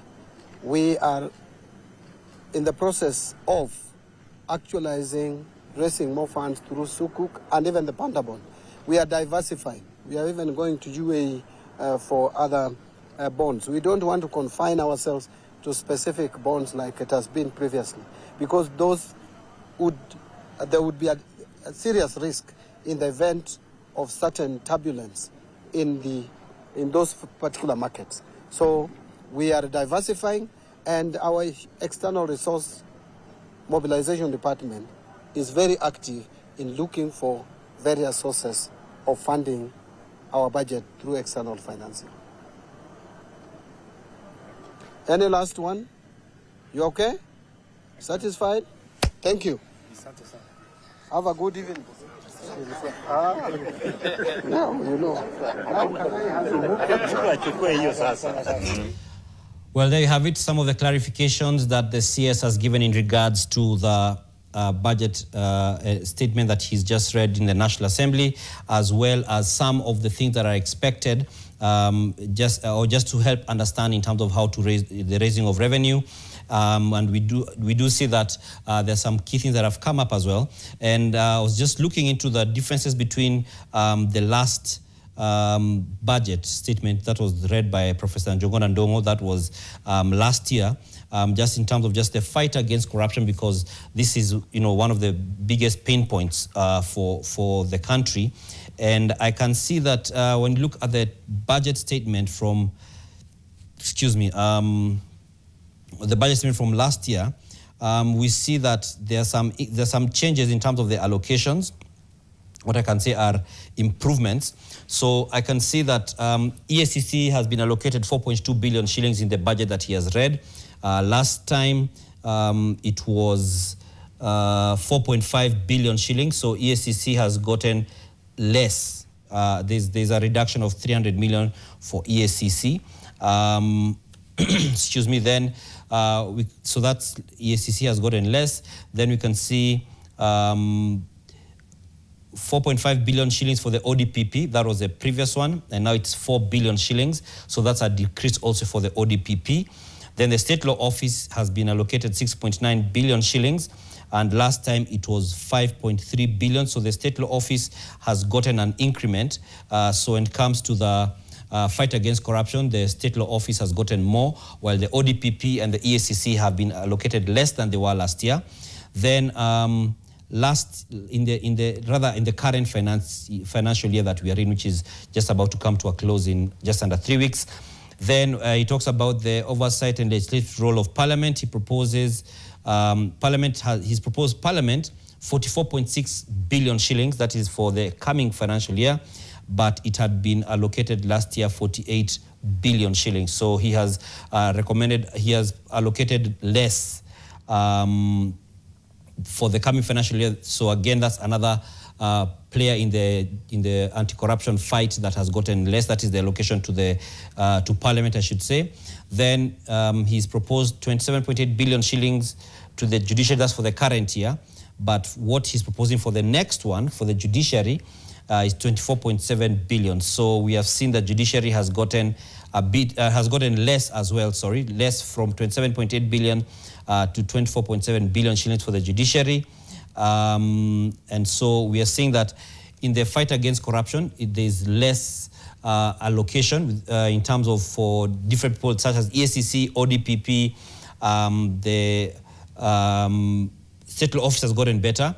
The Auditor General, let me just check. The Auditor General last time, I'm trying to see what they had been allocated, because that is a key role, and we know that the Auditor General has been, so last time, Auditor General had 8.7 billion in the last time, but now Auditor General has been allocated, I'm trying to see, this time it's 8.7 billion as well, I believe. So I think the Auditor General, yes, has gotten the same allocation. So we're going to be seeing how this plays out, because corruption is a very big deal, because all said and done, once all these things are put in place, they may be good on paper, may be good on podiums, but when it comes to the actual implementation, it becomes a challenge. And so how do we address this when it comes to corruption?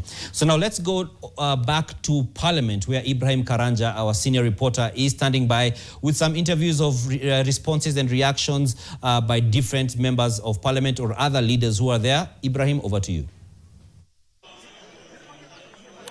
Well, thank you very much, Dan. Indeed, we are still at Parliament buildings, and Treasury Cabinet Secretary John Buddy has just finished presenting the budget estimates for the financial year 2025-2026. This is what the Treasury CS has presented before Parliament, we've seen some very notable adjustments from what we had before he went into the National Assembly, and we will be breaking down this with members of Parliament and leadership in Parliament, and we are starting right from the top with Deputy Speaker Gladys Boss-Sholay right now. And even before I go into questions about the budget, let me first start by taking, what is your take home? What is your understanding from what CS Mbadi has presented today? I think what CS Mbadi has presented today is a truly people's budget. What he has done is he has taken into account the issues that Kenyans raised last year during the protests against the finance bill. And Kenyans came out very clearly. They said, we do not want more taxation.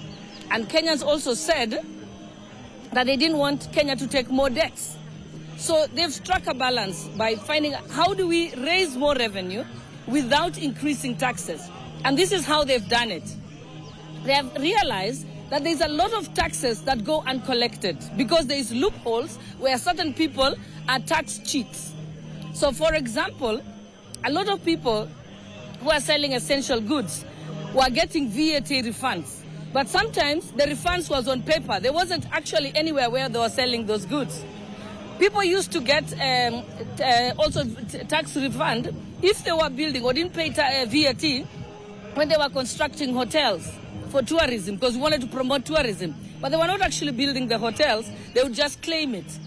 And similarly, when Kenya wanted to improve specialized hospitals, they used to give, you would not pay VAT. And so people were making claims that were not really genuine. So now they have actually they're going to increase the revenue collection and the tax collection just by reforming the tax administration. So a good example is the fact that is like rental income. Many people, the rental income that KRA collects is only 17% of what we should actually be collecting. So we have almost 80% that remains uncollected. That's a huge loss to Kenya Revenue Authority. Now they are going to tighten that. KRA will be able to access your financial information. And remember, and I know some people are saying, oh, this is a breach of your privacy. Remember that we have a data commissioner, we have a data protection act, and we have regulations. So KRA is not going to access any other information except financial information. And if you're not cheating on tax, you shouldn't worry about it. The people who are worried are actually big players who don't usually pay tax. So now we are tightening that, so we'll be able to raise more revenue without taxing Kenyans anymore. And I'm sure every Kenyan who listens to this will be happier, because the ordinary Kenyan who has their small businesses or people who are on salary, they have no problem because it's direct what they earn. It's cut from their payroll directly. But the problem is the businesses who have to claim. So they will, one example is like consultants. If you go and see, I just give an example, a doctor. They will probably, sometimes you can pay by pay bill, sometimes you can pay to a personal number, on a different personal number, the bill, your consultation fee, or sometimes you pay to certain bank account. So the problem is it's hard for KRA to be able to see all that. And now KRA will be able to track, so we'll correct revenue. And any country that collects proper revenue is able to do that. And also what has happened is, so that's I think it's a big issue. Yes. I have a follow-up question, and I'll take you now to what we have as budget deficit this particular time. Before we went into the House, we thought we were close to 900 billion shillings. Now we are above 900 billion shillings in terms of the deficit. And what we are seeking to raise through revenue is about 2.7 trillion shillings. Raised. So 3.4 trillion is what it's actually, what we are raising through ordinary revenue is 2.7 trillion shillings. And I would ask, if KRA did not meet their target previously, where are we getting this ambition then that this particular time we will meet the target set? No, I think if you listen to CS Mbadi, one of the things he said is that we have lowered our expectation of how much revenue. He said we have made it more realistic. Our target is more realistic. And the target is connected to a specific issue. Last time we couldn't collect because the finance bill, which had ways of raising revenue raising, collapsed, and so we fell back on the 2023 budget. I mean the finance bill, and then the 2023 finance bill was declared unconstitutional. So we had a lot of setbacks. But then now it's more realistic. Everything has been smooth. We've been able to work very diligently as Parliament to ensure that all those safeguards and fiscal discipline has been able to put in. Let's speak about yet another challenge, which from my understanding is a challenge, but you could help us to understand. Still within this particular deficit, we are seeing that government will have to also still borrow. And most of this this borrowing will be will be domestic borrowing. This disadvantages local investors, disadvantages local industries or local companies, because they cannot, lenders would prefer low risk borrowers such as government. Then will this make it realistic for the country? And what the government has been saying then, much as all our macroeconomic indicators are showing that our economy is doing well, we'll eventually get money to the pockets of the people. Yes.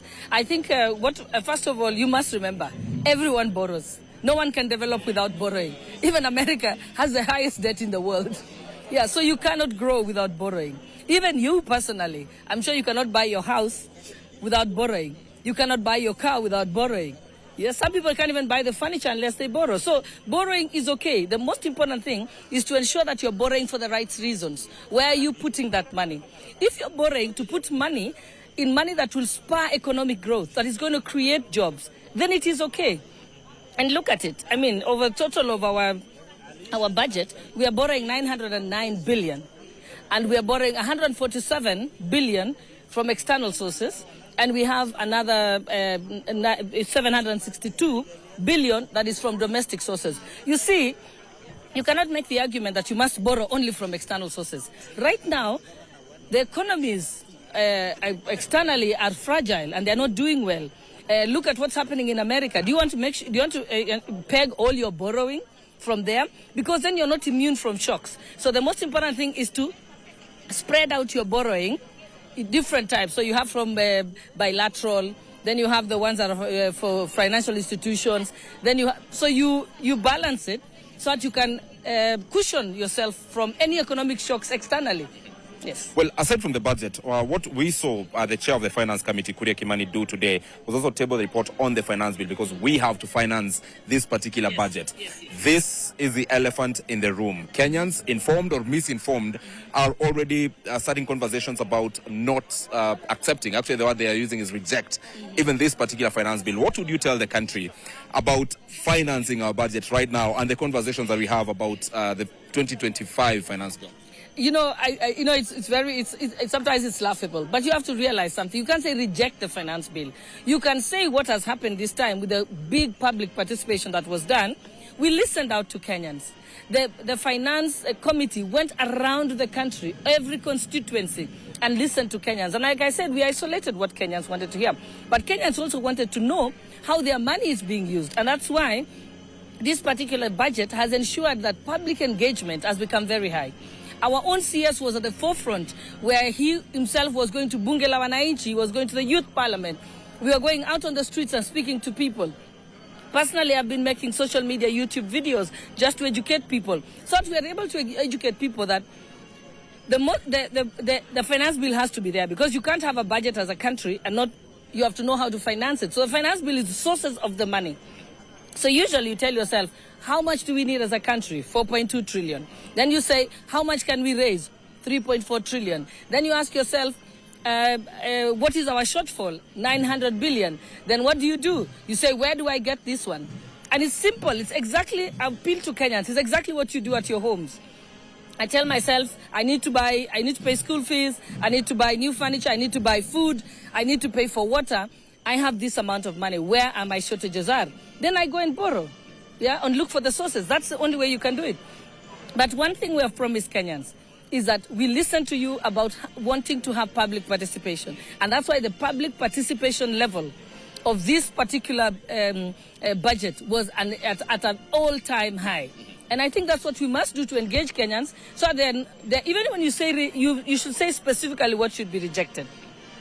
Kenyans were clear that we don't want you to tax bread. We don't want you to tax edible oil and other essential goods. We listened to them, and this time there is no such thing in the bill. Yeah, and that's why I call upon Kenyans that when there is something that is not right, point it out specifically. Parliament is open. Any member of the public can raise a petition in Parliament, and it will be read by the Speaker and marked to the Petitions Committee. So you have a voice. Yes, it's okay to demonstrate because our Constitution gives you the permission to do that, but you have to ask yourself, how do you get a result? Getting a result is if you bring a petition to Parliament. And remember, you don't have to know how to write the petition. You go to the table office, you come to Parliament, they will even reduce it for you in a written form, and the Speaker will read it each time. So every single day of Parliament sittings, we have a timetable for petitions daily. Without missing. Allow me, even as we wind up this particular interview, allow me to ask you a very important question about priority areas for the Kenya Kwanza government. Yes, the bottom-up economic transformation agenda has taken the hugest chunk of this particular budget. We've seen education take the biggest percentage. Money is allocated to agriculture. Yeah.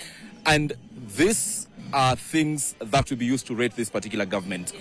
Would you say we are on the right direction in terms of implementing the better agenda? I have no doubt in my mind that Kenya is going to transform under the better agenda, because that's what it is about. Because it's very deliberate. You tell yourself, Kenya's GDP heavily depends on agriculture. So what do?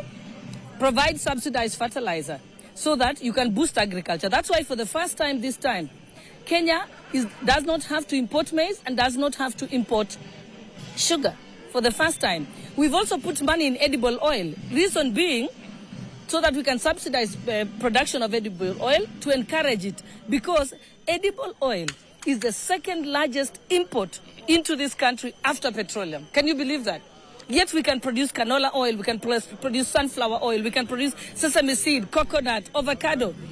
So money has been put there to encourage people to grow. So they're going to be given seedlings, they're going to be given the support, they're going to be given the financing to be able to grow that. So already we are saving on our foreign exchange, which means the Kenya shilling will be able to strengthen. We've also looked at the issue of dairy. In Uganda, farm price is 16 shillings. In Kenya, it's 51. Why? Our imports is the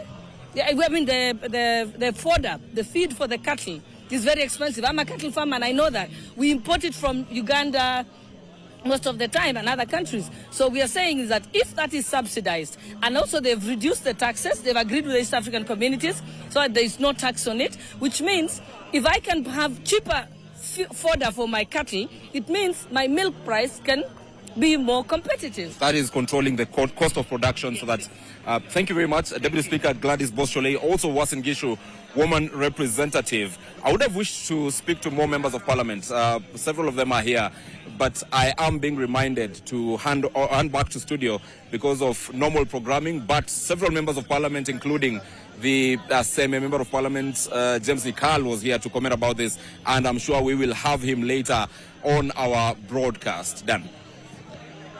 Thank you very much, Ibrahim, for that good interview there with the Deputy Speaker as well as the woman representative of the county of Uasin Gishu.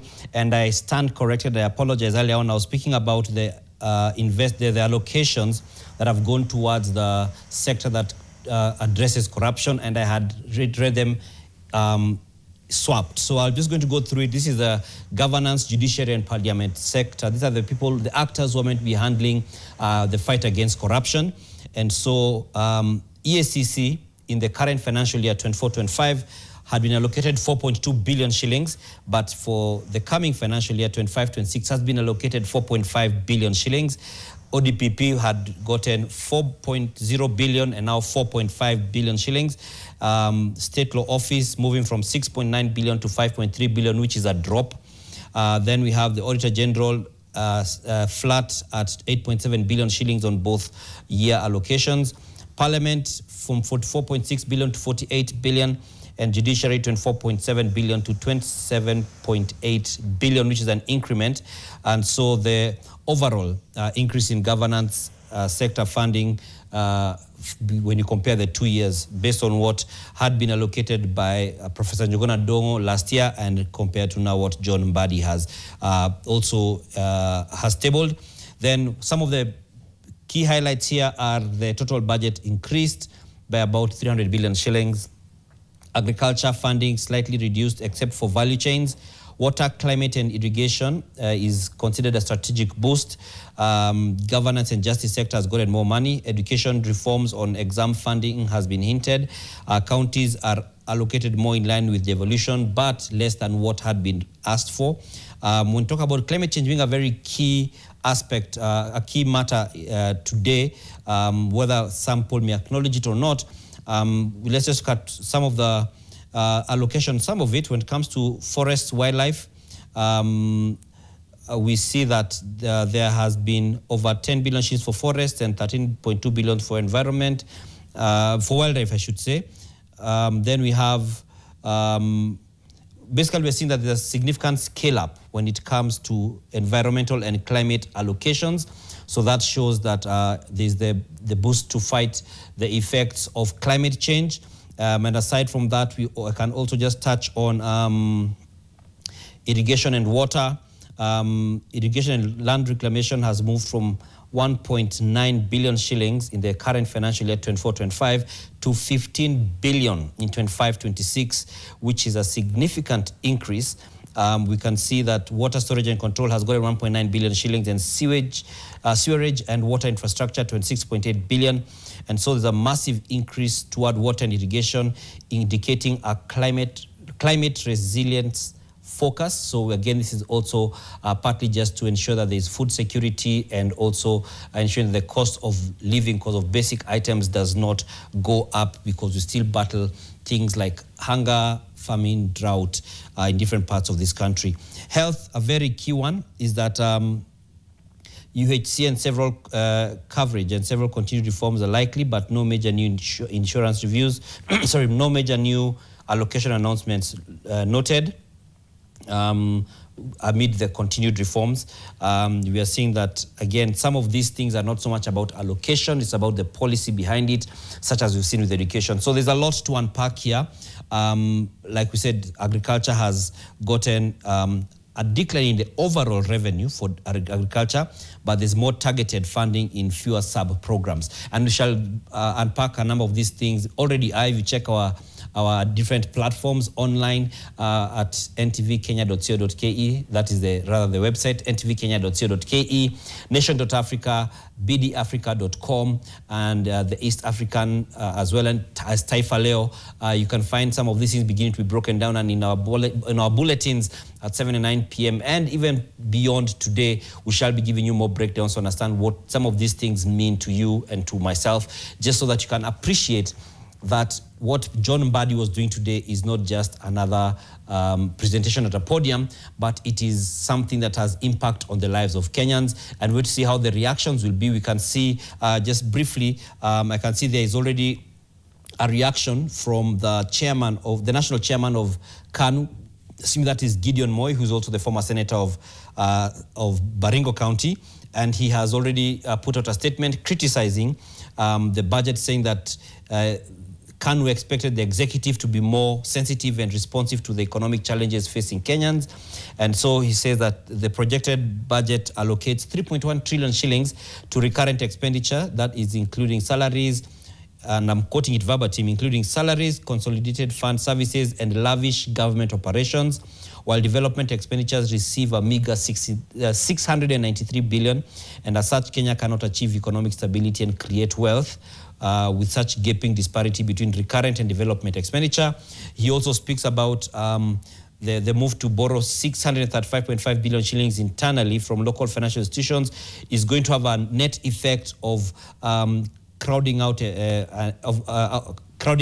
private sector from getting access to credit. That's for businesses. That means that it will shrink even further and diminish individual and household incomes, as well as a number of other things. So thank you for joining us on this broadcast that we've been having from morning, which has been about the budget, as well as the different dynamics around the social justice calls when it comes to justice for Albert Ojwang, we've seen that there have been people who have been before the National Assembly's Committee for Administration and Internal Security, one of them being the police bosses, that is the Inspector General of Police, Douglas Kanja, alongside his deputy, who is Masengeli, and the DCI boss, that's Mohamed Amin. And then we also saw the IPOA chairman, Issa Hassan, who was also before that committee.